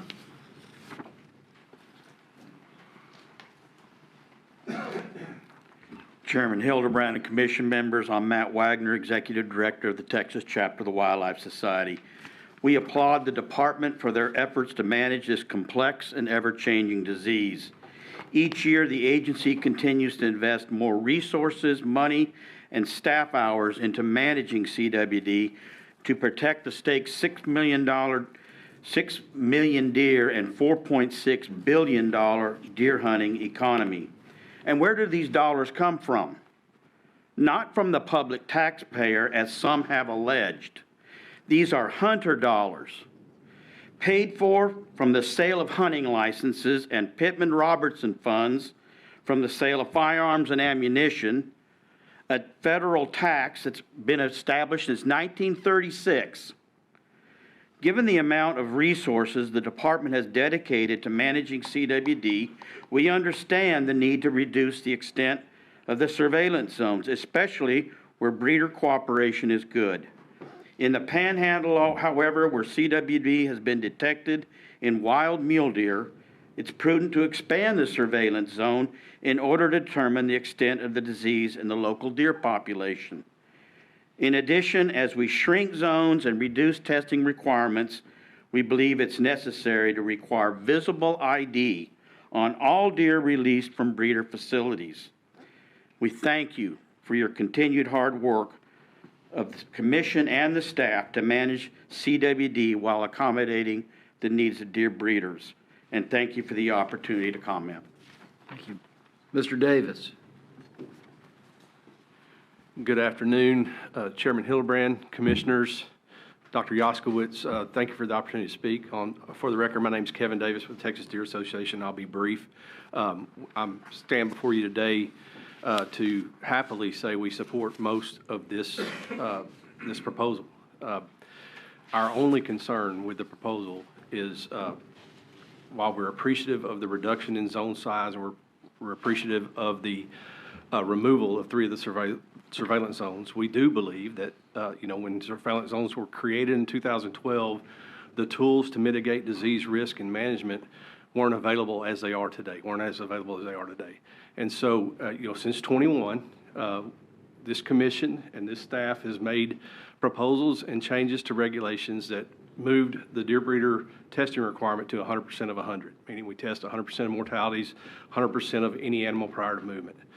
That shift has provided a pathway around zones. And we know, and I've seen concern on the face of all the commissioners about creating zones and creating hardship on landowners. Our position is that there is strategies out there now. We're happy to help create and improve those strategies to negate the need for zones so we don't catch up landowners that aren't related to the issue at all and put stress on the relationship between the department and the landowner. And we strongly believe that the relationship with the landowner is key to the equation in managing CWD. So thank you for your time. Good. Well, with the creation of our landowner liaison position, I think that will be one step in that process. Yes, sir. Thank you. You bet. Ms. Knox. Good afternoon, Chairman, Commission. Thank you all for having me. My name is Sarah Lemoyne Knox, and I am an attorney. This is actually really intimidating, so thank you all for having me. But I'm also, more importantly, I'm a landowner. I'm from Coleman, Texas, which has just been recently designated as CWD area. My family owns 30,000 acres in Coleman County. 150,000 acres in Coleman County has been designated, so that's about 15% of our county. And I just want to say that my community is so excited in not a good way, but we are welcome to work with the department in this, and we want to be stewards of the land and protect our white-tailed deer population. However, the zones, they don't make sense. They're arbitrary, they're confusing, and they've created fear amongst the people in my community. They don't understand what we're supposed to do, and there has been a lack of communication with the department to our community. And I do know that's because the rules are changing, so I will say that. But there's been a lot of conspiracies and things going on, and what I'm really excited about is what you just mentioned, the landowner liaison, I think will really, really help, and it could be utilized. But I believe an education program for the whole state and for these communities that are impacted, and you hit the ground running, telling these people what's going on would help alleviate some fear. Because of that fear, these zones have hurt the economy and stamped my community that has worked so hard for the past 10 years to pull ourselves up from the bootstraps to get our downtown going. We're afraid we're going to lose tax dollars, and it's hurting our economy. And when I say that, the thing, it's for our community to have gotten better, it's just not our community leaders and our landowners and generous families that have worked hard, but it's our hunting economy. our hunting economy in the past 10 years has really brought agritourism and ecotourism to Coleman, Texas. So with that being said, I think that these zones don't make sense. That can be alleviated with some education and communication. And most importantly, I have created a meeting with Representative Drew Darby in Coleman, so that I would like to formally invite the whole commission and the department to come to Coleman County and see grassroots what's going on in our community and how beautiful our downtown is, and hopefully all together we can work together to solve CWD. So May 29th, RL venue from 4 to 6 p.m. And thank you so much for your time. Thank you very much. Thanks for the invitation. Ms. Muth, sorry. It's Moit, but Sorry. I'm used to it by now. It's officially afternoon, so good afternoon, Chairman Hildebrand, Vice Chairman Bell, Commissioners, and Dr. Jaskowitz again. For the record, my name is Maripol Moit. I am here today as President of Texas Chapter of the Wildlife Society, representing over 800 wildlife professionals and wildlife students. We recognize the significant and ongoing impact CWD has and will have on our white-tailed deer populations and their habitat, as well as the litany of other non-deer focused industries that rely on a healthy resource, as Ms. Knox just mentioned.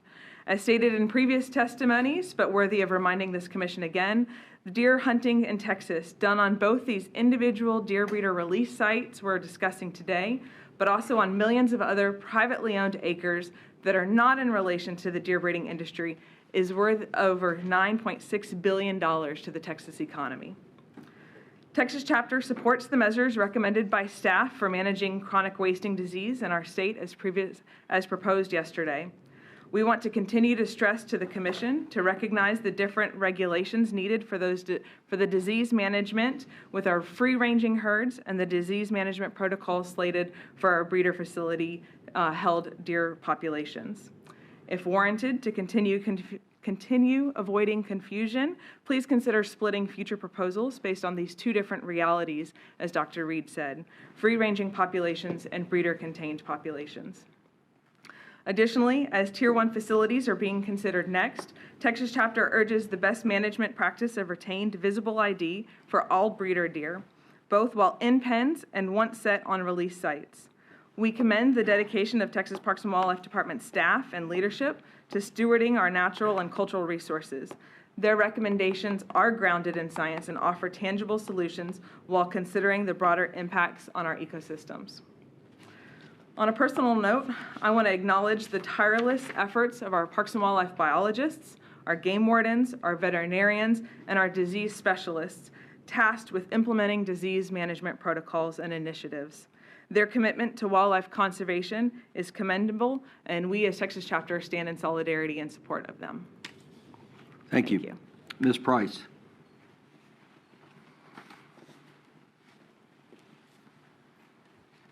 Hello.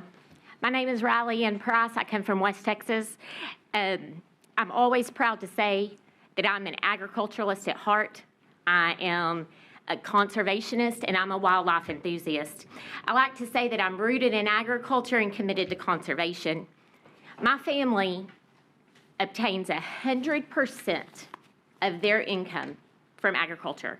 Not just my husband and I, but my entire family, my parents, my grandparents, my brother, everyone in my family.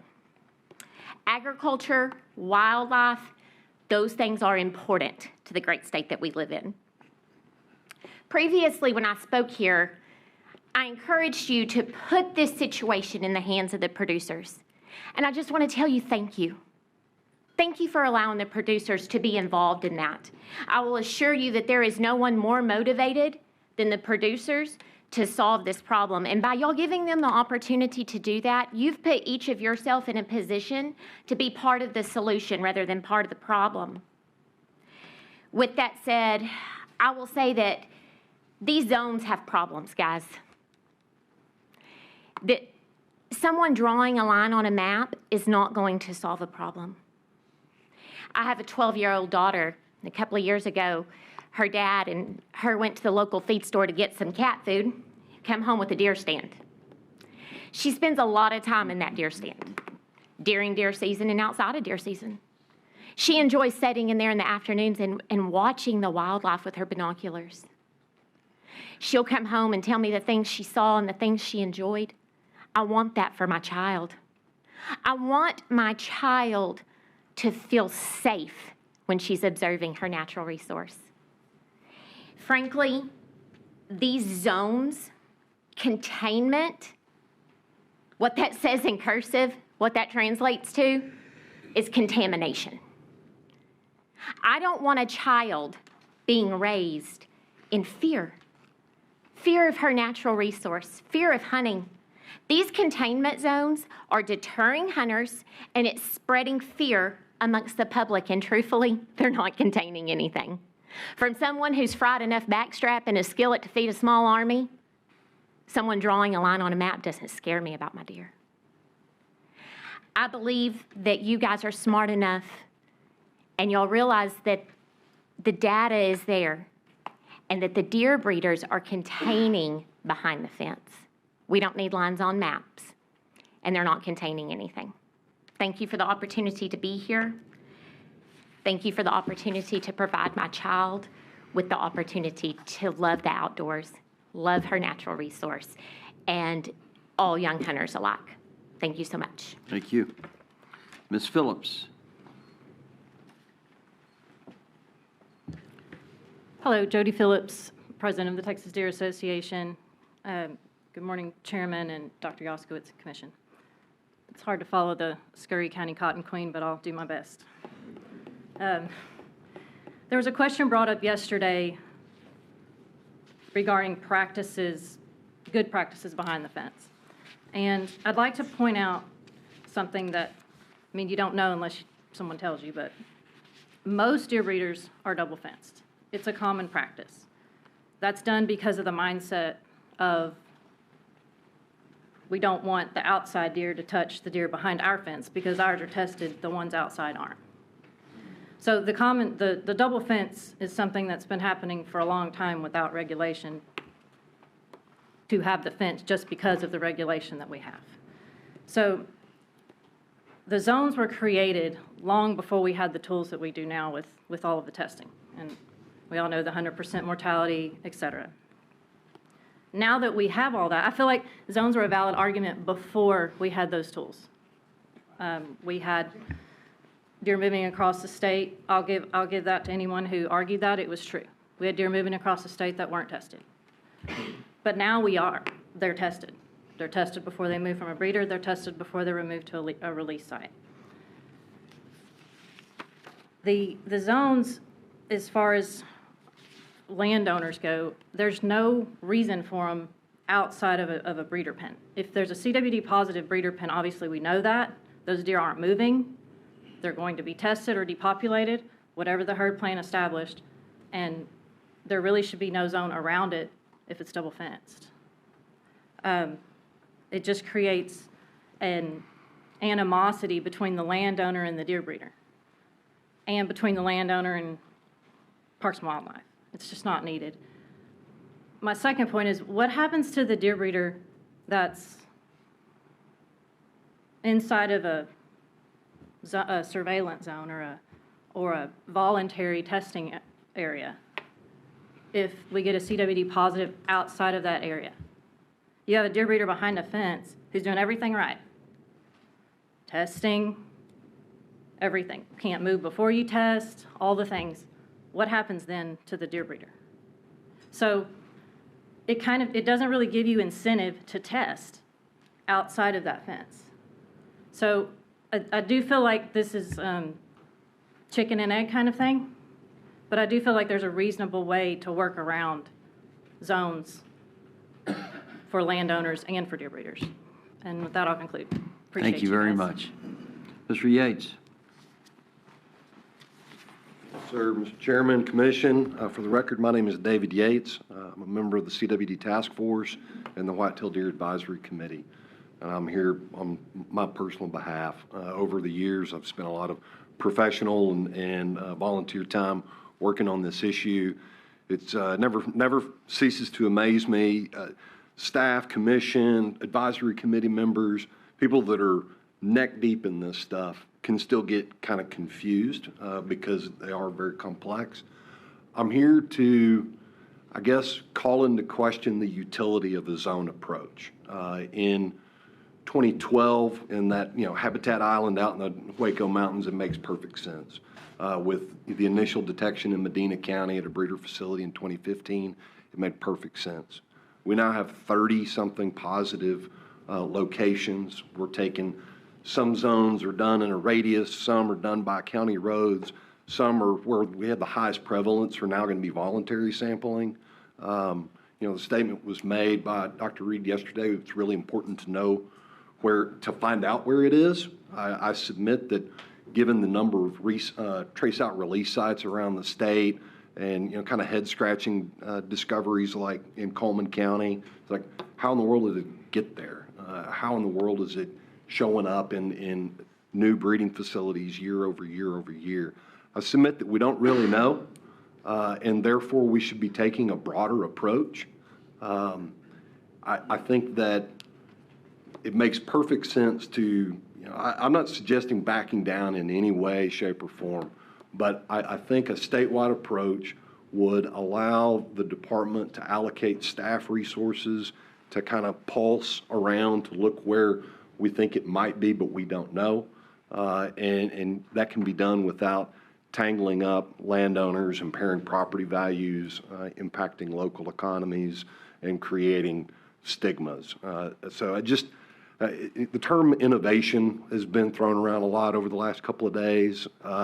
There's definitely some institutional inertia towards maintaining a zone approach, but I submit to you that it may be time to step back and think about that in a more holistic way. And the landowner liaison position is a wonderful step in the right direction. So I commend you guys for taking that action, and thank you for all your service. I'm happy to answer any questions if you have. Great.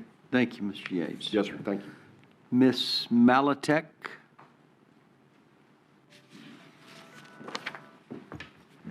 Good morning, Chairman Hildebrand and Commissioners. I'd like to start by saying I do think some proposed changes regarding CWD are finally a step in the right direction. However, there is way more progress to be made. Zones around breeding facilities specifically are completely unnecessary. Any breeding facility is immediately made non-movement upon a positive test result regardless. And unlike zones, this does prevent spread and mitigate risk. Breeding facilities do have a hard barrier, a fence, and are heavily monitored and tested under a herd plan. Truthfully, I have a hard time in seeing the benefits of any zone. I understand the issue of CWD is a confusing and difficult one to approach in the wild, but I still think it is extremely important that we are still careful to make regulations.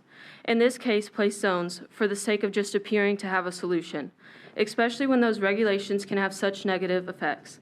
It seems these zones try to play on a placebo effect.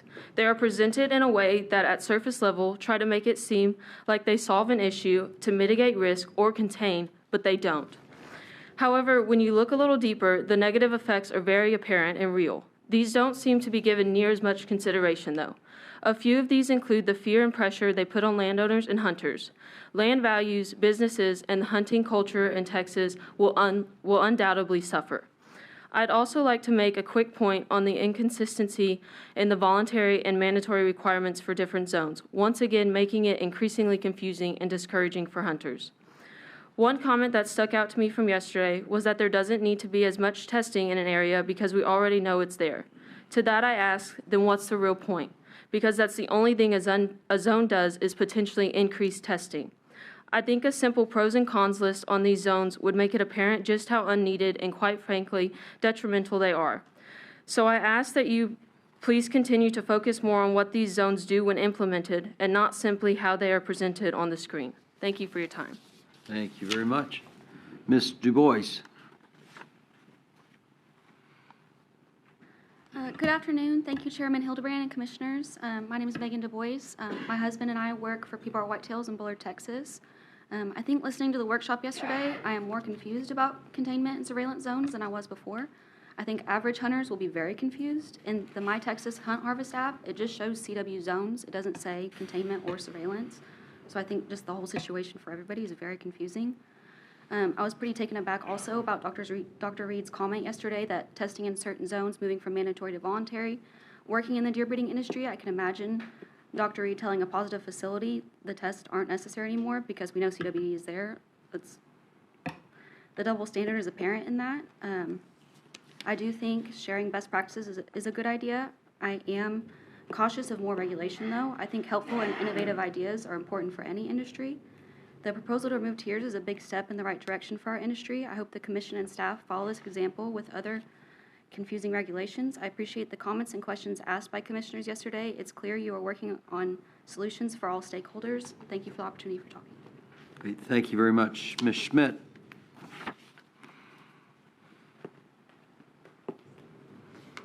Good afternoon, Commissioners, Mr. Hildebrand. My name is Wendy Schmidt. With only 3 minutes to speak, today I'd like to just ask a few questions, and I would like you to consider investigating these questions. And here we go. Who determines the size of a zone? Would a zone on paper actually prevent CWD? Would a zone on paper actually prevent CWD from passing the zone lines? Why would some zones intentionally avoid certain landowners? If you show a picture of where some of the zones have been, would it look discriminatory? Would it be fair to say that some of the biggest landowners in Texas have chosen not to test for CWD? Would some having to test for CWD versus all landowners be discriminatory? Would being forced to use one testing facility be fair and just trade practice? Would it be unjust when you have the ability to test for CWD before destroying or depopulating a business? Would it be fair to say that CWD marketing campaign in Texas has only been against the deer breeders? Would it be fair to say that Texas Parks and Wildlife Department rules, guidelines, and restrictions for CWD have not been the same for all breeders? What progress has Texas Parks and Wildlife Department made in order to work towards a solution? I'm not here today because I'm on a committee or a board. I'm not here because my ranch is shut down. I'm certainly not here because I'm getting paid or funded by someone, nor am I receiving federal funding or grant money. I'm here today to stand up for justice, landowner rights, family, and friends. This is a political war, not a disease problem, and the less than 1% over the last 20 years proves that. I'm asking you as commissioners to be the voice we need to make things right. The truth will come out. Be on the right side of the truth. Be the man or the woman that's proud to stand up against the unjust and know you did what was right and not easy. God bless you. Hey, and I did it less than 3 minutes this time. Well done, Ms. Schmidt. You get an A. Thank you. Mr. Rector, last speaker. Howdy, Commissioners. My name is Jory Rector. You may recall the presentation of this data regarding chronic wasting disease during the November meeting. That data was through the end of 2022. This data that you now should have is through the end of 2023. Does everybody have a copy? Yeah. Okay. I do remind you that this data was acquired directly from the Texas Parks and Wildlife through open records requests and the department's website. Those supporting documents are included, as well as some pie graph charts for some of you who may be more visually inclined. I'd like to direct your attention to 2023 information, the stuff that's highlighted in red. As you can see, in 2023, breeder deer represented 1.21% of the total population. 67.52% of breeder deer were tested, accounting for 69.02% of total testing, which yielded a minuscule 0.36% positive rate. In other words, 0.8% of the total Texas deer population suffered 69% of the total testing, and 99.64% were shown to have been clear of chronic wasting disease. As you study the data from previous years, you can clearly see the consistencies in the extremely low positive percentages. Detects have increased, but so has testing. The ratios have stayed virtually the same, and from the limited data we have seen for this year, 2024 is trending in a very similar manner. Numerical data is unbiased, always tells the whole truth and nothing but the truth, has no regard for anybody's opinion or agenda. Now, I want to be abundantly clear. I'm not here to complain or criticize. but rather provide you with what I consider to be very vital information, which will hopefully aid in your decision-making process moving forward. Hope you get some use out of that, Commissioners. I thank you for your time. Great. Thank you very much. All right. Any other comments from the commissioners? This Commissioner Yes, Bell. sir. Vice Chair Bell. A couple of things, and Dr. Reed, I might need to have you probably these are going to fall into your bailiwick first. When we had, I've got a couple of questions. One involves the surveillance zones, the way we have them now. First, like I said yesterday during the work session, I do want to commend everyone for the work that was done, because it seems like we're moving in the right direction in terms of reducing the size of that, impacting less people, but still trying to keep a focus on the disease. But I've also had the opportunity recently to visit some deer breeding facilities also and take a look at that. And I've also tried to study up on paper what are, let's call it, best practices. And I had asked you kind of a little bit about this yesterday, but I did hear someone even say today, if you've got a double fenced facility, and your facility as a deer breeder, and your facility is showing no signs of the disease, it does beg the question, if we put, one, if you've got that facility there, then they're basically operating smoothly. They're considered part of the natural element. When we start identifying, if we identify a free-ranging positive deer near them, would that facility be subject to becoming non-movement? If there's a free-ranging deer near a deer breeder facility, let's say within our current 2-mile containment zone, would that facility then be non-movement qualified? Yes. Okay. Even though they haven't done anything wrong, they're doing everything right, they don't have any signs of the disease there's no way for that, we'll say, nothing can get through that physical barrier, because otherwise I do know we have issues around whether or not, even from say a Texas buzzard flies over and has droppings that might have you can get this from anywhere. So how are we, what's our best approach to allowing people to live through all of this and still kind of maintain eyes on the disease? Because the prevalence, some of our own stats are saying the prevalence is low. In some areas, yes. So the real question is how to facilitate movement of breeder deer out of containment zones. Is that, because that would be the only place where that'd be applicable. That's one answer, because that's a specific scenario. Yeah. So we have engaged with that discussion, at least with the CWD task force, and they've all agreed that certainly a time component would be helpful, but certainly additional testing. It's more of the nuts and bolts of what would be required. Additional ID requirements. Does testing have to be performed at a certain time point or frequency within those facilities compared to others? They were never, but they're not positive to begin with. They didn't have a positive test on the facility. True. They had a positive test in the area. True. Outside of the. True, but they are at increased risk compared to other facilities for getting exposed to the disease. And if we facilitate that movement, we would be potentially opening up another facility to receive that same disease. Granted, I know that those animals are going to be antemortem tested before movement, but we do know, and we have several examples of this, where antemortem testing fails to even find a positive and infected animal on the same day that the animal would be postmortem tested and found to be positive.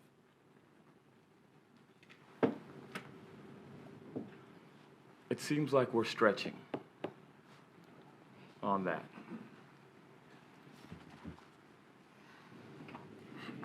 Good afternoon, Commissioners. For the record, John Solowski, Wildlife Division Director. I think the containment zone conversation is good. I'll remind the group that I think prior to the March Commission meeting, we received a petition for rulemaking, to address the situation of ability of a breeder within a containment zone that is movement qualified what would that look like to, make them eligible to move outside the containment zone? The current rule structure allows a movement qualified deer breeder to move deer within that containment zone, but not outside of the containment zone.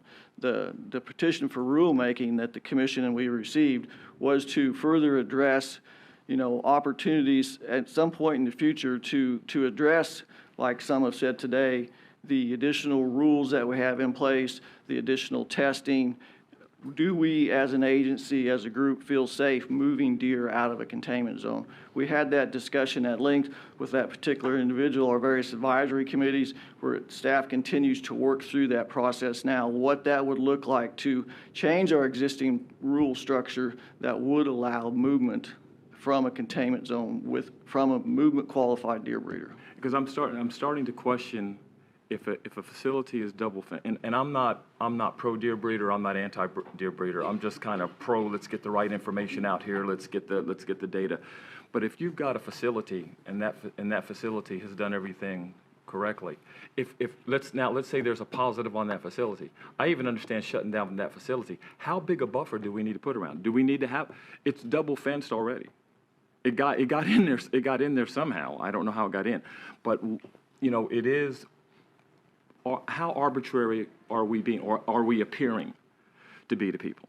Is my question, because we've just come up with a rationale now where we can reduce this because we said it makes sense. We're trying to impact less landowners.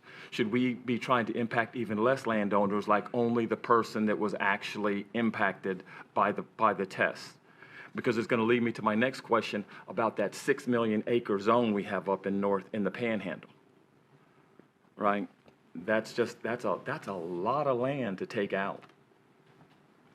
I wish I had 6 acres. Yeah. Okay, and we're talking about 6 million. Oh, by the way, I do have 6 acres, but that's just we're challenging people's common sense with some of the stuff we're putting out here. So how are we gonna make it so that we all seem to be in agreement, common purpose, common cause, moving in the right direction, having a common sense approach to disease management, at the same time not adversely impacting a business opportunity for someone, not adversely impacting families, but also protecting people from a disease that we don't even know jumps from animals to people yet.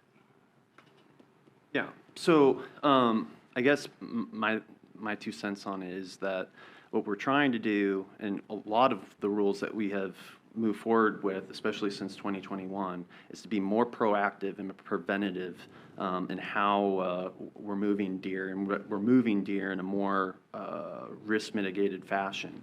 So this restricting that movement would be consistent, but if the commission believes that the movement of deer out of a containment zone is needed to be looked at, we can continue those discussions, which we're already engaged with, at least with one individual, and then also our advisory groups. But it's kind of interesting because these are our own rules, and now we're starting to almost like saying we're limiting ourselves with our own rules. We've come up with this terminology. By the way, as I thought about it today, and I can't, and it just didn't strike me, but containment, that sounds really bad, right? I mean, it really does. I mean, it struck me when I heard someone say that out loud. That sounds, it doesn't sound good. So how do we positively impact people and manage this process, especially when literally it could pop up anywhere? We've got our area up here in the Panhandle. What if we had a couple of positives pop up on the east side? Will we take out $6 million in 6 million acres in northeast Texas if we had a couple of positives over here? And if we had a couple down here, we take out another 6 million, because pretty soon we can make the whole state a containment zone.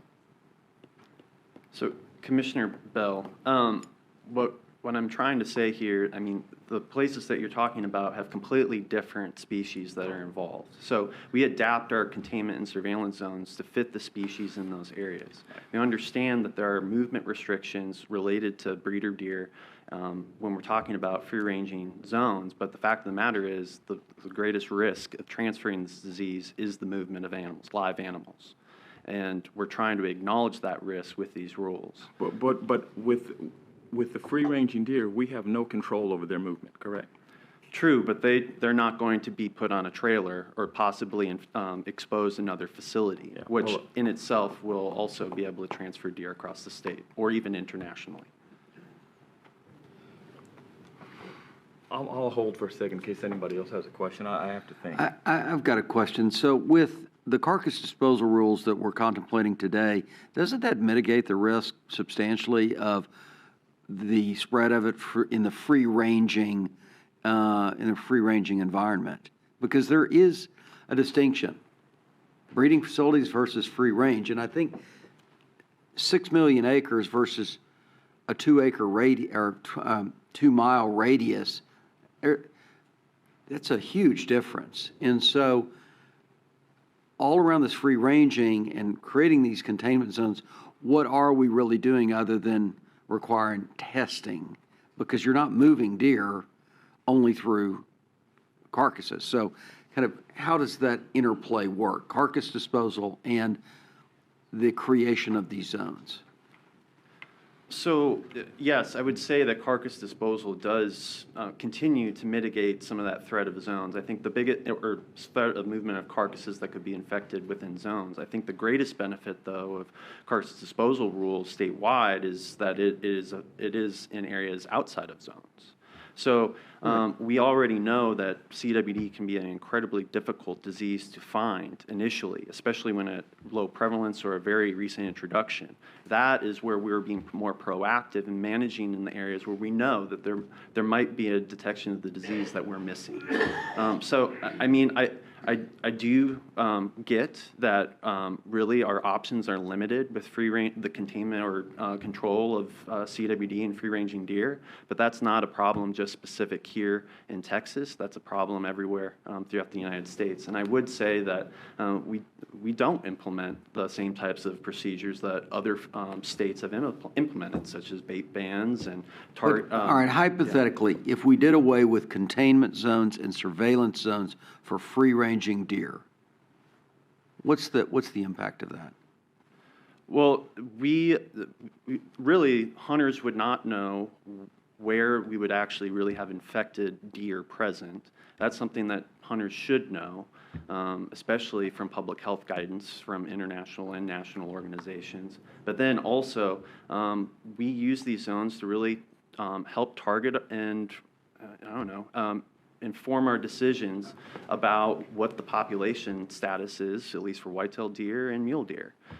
It gives us more intense data where we're able to track the distribution and prevalence of that disease through time. And that's going to better inform us when we might expect to see population limiting impacts, which, as I mentioned yesterday, can be around the 15 to 20% mark. So really what you're talking about is you need the test data to understand it more. Yes, and it helps delineate those areas and really outline to hunters where we're concerned, where they should at least be informed that it would be, depending on whether they're in voluntary mandatory testing, whether they can at least have the decision to decide if they want to test their animal, and then also that's going to better inform us and have a greater intensity of sampling data to actually make management decisions if things change down the road. But you did say something from a public health perspective.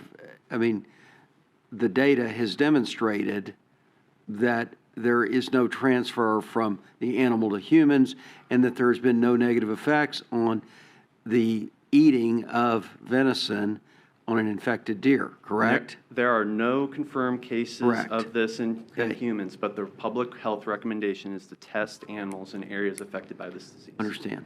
So, but just hypothetical, if we went to maybe an incentive program, if we did away with surveillance zones and containment zones fully, but we incented hunters to test their deer for data, would that be beneficial to us? I think the more information we have, the better. But really in terms of areas where the disease is, at least initially when we start to see an introduction of the disease, it's really important we have that mandatory sampling. So I see mandatory sampling at least being a component somewhere in all of this discussion. Okay. All right. Understood. I may add to that conversation, if the commission were to approve the voluntary sampling that's proposed in some of these existing zones, I think that'll give us a measure, of really what the interest is from hunters and landowners to test voluntarily or not. Well, in some of these zones, we have as little as, 3 or 4 years of sampling. In some of these, we have 10 or 12 years of sampling that's been mandatory. So we'll have a comparison of really what that interest is for voluntary sampling in some of these zones if this proposal is approved and we move forward with that. But if you're not incenting people to voluntarily test, the vast majority are not going to test, correct? I mean, why would you? I don't disagree. Voluntary testing across the country for CWD has, I'll call it, limited participation. Correct. So instead of the club, let's, use the carrot. We should just think about this notion of incenting people for the test data so that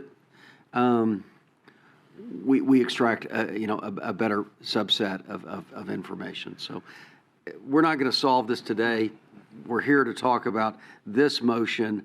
Well, anyone else? Yeah, Mr. Chairman, I'll kind of throw in to both points being discussed. If out in West Texas, it wasn't mandatory for me to test my deer that were shot, and there's not a deer breeder issue out there, it's just free ranging, I would probably never test under a voluntary. Right. Now, because I've got a number of years, I don't even remember how long ago it was, but as long as I've been out there, it was mandatory, and now all of a sudden, miraculously, it's going to be voluntary. Oddly enough, I'm happy. I know we will continue to voluntarily test every deer shot out there, maybe even more, willfully than I would have been last season. And that's nothing more than just condition and education, and I don't need an incentive other than, the awareness. But I do think, having an awareness that you have free-ranging deer, it's something I would want to be aware of. And I do think it's interesting. But, the discussion about containment and surveillance, particularly where there's not even a distinction between the two, maybe removing containment out of, not leaving it as containment in the western part of it and just call the whole thing a surveillance zone is a little bit more benign. And it is more representative of what we're trying to do, which is survey the population out there. And so that's just my 2 cents worth. Anyone else? I have. Yes. Just like to Mr. Doggett. briefly say, yes, Doggett, that for me, it keeps coming back to, I was talking to a real estate agent who sells ranches, and he said that I asked him about the the zones, and he goes, I can't get guys to look at ranches in those zones. That was really impactful to me. And I said, so I thought maybe this was a one-off. So I talked to two, for this purpose, talked to 2 or 3, same result. The economic impact of the zone is pretty serious stuff to a lot of these ranchers, right? And even the lady from Coleman said that their town is sort of being revitalized, and the tourism hunters from deer hunting is very impactful for the town. And then now declared 1/3 of the county is in a zone, so it's impacted that materially. And I always weigh that against, well, even what Commissioner Hildebrand was saying, is that you can eat the venison and there's no negative impact known. And you said, hey, we got to notify the hunters that they're in a zone and there's a health, well, I'm not sure there is a health problem, definitively. So you weigh that, well, there's really no health benefit, detriment to killing the deer, versus the severe impact, economic impact on the value of property. There's got to be, and what Jeff was referring to, maybe there's another solution another solution for us to look at. And so I would propose that we really, I mean, the idea of not having zones, but having, I think mandatory testing would be more appealing than zones. I mean, I know it's onerous and it's a lot of activity, but I think mandatory testing people would much prefer that over zones. But not that this is a proposal, but I think it's certainly worth extensive thought and research and evaluation on that front. Great, Commissioner thank you. Bell, I have one last thing. I'm sorry. Go ahead. No, you're fine. Go ahead. So here's what I think we really need to think about. We're almost trapped by our own terminology. We're kind of trapped. What was a very proactive initial practice, trying to be protective, trying to get in front of this thing, actually has somewhat worked really well for us, because now we're showing by our own data, we're showing a relatively lower incidence overall.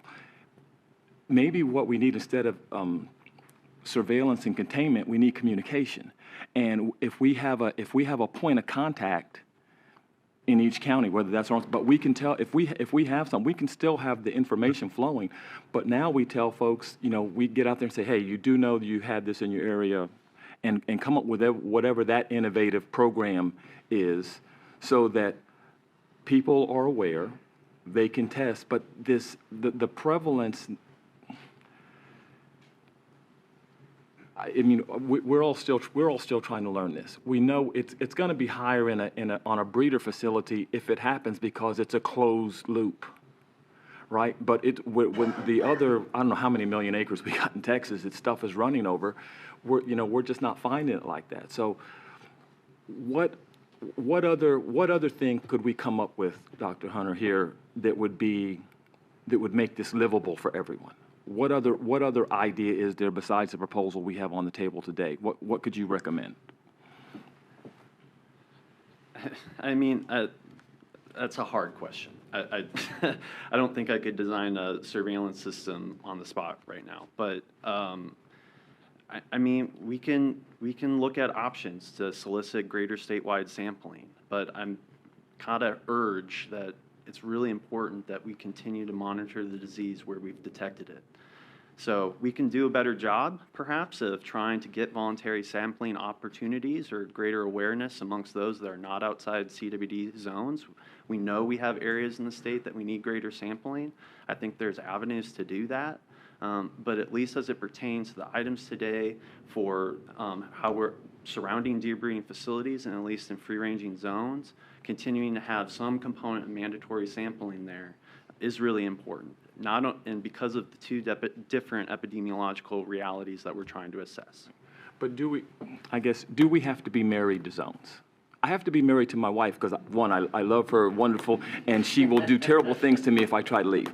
But do we have to be married to these zones? Is there another way to manage this so that we can have more favorable impact on all the people involved? And I was very touched by the young attorney from Coleman as well, in terms of the adverse impact that was going on there, as well as I think the one lady was referred to as the Cotton Queen.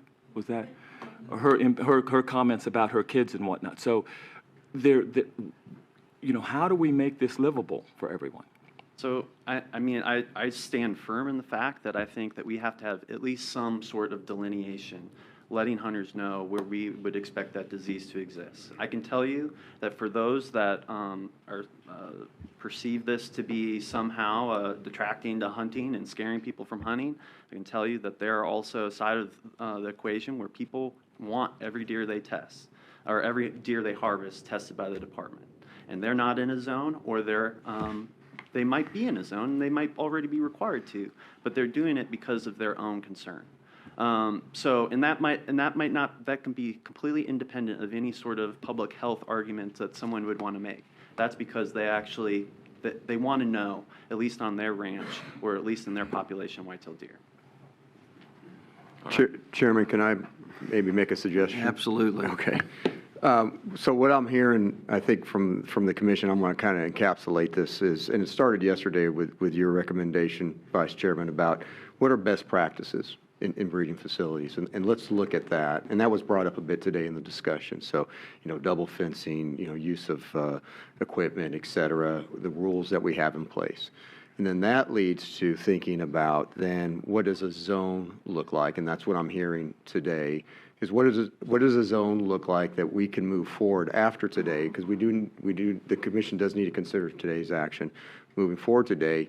Get back to you in the future with not today's proposal, continue to move on today's proposal. The commission chooses to do that, but well thought out with our stakeholder committees, with our advisory committees, to put a roadmap forward on what changes in zones and terminology might look like. That's a commitment that we need to do to get back to you all. That sounds great, Dr. Yaskowitz. This notion of an outside-the-box solution on how do we do away with surveillance zones, containment zones in full. Maybe we go to a mandatory testing. Understand, RT Quick, and there's all kinds of entrepreneurial solutions that the market will respond to. So I would just ask that the department kind of take a clean sheet of paper on this, because I don't, as Commissioner Doggett said, we are diminishing the value of 6 million acres in the state of Texas. It's a lot of acreage, and it's real. And so we sympathize with that, and we want to find the best solution. So that is my direction, if the department would proceed forward with vigor on that. Yes. Great, thank you. Moving, yes. Okay. After today, yes. Yes. That's fine. All right, so we've got a motion to adopt the proposed changes to the CWD detection and response rules regarding containment, surveillance zones, check stations, deer carcass movement restrictions, and disposal requirements. Is there a motion for approval? Is there a second? Foster, second. All in favor say aye. Any opposed? Nay. All right, the motion carries. Thank you very much, Dr. Reed. All right, action item number 4, CWD detection and response rules, CWD testing requirements at deer breeding facilities. Recommended adoption of proposed changes. Dr. Reed. I think we're good afternoon now. Chairman and Commissioners, name is Dr. J. Hunter Reed, Wildlife Veterinarian for the Wildlife Division. Today, I'll be discussing CWD testing requirements at deer breeding facilities. This is a quick overview of the 3 items being proposed today. First is removal of Tier 1 rules. Second is implementing a requirement for the removal and post-mortem testing of confirmed CWD positive deer. And third is non-substantive housekeeping changes, really to comport rules with rulemaking that took effect earlier this year. And I'll elaborate on the first 2. So for the first item, proposing the removal of Tier 1 rules, I'd like to briefly clarify what Tier 1 rules are addressing. Following the detection of a CWD positive facility, the department initiates an epidemiological investigation which traces all facilities that transferred deer into and out of a CWD positive facility within the last 5 years. All breeding facilities that receive a deer from a CWD positive facility within the 5-year period are considered trace-out facilities. These trace-out facilities, in turn, may have transferred out deer out of their herds after they received a CWD-exposed animal. These animals, termed Tier 1 animals, could be infected with CWD and may be the source of transmission to other herds. As a result, Tier 1 facilities or breeding facilities that have received a deer from a trace-out facility within 5 years of positive detection are converted to non-movement qualified status until that disease risk can be evaluated through postmortem and antemortem testing. While these rules have provided an extra layer of protection to breeder herds until sufficient information is gathered to assess a particular disease exposure, staff are proposing that these Tier 1 rules be removed in light of the improvements in our surveillance system for breeding facilities, such as 100% postmortem testing and increased postmortem substitution requirement antemortem testing prior to release, and antemortem testing prior to transfer to another breeding facility. These combined improvements provide the department with greater confidence that CWD-infected herds are being detected, or quickly and reliably being detected across Texas. And this also means that trace herds are being converted to non-movement qualified status in an appropriate period of time, and that there is a very small likelihood of any animal being exposed to in a trace-out facility and still being transferred to a Tier 1 facility under our current surveillance system. Furthermore, the removal of a Tier 1 rules would return 30 facilities that are currently open and otherwise not epidemiologically connected back to movement qualified status. It would simplify and expedite epidemiological investigations, as well as redirect staff resources to more concerning areas of CWD management. So consequently, staff propose to remove Tier 1 rules. Next, the second item proposed would be to require the removal and postmortem testing of confirmed CWD positive deer. With enhanced antemortem testing surveillance for Texas breeder herds, the department has encountered situations where CWD positive animals may still be present in herds. Currently, our rules only require in epidemiologically linked facilities to remove and postmortem test confirmed positive animals.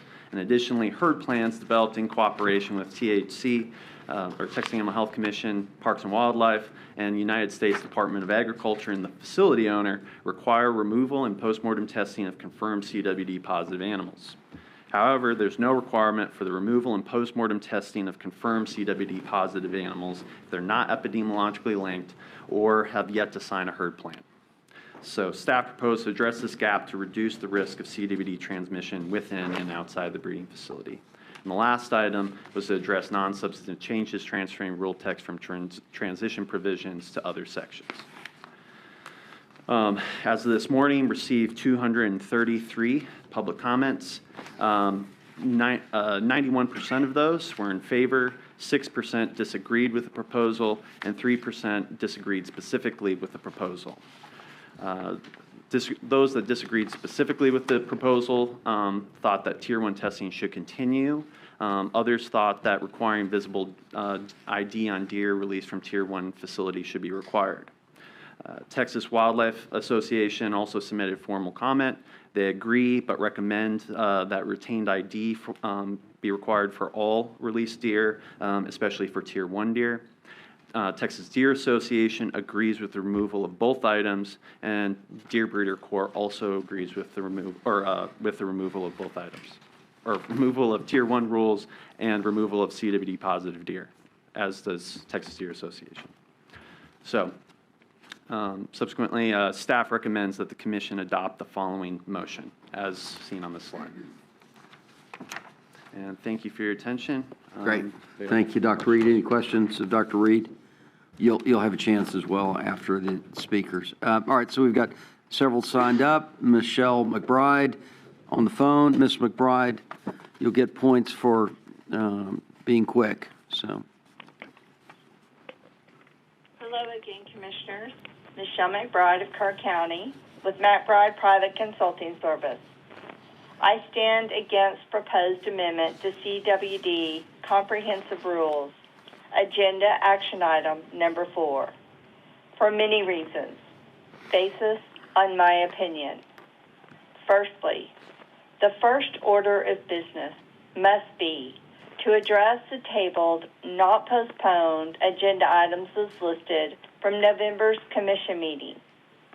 Rulemaking and adoption needs to be done diligently, eliminating the created necessity of transferring provisions. Secondly, scientific evidence of zoonotic potential is mentioned, yet not confirmed by diagnosis of human CWD. It's important to understand and mention human diagnosis requires human postmortem samples. In my opinion, based on my own research, variants of rabies will prove beneficial in problem-solving zoonotic potential. Why does the department, whom is to stand on scientific evidence, refuse avenues aiding in preventing transmission before diagnosis of human CWD. Thirdly, the department states epidemiological concern of spread warrants euthanasia, yet disposable instruments aren't being used and biohazard waste disposed of in dumpsters. These two contributing factors of epidemiological spread overshadow movements of individual animals, therefore warranting the halt of euthanasias and use of proper postmortem sample collection techniques. Fourthly, postmortem testing is not required in fawns, though scientific studies show evidence of placental transfer. Postmortem testing should have been a requirement in fawns prior to restricting operation of micro and small business nurseries. I have hope you will hear by your inner ear and postpone this action item, either to a certain time after addressing tabled items or indefinitely to be brought up again as presented at a later date. Thank you, Commissioners. I appreciate your time today. Mr. Wagner. Chairman Hildebrand and Commission members, I'm Matt Wagner, Executive Director, Texas Chapter of the Wildlife Society. We have concerns that the elimination of Tier 1 designation will immediately create many movement-qualified breeder facilities. The department should require visible ID for all deer released from these and other breeder facilities. This is simply standard disease management protocol followed by animal health agencies around the country. Chairman Hildebrand, at the commission meeting in January, you said that regulation is a necessary element of all industries and that businesses find a way to make it work, and that TPWD is trying to strike a healthy balance between commercial interests and the greater good. We should reflect on that term a minute, the greater good. We're the only state that allows release of breeder deer on private ranches that are not themselves breeders or shooting operations. There's no other state that allows more flexibility in this activity and is more landowner and breeder friendly.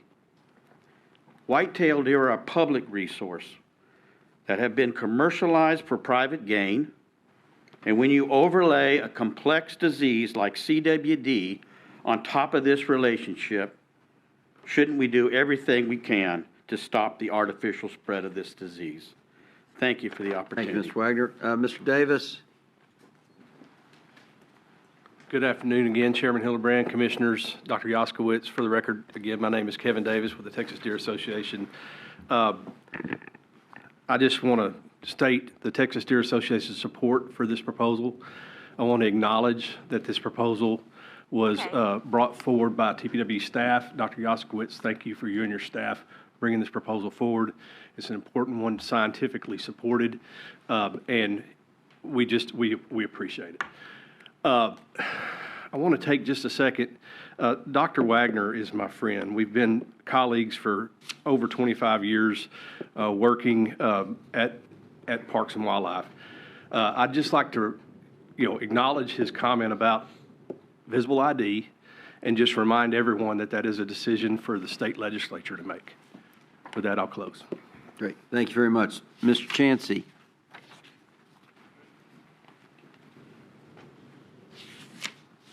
Thank you, Commissioners. I want to second what Mr. Davis just had to say. Thank you for your consideration on removing the tiers. As a deer breeder, that is a much-needed relief within this industry, and it's a step in the right direction. There's still work to be done as far as being able to get breeders movement qualified quicker, because there are flaws in the rules and regulations that we are still currently affected by. CWD positive sources, a positive facility, has more options to keep their deer alive than what a trace-out facility does. I was a trace-out facility. The only way I could reach movement qualification again was to euthanize deer that were in my facility that came from a source facility. That same facility, if those deer were still in that facility, they still have an option to be alive right now to this day. $100,000 economic impact to me for those deer that I had to euthanize. That goes a long way into paying for my 3 kids to go to college here in the next 4 years is when that's going to start. An economic impact of $100,000 doesn't mean a whole lot to a lot of people. It means a lot to me. That's part of my life savings that went down the drain when I had to take those deer out in order to regain movement qualification status. And I'm still not movement qualified because I'm caught up in a tier. So the removal of the tier regulations would get me closer to being able to be a viable business again after being shut down for over a year now. Thank you for your time. Thank you. Mr. Barley.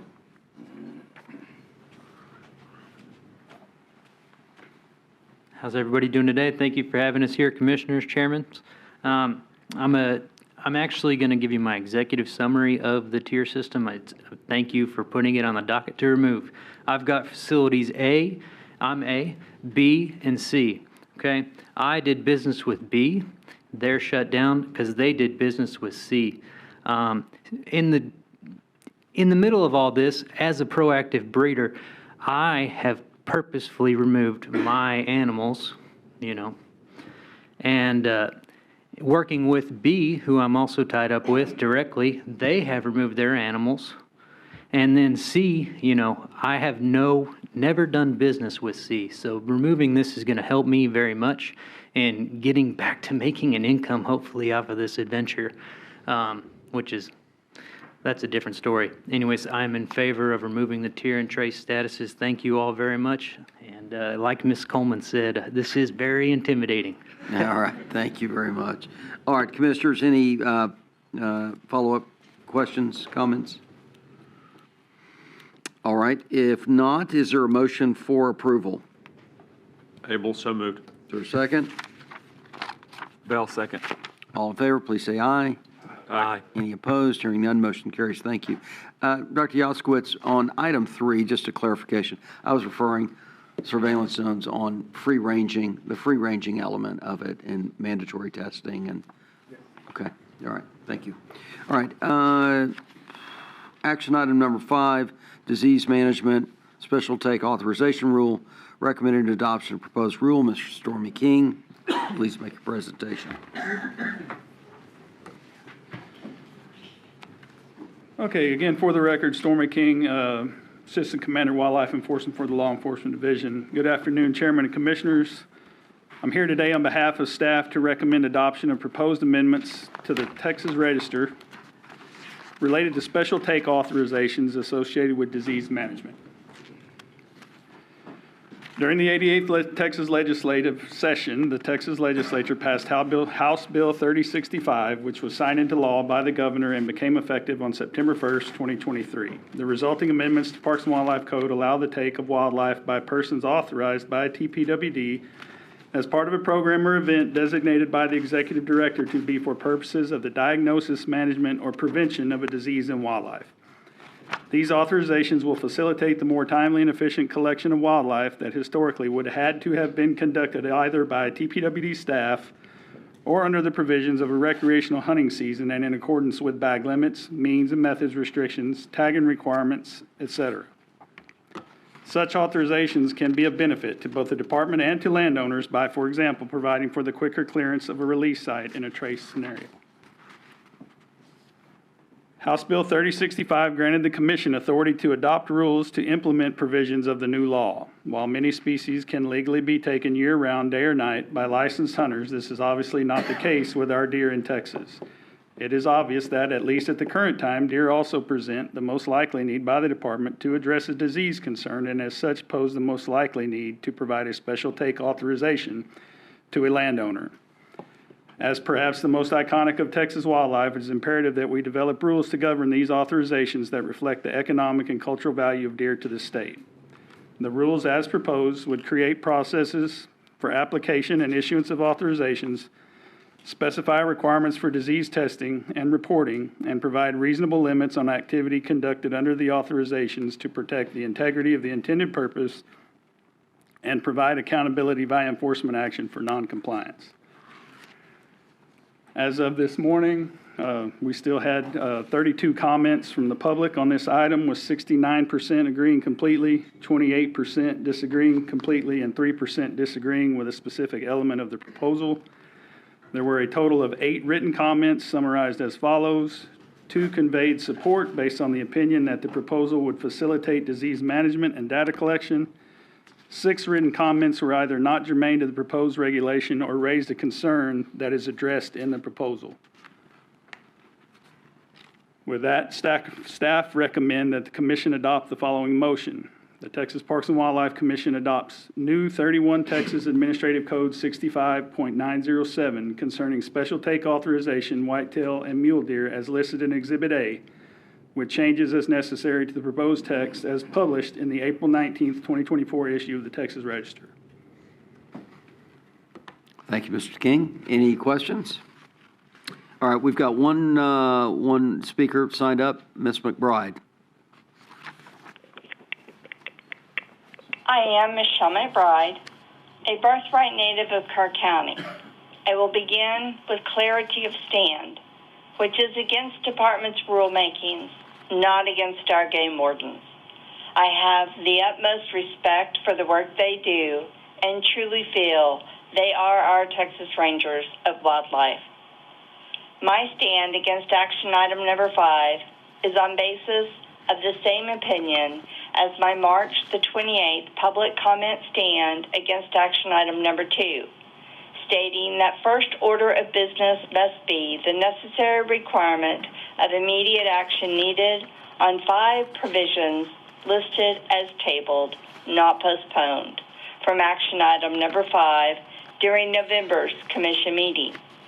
Formally presented as statewide carcass disposal movement restrictions, also titled as amendments to disease management and response regulations, contained in recently updated February 21st, 2024, Chapter 65 Wildlife, Subchapter B, Disease Detection and Response, proposed for action on March the 28th in statewide hunting and migratory bird proclamation by agenda item number 2, pronghorn antelope name change and reclassification to deer.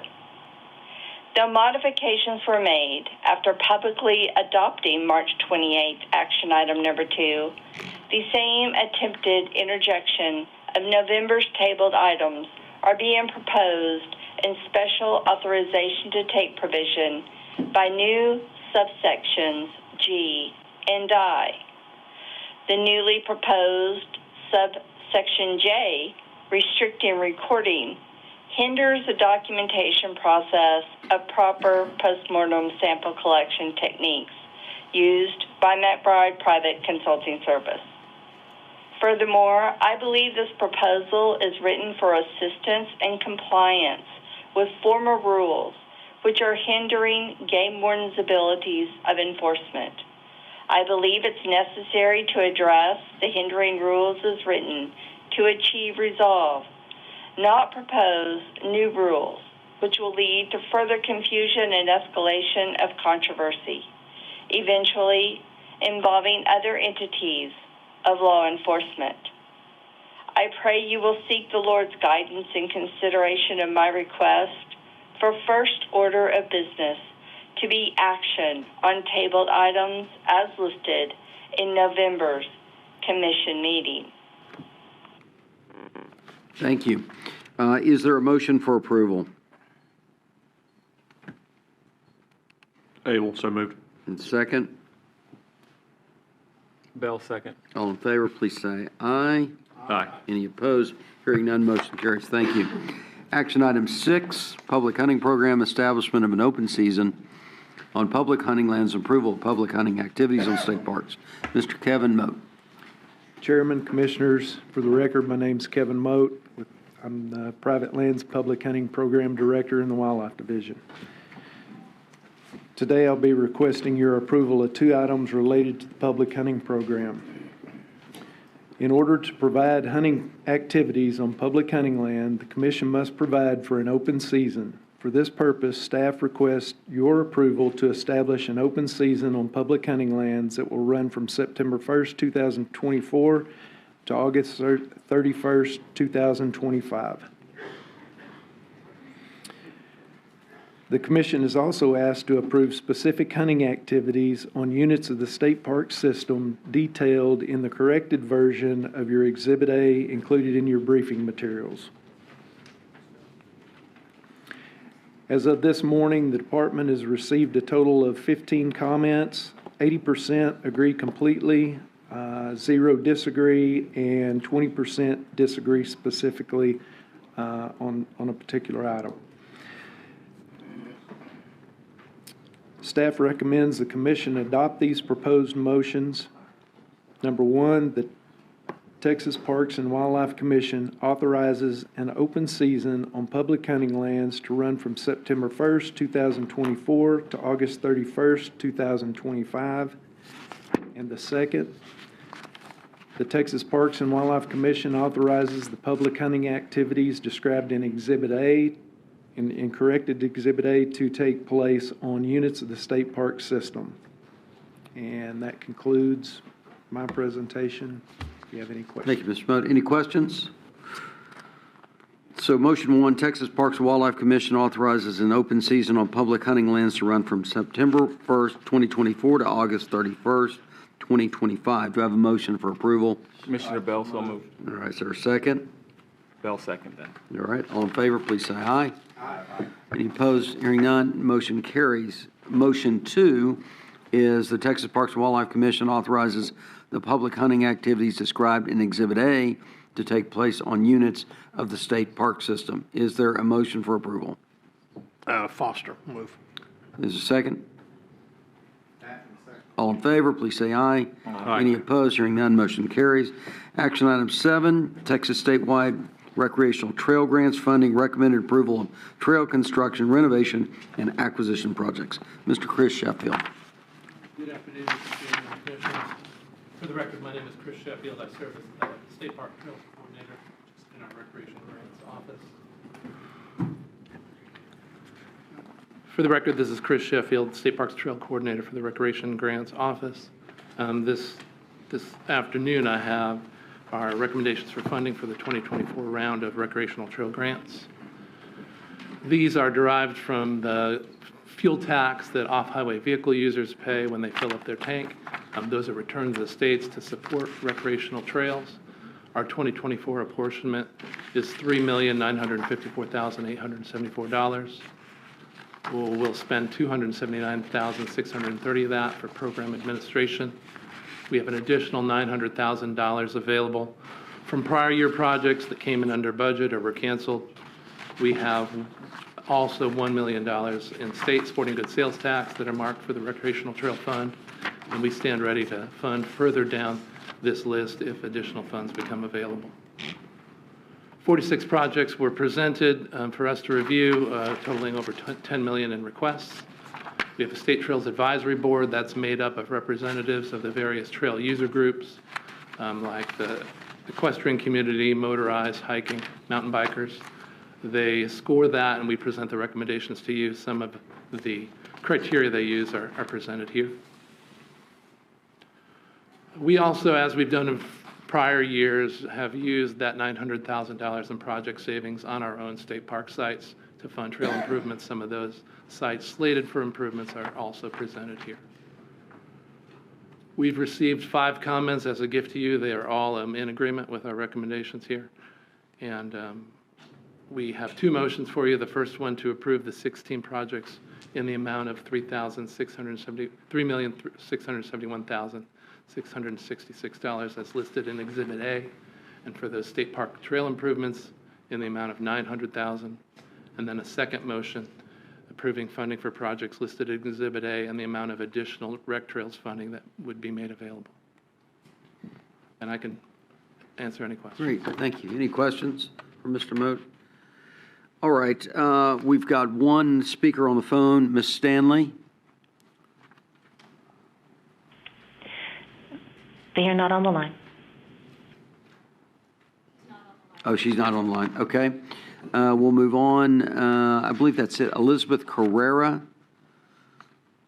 That says read into the record, does not wish to speak. Have we read that into the record? Yeah, she's for it. She's for it. Okay, great. Thank you. All right, thank you, sir. Motion 1, Texas Parks and Wildlife Commission approves funding for the 16 construction projects in the amount of $3,671,666 is listed in Exhibit A, and for state park trail improvements in the amount of $900,000. Do I have a motion? Scott, so moved. Is there a second? All in favor, please say aye. Aye. Any opposed? Hearing none, motion carries. Motion 2 is Texas Parks and Wildlife Commission approves funding for projects listed in Exhibit A in the amount of additional NRTF funding that is made available in the current fiscal year. Is there a motion for approval? Is there a second? All in favor, please say aye. Aye. Any opposed? Hearing none, motion carries. Thank you very much. Dr. Jaskowitz, we've got 8, 9, 10, 11, and 12, all that refer to reference acquisitions. Can we just do this in batch and approve these kind of in batch versus? Well, Chairman, I'm just confirming whether or not we have any speakers registered at this time. There are not. Correct. I'm just There are not. Chairman, normally I would recommend in this case a very abbreviated presentation from staff, at least to just get the entry on the record with the basic. But then, That's fine. You can go, just do all presentations at one time. Yes, sir. Okay? All right, got it. And then we'll remember what that presentation. Go ahead. Okay. All right, for the record, my name's Trey Vick. I'm with Land Conservation. Item 8 is an acquisition of approximately 43 acres at Bastrop State Park. It's located in Bastrop County, outside of the town of Bastrop. Bastrop State Park consists of about 7,700 acres. It's acquired in the 1930s. It was created by the CCC and an extremely popular park for Central Texas. Staff has identified a 43-acre tract adjacent to the boundary of Bastrop State Park. Here is an outline of the state park, the subject tract outlined in yellow.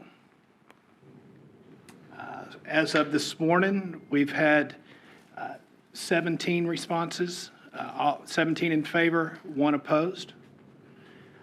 Staff recommends Texas Parks and Wildlife Commission adopt the following motion. The Texas Parks and Wildlife Commission authorizes the executive director to take all necessary steps to acquire approximately 43 acres in Bastrop adjacent to Bastrop State Park. No questions? Thank you, Mr. Vick. Then we'll move on to item 9, acquisition of land, Harrison County, approximately 1.1 acres at Caddo State Park. Great, thank you. This acquisition's in Harrison County, outside of within Caddo Lake State Park. It sits approximately 15 miles northeast of Marshall. The park now totals about 460 acres. Staff has identified a 1.1 acre tract adjacent and within Caddo Lake State Park. The acquisition has high operational value, would close up a part of an in-holding, prevent future development. Here's an outline of the state park. The subject tract is where the yellow pin is. Here's a close-up of the subject tract. As of this morning, it's the same, 16 responses, all in support. Staff recommends the Parks and Wildlife Commission adopt the following motion. The Texas Parks and Wildlife Commission authorizes the executive director to take all necessary steps to acquire 1.1 acres in Harrison County adjacent to Caddo Lake State Park. There's no further questions. I'll move on to the next one. That'll be item 10, which is acquisition of land, Limestone County, approximately 3 acres at Fort Parker State Park. Yes, sir. For the record, Trey Vick Land Conservation Program. Item 10 is in Limestone County, Fort Parker State Park. Fort Parker State Park sits outside the city of Mahia. The park currently totals approximately 1,500 acres. It was constructed by the CCC and opened to the public in 1941. Staff has identified a 3-acre tract adjacent to Fort Parker State Park. Currently, access to the tract is through the park.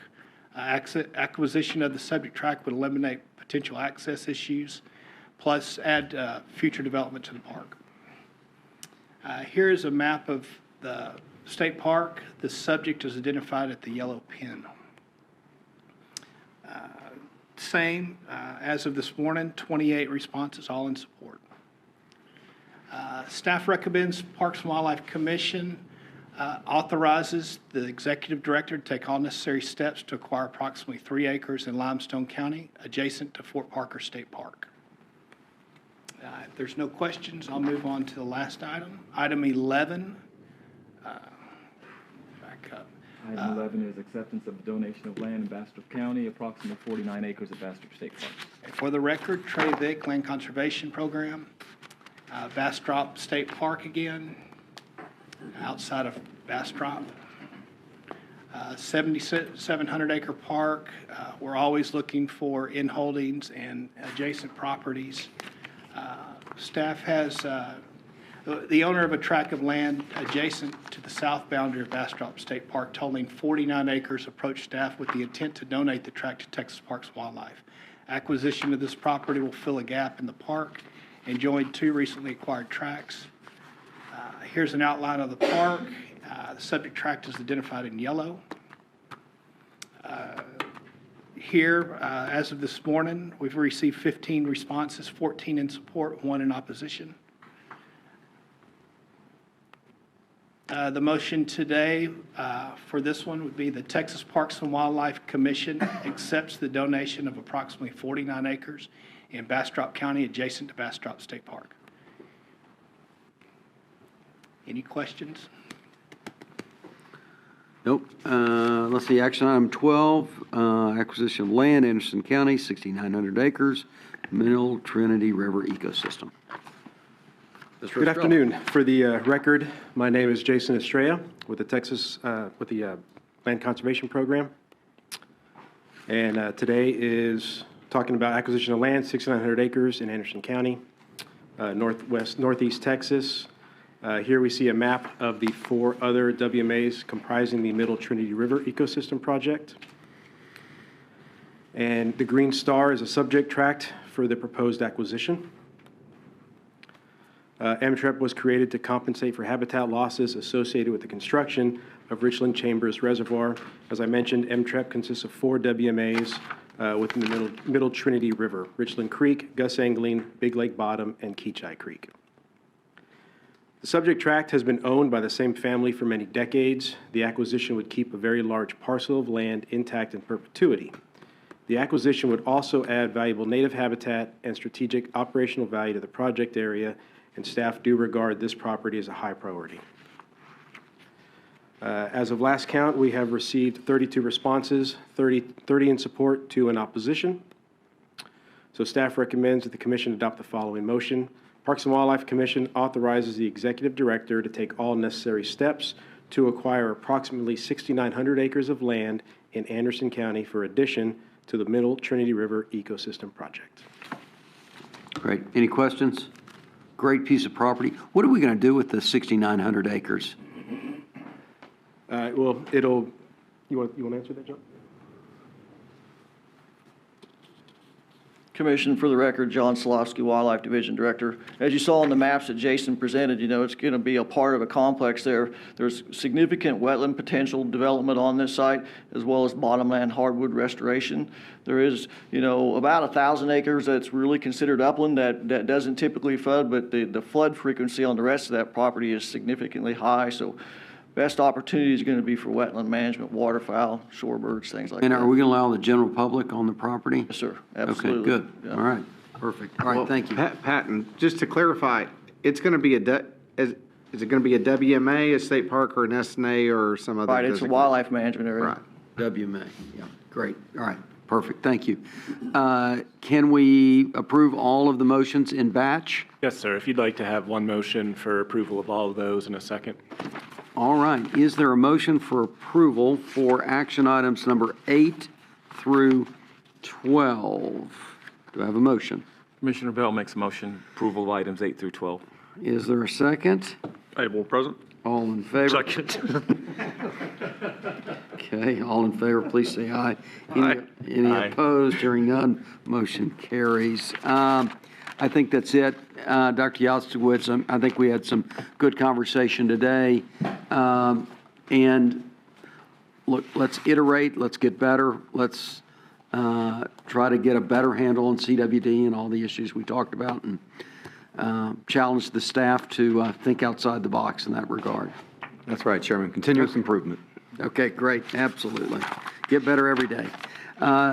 Dr. Yostowitz, this commission has it's completed its business, and I declare us adjourned at 1:30, is that right? Straight up. 1:30 p.m. So, okay, thank you very much, everybody. We're adjourned.